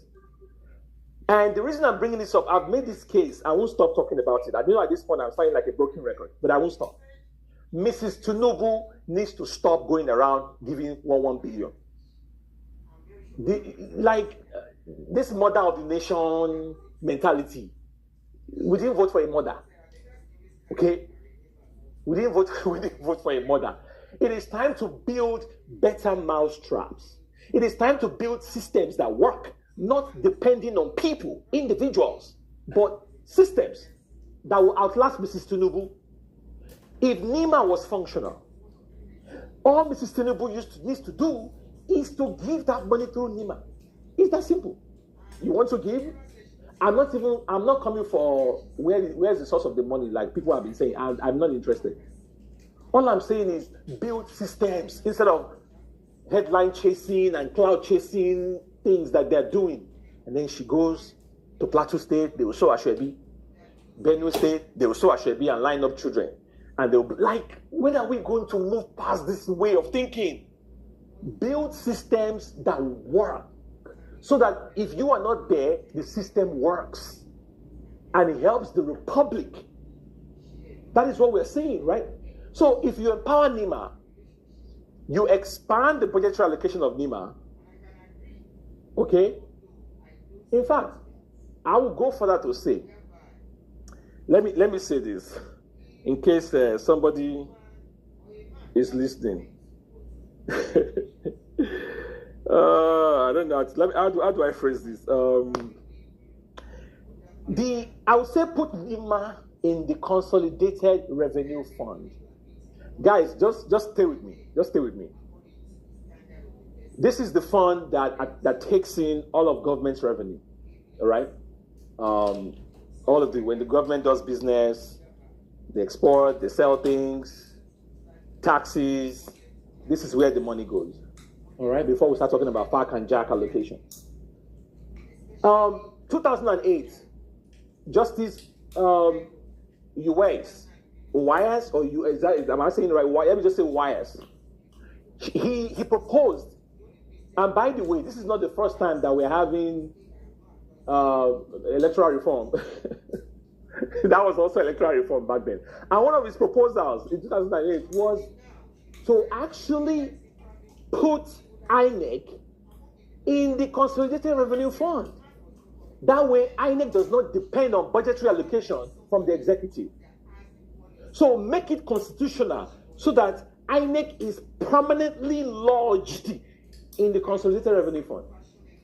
Because the way it works at the moment is that Tinubu is going to write a check, make provision in the budget, whatever the heck they want, and they will give it to Mahmoud. In fact, he's complaining now that how many billion we didn't give him the last time is not enough. Now he's asking for over 100 billion or so to conduct 2027 election. So take the INEC from take them away from the mercy. Let them not be at the mercy of the executive. That's what Weiss is saying, right?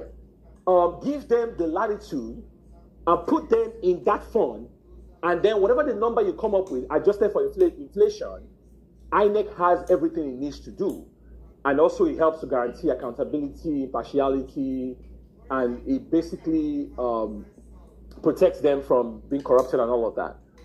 So I think the same thing should happen to agencies like NIMA. So that if NIMA has enough resources, right, you cut out the red tape, you root out corrupt politicians, officials, the money, NIMA will be on ground. Plateau, Benue, wherever, Borno State, Mokwa, Niger State, they will be on ground addressing people's needs directly. We will not be looking at a situation where IDP camp people are protesting at IDP camps for basics. It won't happen. We will not be a situation where we're doing comparative analysis where that foolish man, Aliyah, is giving how many million to Odega, the chick, Super Falcon chick from Benue. And in the same Benue state, IDP camp people are protesting for lack of basics. Some days I wonder if we are cursed in that country. So, again, every state has its own state agency. The federal government is dead with NIMA. Why don't you empower these people? Let them do the work. Enough of the headline grabbing. Enough of Mrs. Tinubu going around and doing charity. We don't need charity. Nigerians don't need charity. We need government systems that work. Charity will not sustain any nation. No. Charity should be like an appendage.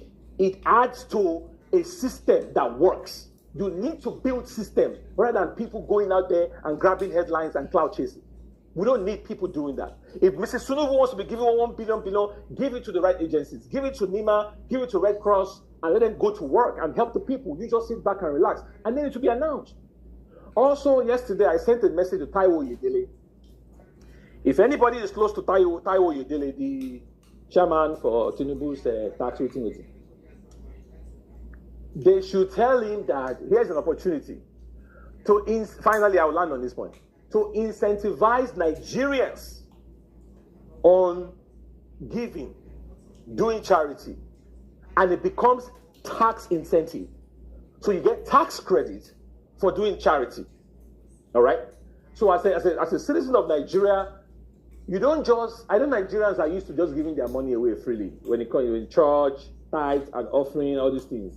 But we need to reorient our people to start looking at the tax benefits of giving. This is how it's done in other countries. All these rich people around the world, this is what they do. You give to Red Cross or Red Crescent, and then you get tax credit for it. So as a Nigerian, Taiwo Yedele should be out there preaching this. He should be telling Nigerians, feel free to give. You want to help the IDP camp people, help the flood victims.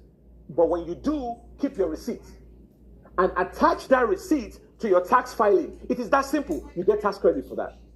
That is how this thing moves around. But every time, because some people just want to be grabbing headlines, that is talking about a system that works. You build systems that will outlast you. But when you are only interested in cloud chasing, then you'll be running from pillar to post. You'll be giving 1 billion here, 1 billion there, so they can say, see me. Yoruba people call it charismatic behavior. So that you can see that I'm the one doing it. No, we don't need that. Nigerians deserve better than charity. We are citizens, God damn it. We don't need charity. We need what belongs to us, our commonwealth, not charity. Not charity. Charity undermines the people. When you go out there with your 1 billion, you think you are being seen as an angel? No, you are basically undermining the people. You are dehumanizing them. What they need is what belongs to them by rights of citizenship. That's what they need. So please build systems that will last and that will outlast you as well. That's what we're talking about. All right, I'll take a break. Maverick, are you still there? Maverick. Yes, I am. Good evening. Welcome. Please go ahead. Thank you so much. Good evening, everyone. Good evening, Obidient Ninja, and everyone, on the listeners section. The last speaker, I don't know, you spoke a lot, and some of the things you touched today, I don't know why I got emotional about them. Maybe because I am directly, some of those things are directly attributed to me personally. I know I've had this conversation just once, that I came up on a space and I had to rant in that direction, bringing up the healthcare system here and how messed up it is and all that. It kind of riled me up. I, at a point, wanted to just take my hands down. Well, I just feel I still just need to talk because initially I wanted to talk on the Quam 1 and Quam 2 and, bring us... You can still talk about it. You have no time. Go ahead. Okay.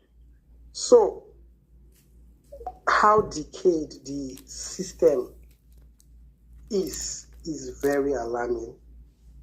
I, for one, I lost an uncle due to the annoying healthcare system we found ourselves. I lost a niece due to a common malaria/typhoid incident. The young lady being rushed to the hospital and then being expected to pay a certain amount. The parent didn't have it at that time, or the person that brought her to the hospital didn't have it at that period. Okay, administer first, at least, just care for them. But no. And all that happened, all the rant, all the anger, all that, everything still died out. The hospital is still operational. Everybody has gone normal. and we still bear this pain continuously. And this is just on just one side. There's a lot of people that has a whole lot of experience. One of the reasons why some of us, when we come up here, we put our emotions, we put our resources, our energy, the resources that we don't even have. We shall just find a way to just scribble it in there, and we are trying to build a good country that would ensure that citizens at least enjoy the basics. The basics. And the good thing about Nigerians here is that we are not so much the demand-driven kind of people. Just give a Nigerian basic things. Basic things. And you will see us, we go about, because we go about our daily, activities. Because we're hardworking. So long as a Nigerian knows that the next meal is coming from this direction, and I know that I have to put my energy, effort, and all that to ensure that I work to earn that living, to take care of my family, I am comfortable. That's just what an average Nigeria is always about. But where is the system to even give us the basics? Currently now, you can see the disparity. There is no more, there is no middle class. If you are poor, you are poor. If you are rich, you are rich. Even the rich are even crying. The healthcare system has dealt with a whole lot of us. A friend of mine had cancer here in, she works with Zenith Bank, and at that point in time, she didn't know she had cancer. They were contemplating relocating because they already, as if this sensed the whole, issue and all that ensuing in Nigeria. That was 2 years ago, before the election. And they hurriedly decided, okay, let's relocate. Relocated, husband, wife, and 2 kids. They relocated to the UK. Getting to the UK, she was diagnosed of cancer, breast cancer, stage 3. And instantly, the system there, instantly, did not decide to ask her, how long have you stayed in the UK? How much do you have in your bank account? What this, what that? They took charge of that. She went through all that process. She called me and was like, frankly, I don't know how this happened, but this is what the system does for me. If they are taking me as if I am a first-class priority, she has not spent a dime. I'm not going to lie. That's what she told me. She has not spent anything. And she is doing very well. She has gone through chemotherapy, gave her one of the good doctors and all that, because their public health care is, in fact, you can't compare it to our private here. Yes. You can't. And you see our amazing doctors are the ones even there.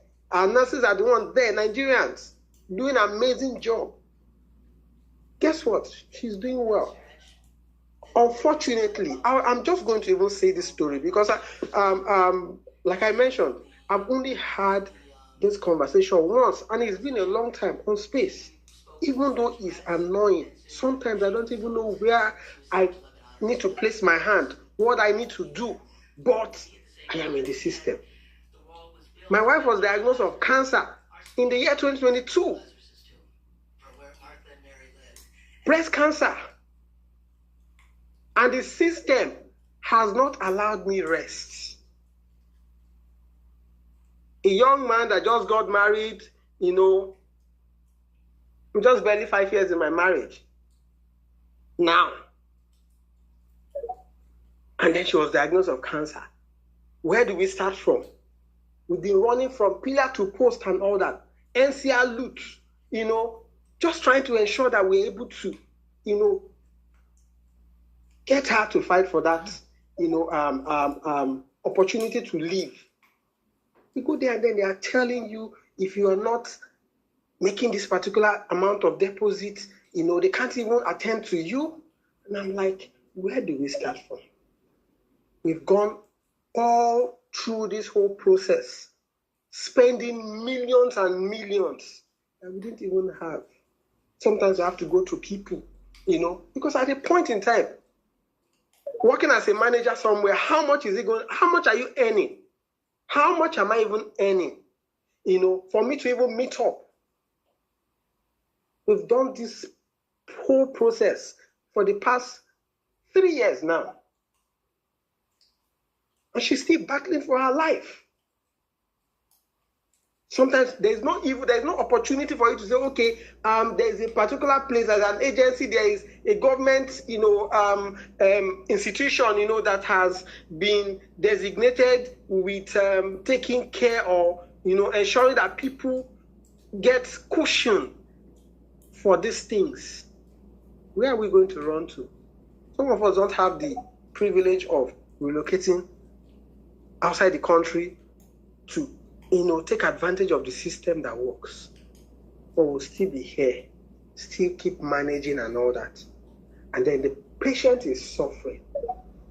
She's still battling. Sometimes there is no help in sight. Sometimes there is no, you can't even take advantage of the necessary drugs, the necessary meal that you need. Is it under this economy?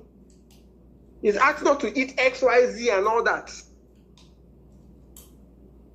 And then you go to the market and you see the cost of these things. So when some of us come up here with so much anger, with so much fire, with so much zest, with so much passion, and then we know that this system could have been better, could be better.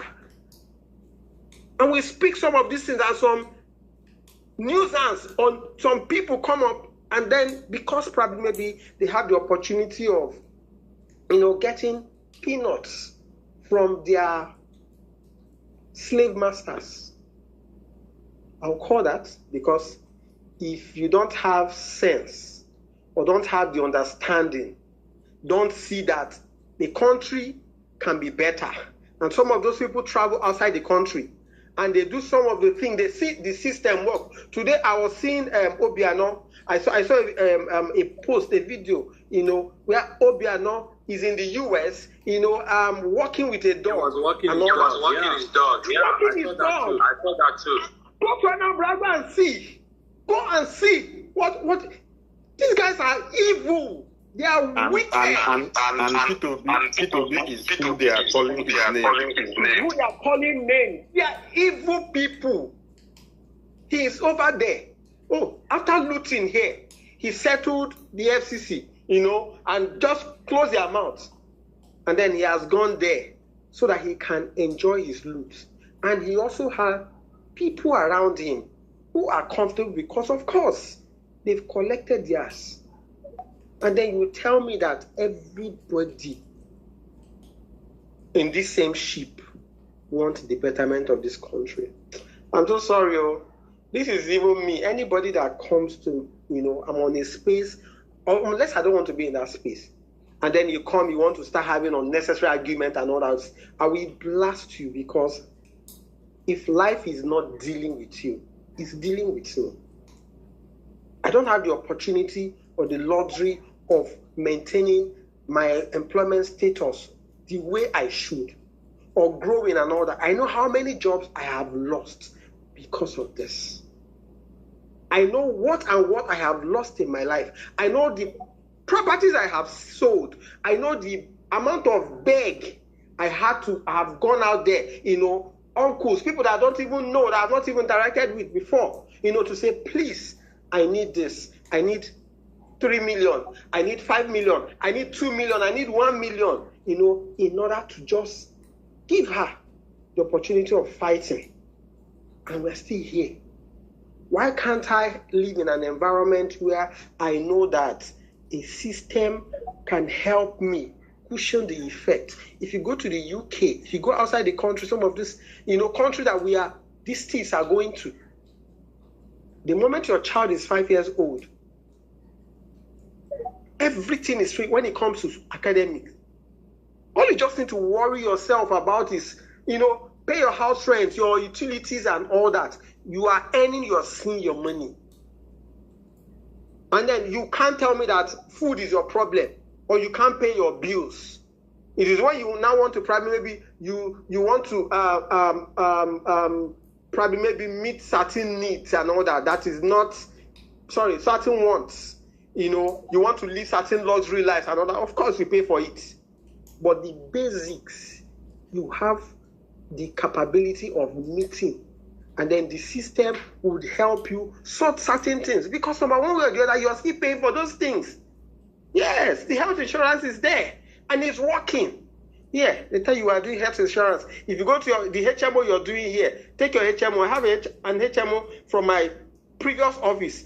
When I go to the hospital with it, they'll tell me probably maybe it's malaria that the HMO can cover. What the hell? It can't even cover your family.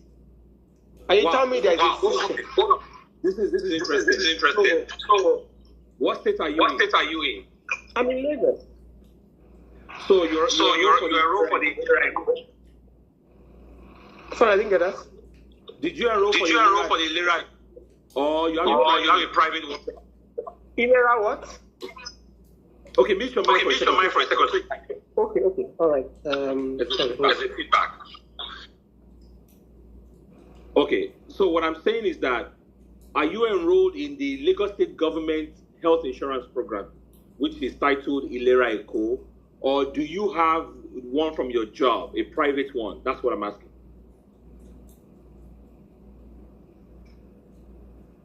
Maverick, go ahead.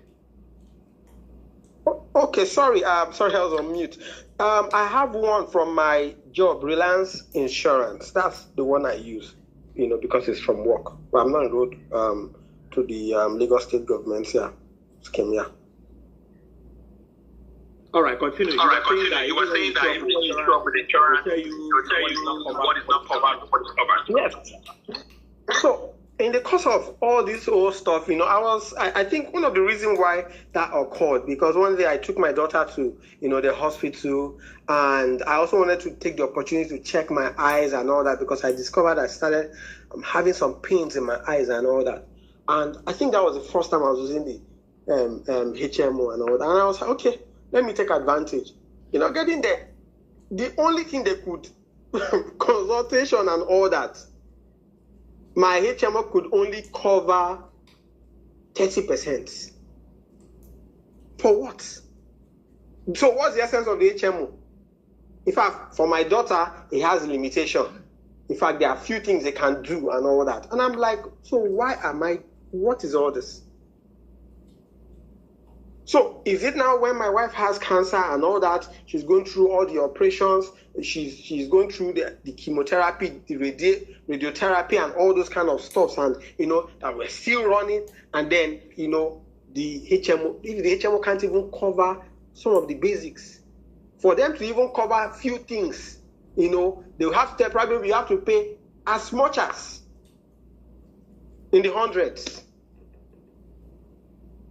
And these are just some of the issues and all that. So it beats me when, conversations around the rot in our systems, when it comes up and we hear people who act as if they don't understand or they don't know the reason why some of us, cry, we shout, we talk so passionately and all that. Some people tell us we are insultive, we are demanding, we are all that.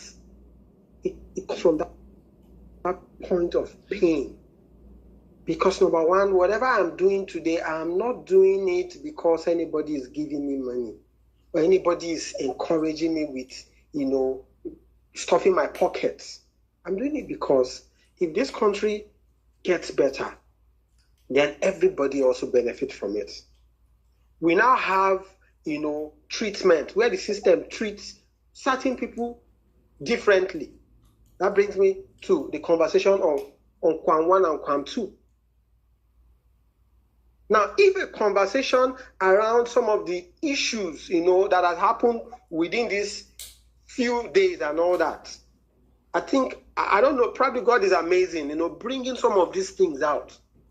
And we have government official, supporting an affluential person to say, okay, I apologize on his behalf, to err is human, to forgive is divine. And then Kwam 2, committed another offense that is even lesser to what Kwam 1 committed. And then instantly, the law swung into action immediately. Quickly, they took her to court.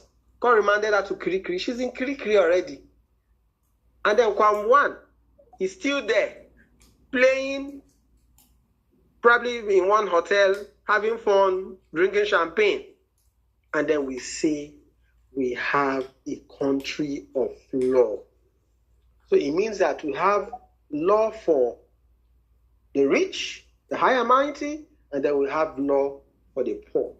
And there is no justice in sight.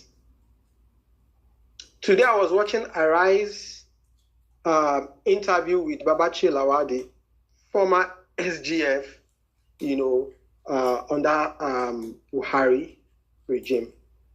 And I am so excited because they all understand, they all know that election was stolen. And he said it on live TV that they know what happened. That the election was stolen. Who won? Shehu asked, who won the election? He said, it's Peter Obi. Because we know what happened.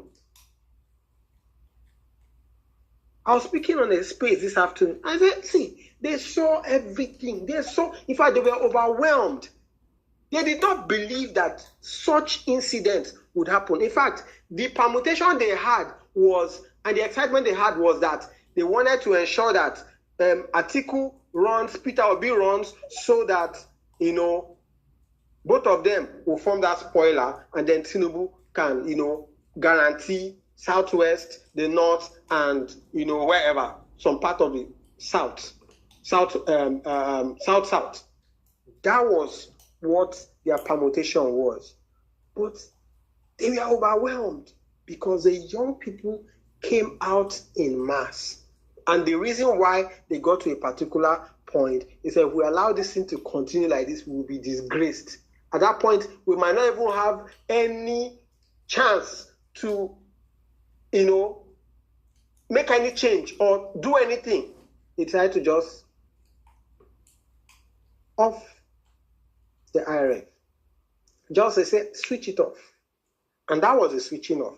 Aside the suppressions and all that they did, it will be scored over 10 million. That is aside the suppression and every other shenanigan they, encouraged using their system and all that, because they were in power. Buhari was here. Buhari already gave them a free hand already.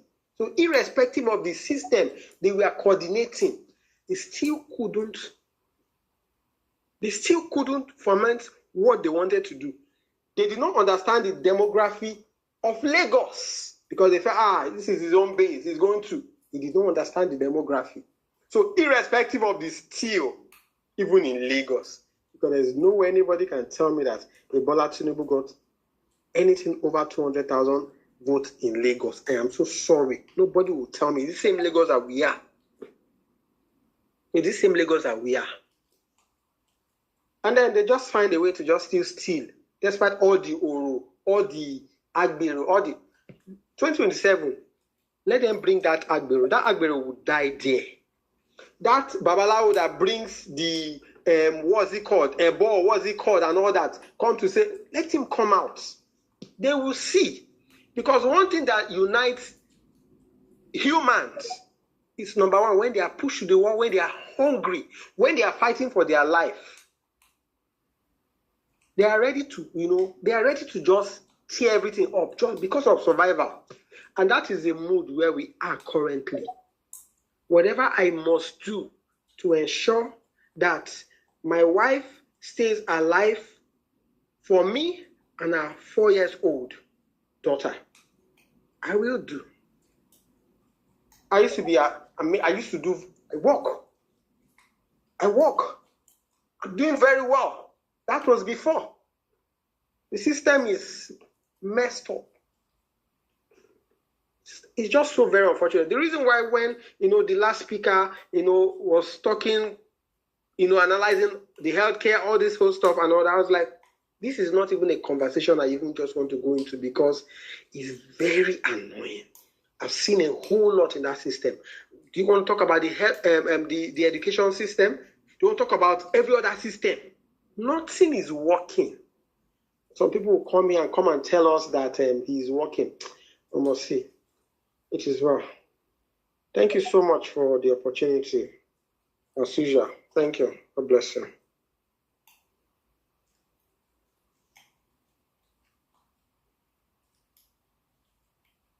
Thank you very much, Maverick. So, how is the wife doing? How are you guys doing?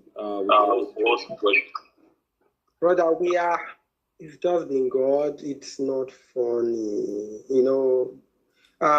She has gone through 9 sessions of chemotherapy. In fact, we've done lumpectomy surgery. We did mastectomy, the surgery and all that, cut off 2 of her breasts. I'm just saying this because initially I don't speak on these things, but I've gotten that encouragement. Just speak up, just keep talking, and all that. Gone through 9 sessions of chemotherapy, and if anybody here understands what chemo does to your body, and all that. Sometimes I see my wife is as if she's like a living corpse. It's so frustrating. Sometimes the prayer part is also inculcated. We do everything we need to just do humanly possible. At a point, we had progress. It was progress, Now asked, go back, after a few period, 2-3 months, go on another set of, all those, there are a lot of long tests and all that. Expensive ones. Everything cancer is expensive, especially in this part of the world, Did all that and discovered that, of course, it's type C. Is it type C or type 3 cancer? It is already spreading to some other place. Under her lymph nodes, another tumor is already growing there. She's in serious pain. She's in serious pain. A lot of supplement here. We are currently doing another, because she can't take chemo anymore.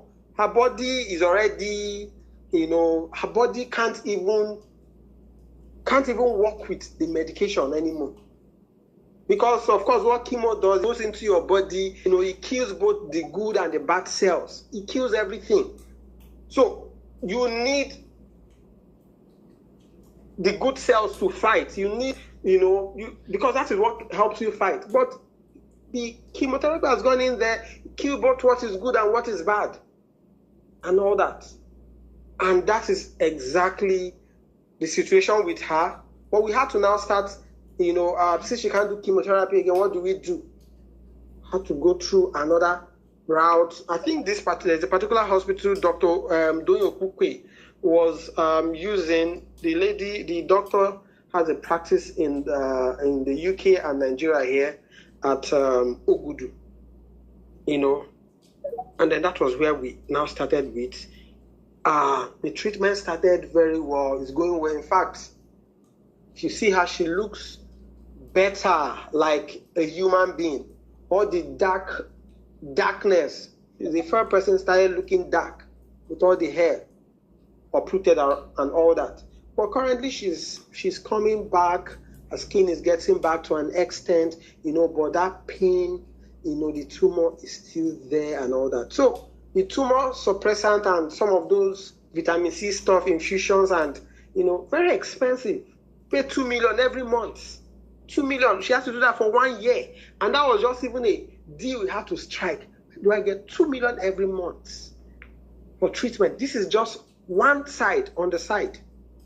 Aside all these supplements, the lifestyle change. I'm so sorry. It's annoying. Yeah. It's so annoying. It's just so, it's annoying.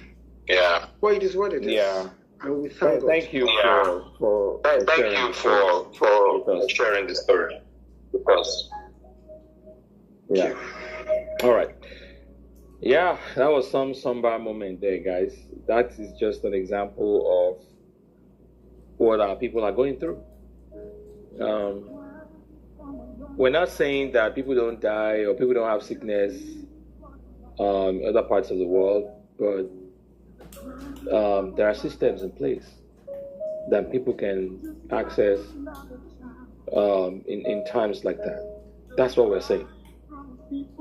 And these people, they're so heartless to the extent that they themselves, in the case of the man I just quoted, Ibrahim Kotangora, who died in Niger State, former senator, because he couldn't afford the medical bill.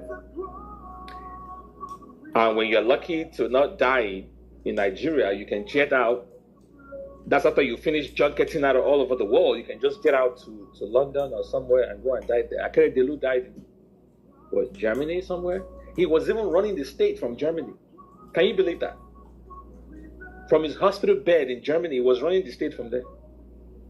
And there was this tussle between him and Lucky Aiyedatiwa before they finally resolved it. And it's a shame. It's a shame. It's really sad. Brother, I wish you all the best. You and your wife, I'm really sorry to hear that, but it's really sad. It's really sad. All right.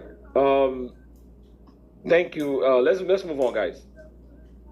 Justice, are you there? Justice. Okay, Justice, don't go sleep. All right.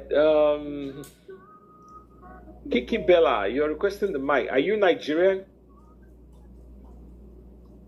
Give me 100% or thumbs up if you're Nigerian. My brother, I'm not sleeping. I stepped out of my phone. Can you hear me? Oh, okay. Yeah. Kiki Bella, sorry, yeah. Justice Wayne. Kiki Bella, you're requesting out of my phone. You're Nigerian. All right. Let me pull you up then. Justice, go ahead. Sorry. Okay, you dropped. Yes. I was actually getting a bit anxious when you were speaking about. Can you hear me? Yes, go ahead. Yeah, I was quite anxious when you were speaking about Oluremu Tinubu and the 1 billion donations that she's been doing. And of course, you see, the issue is that she wants a situation whereby everybody will be screaming, "Now, our mama BD," so on Nigerian money. That's number one. Then number two, you talked about the NHIS and why that particular agency needs to bite the dust when a responsible government comes in.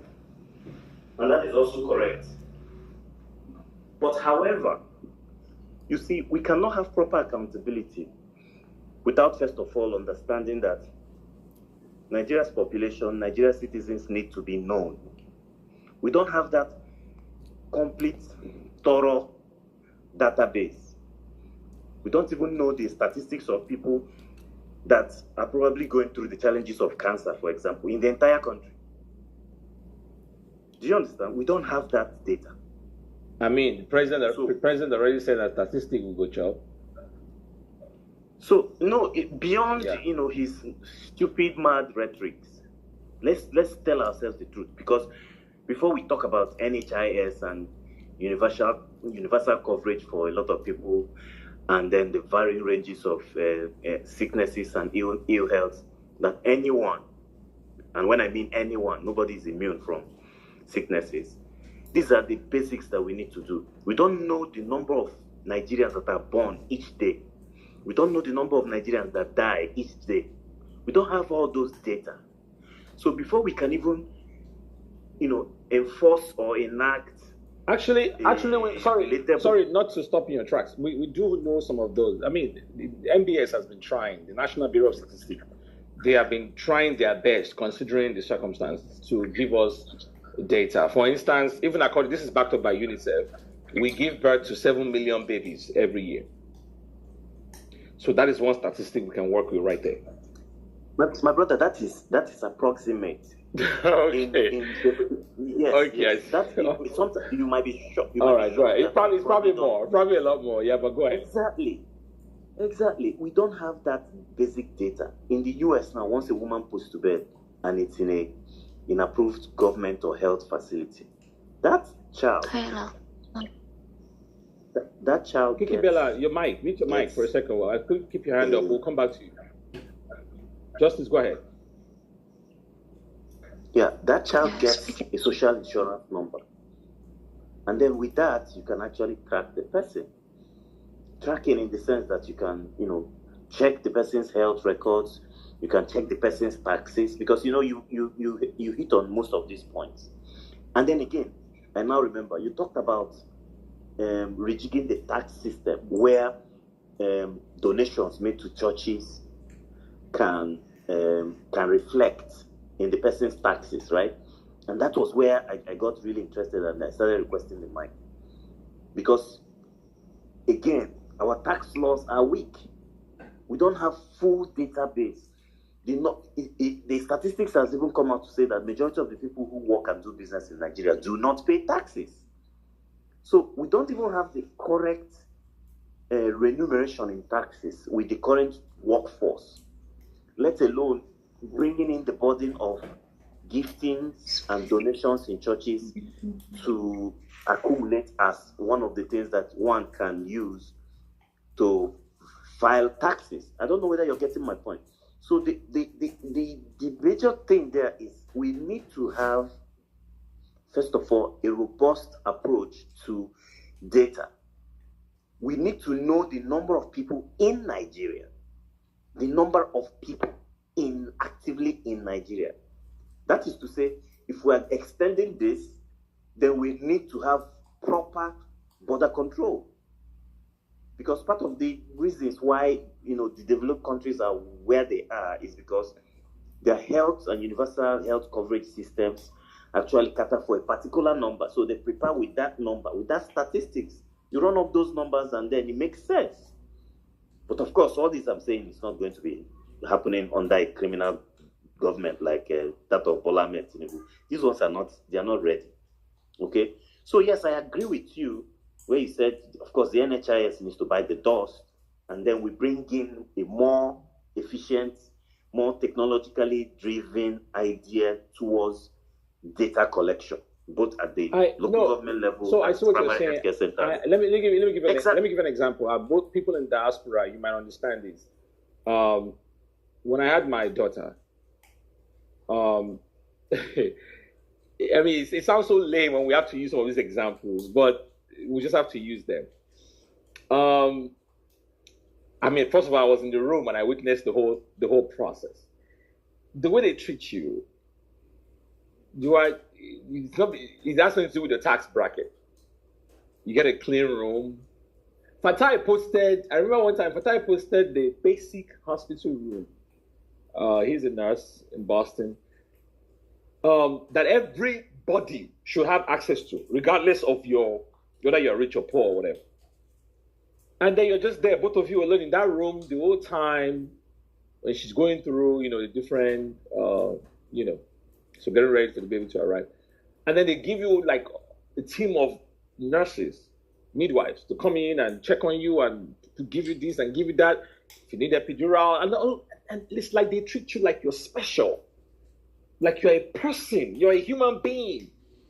And then they ask you, the dad, do you want water? Do you need anything? Let us know. Is the air too much? Is it too cool? Is it too warm?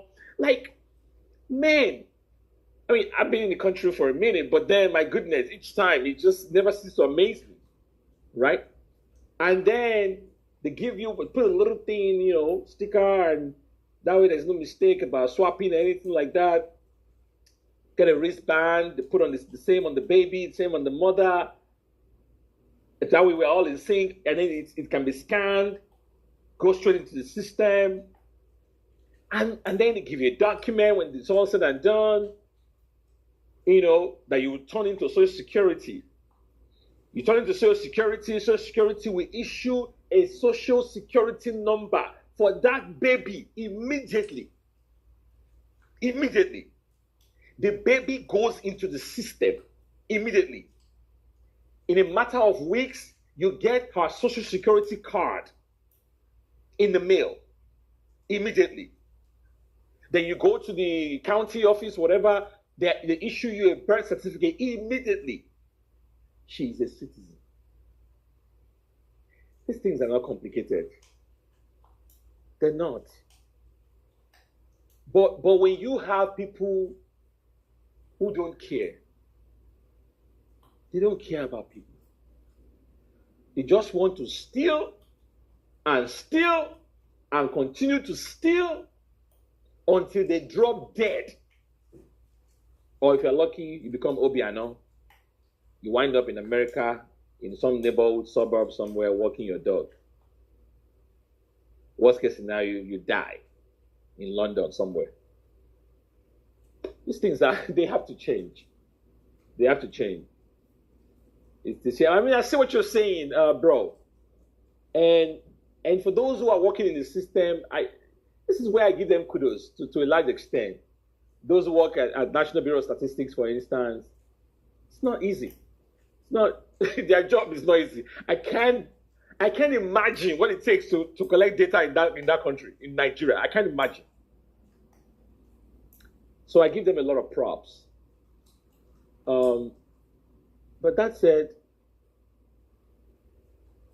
there's nothing more to say. When you think another story is going to pop out, another one, it's just a shame. It doesn't cost much to do some of these basic things. But people who are just evil, they just want to steal. And steal, like Dora Akunyili said something. I watched a video many years ago. The late Dora Akunyili. She said, the corruption in Nigeria I think she was saying it's a mental health issue.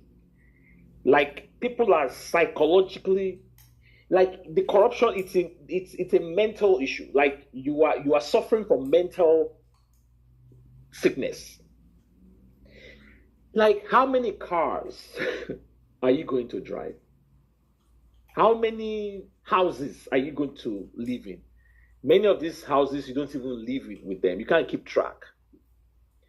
Compared to doing the basic things, for your citizens. Tudo, don't forget what you're saying.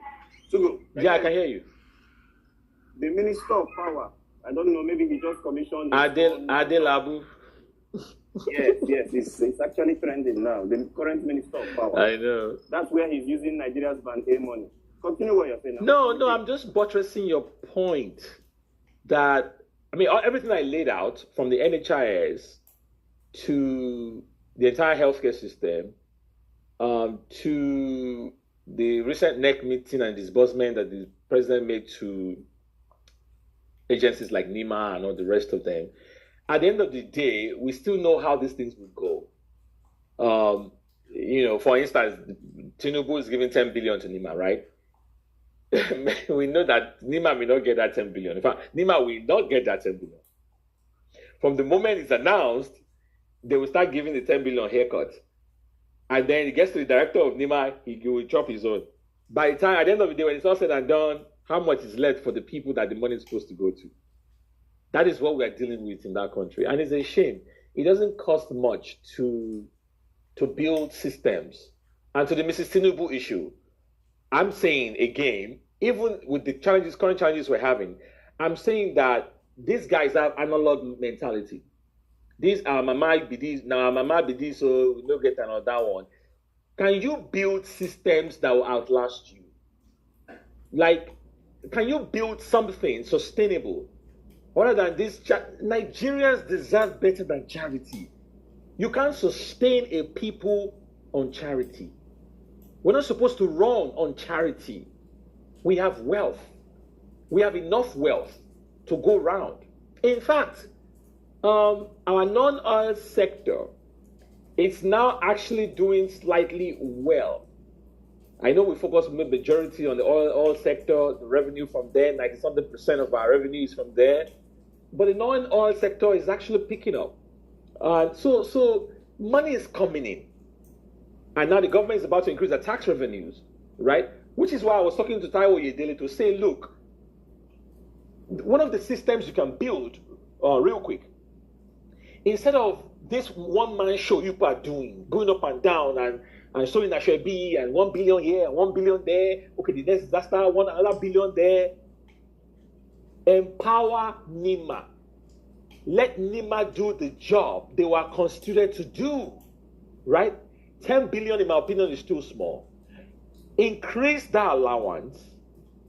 Cut out the red tape. Right? Root out corrupt officials within the system so that NIMA can be on the ground and work directly with the people. That's what we're saying. You don't need Mrs. Tinubu to go there and go and be dancing and showing Ashebi. If she wants to give 1 billion, give it to NIMA. Or give it to, because we didn't vote for a mother. This is not like a private citizen who is going out helping the downtrodden. All right? You are the first lady of the nation. And now you can come and claim. Now, I'm not even asking for the source of your money. I'm just saying, like, why don't we? You've been a senator. Why don't you work on? See, first ladies always work on initiatives. Aren't you tired of this women program? Women? Like all these women programs that are not going anywhere. At the end of the day, that corruption pipeline. Can you build something different so that that will be your legacy? And say when Mrs. Tinubu was there, she made sure that an organization like NIMA, like that could be your pet project. It could be your project, your legacy project, right? But no, all we want is all these up and down movements. And now Yelawata just experienced another attack. So now what? Mrs. Tinubu is going to go back there? So we have to start thinking differently in this country. That's what we're saying. But I see your point, Justice. Data is going to be a tough one because, yeah, it's a lot of things have to be in place before we can even get to that level. It's a shame. All right, Sarah is here, the baddest ninja ever lived. Sarah, what's up? It's like I'm going to send my resignation letter from being the Commander General of, I don't even know what to say, because they said you people say you want to break someone's lips. That's what you said, that you are threatening people's lives to break their lips. Who said that? He said you want people threaten him and you want to break his lips. Please, my comrade lips is very important to me. Comrade lips is so important to me. Please, you people should not break comrade lips. Don't mind comrade. After I wish it's even possible to break his lips. I will go and find it and break it now. You are not I'm Carry go, we don't do that. Yeah, we don't. We don't, but if you call for it, we'll give you a test of your medicine. Carry, I always knew you were an APC member because Obidient. First of all, we believe in God. We believe in the Most High that saved us. Okay. In this movement, that doesn't. The new Nigeria we are looking for, all religious houses. Even Trudeau believes in God because sometimes Holy Spirit used to enter him with shout vagabush. Okay. You know. Yeah, how is everyone? I don't know. I was feeling a bit down because sometimes you look at things that happen in the country and you just wish, or you just try to see how you can help, right? I went to POS guy this evening to go and do my normal everyday. In this our business now that we're doing, the country is so bad that every day you have to be paying people's salary because of someone needs money here, another person needs money there, someone is calling you, someone needs help. So I had a few cash on me. I'm like, instead of spending this cash, let me just use it to go and do my, give. I went to the POS guy, so we had a lot of transactions to send. And we're just talking and all. And, very smart guy, spoke proper English, proper grammar, putting everything in place. He was very well organized. And we got to a conversation. We're talking about the country. And he said he has given up on Nigeria. And I'm like, you can't be saying stuff like that. Look at you, you're still a young guy. You know. He said he's not young, he's 34 years old. I said, no, you're young. 34 is young. And then he, told me how he was always the best in school. He finished with this, finished with that. Right from secondary school, he was a well-performing student. But, Nigeria doesn't give people opportunity. So the way he was looking at me, like, it's like this girl thinks I'm lying or I'm joking. And then he pulls up his phone and brought receipts. Even in his university, he stood with the vice chancellor, all smiles, all hands shaky, taking awards and all of that. First class student, smart guy, and he's doing POS. First class aeronautics engineer. His engineering is in front of a POS machine. So when we talk about most of these things, right, a lot of people think we just want to come, we just want to talk. That's why I cannot fathom how these people who support the government, I'm not saying don't support the government, but tell them where it's wrong. Let them know, like, sir, man, this is one. A lot of people who know me, a lot of people who know, in fact, people who are very close, know. If you've been, I think, for one, a lot of us here know Rhoda Sanda. She comes to the space, and some other people who are very close to us, right? I just ask them how I and Pio go back and forth all the time.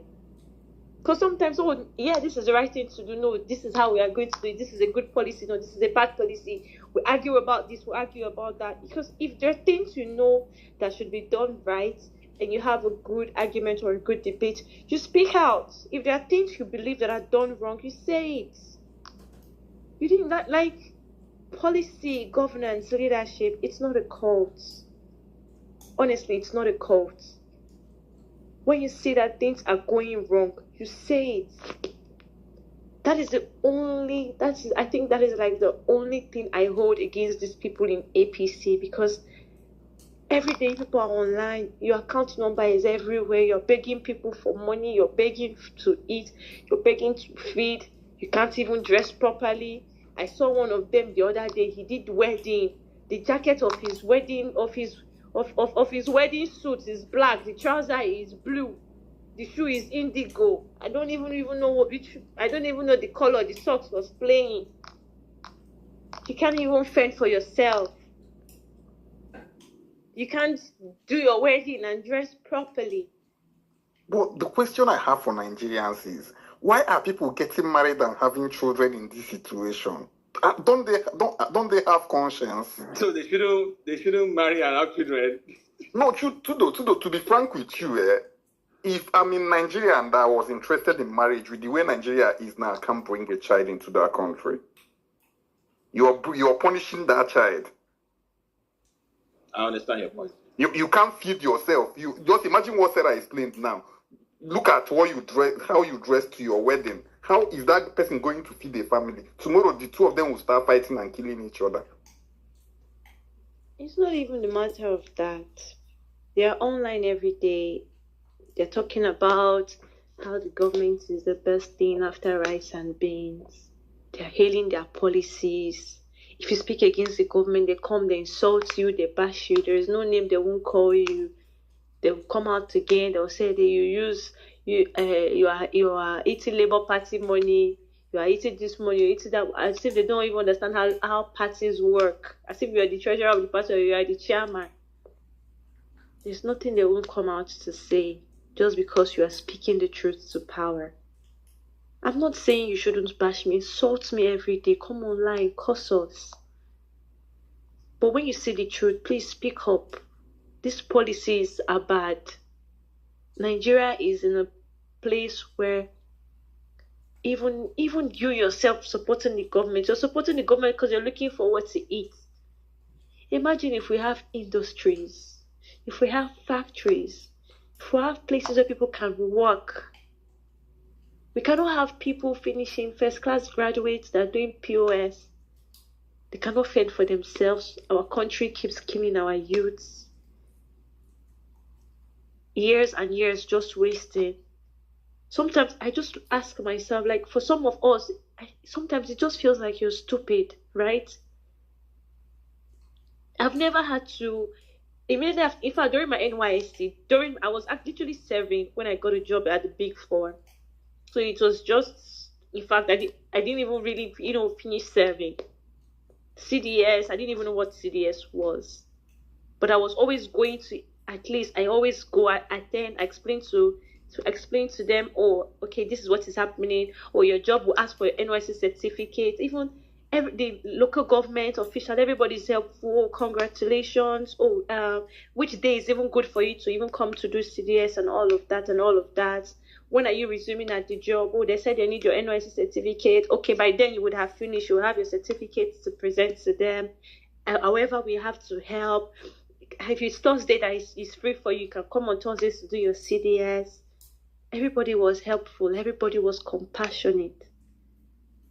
We have lost that compassion in Nigeria to the point where you would tell somebody that the person should get out of your office in 1 month, and then you use that 1 month to hold her entire certificate. Meanwhile, she was there, she was present, you just chased her out. We have lost that compassion. A lot of people didn't even have to struggle. It got to a point where, working in the Big Four, you can get a job easily in any other Big Four in the world. In fact, all you have to do is interview. One interview, when are you coming? We're paying for your flight ticket. We're giving you 3 months rent free. We're doing everything for you. So your partners will be begging you, please, you people should stop going abroad. We need you people here. We need you more. But now you sit down and you wonder, like, those of you that stayed back to even, your country, you love your country, it's like you're all stupid. We are all stupid. We're still here because we believe in the country. Oh, you don't want to go. Every other person is leaving. Now I'm going to stay here, man.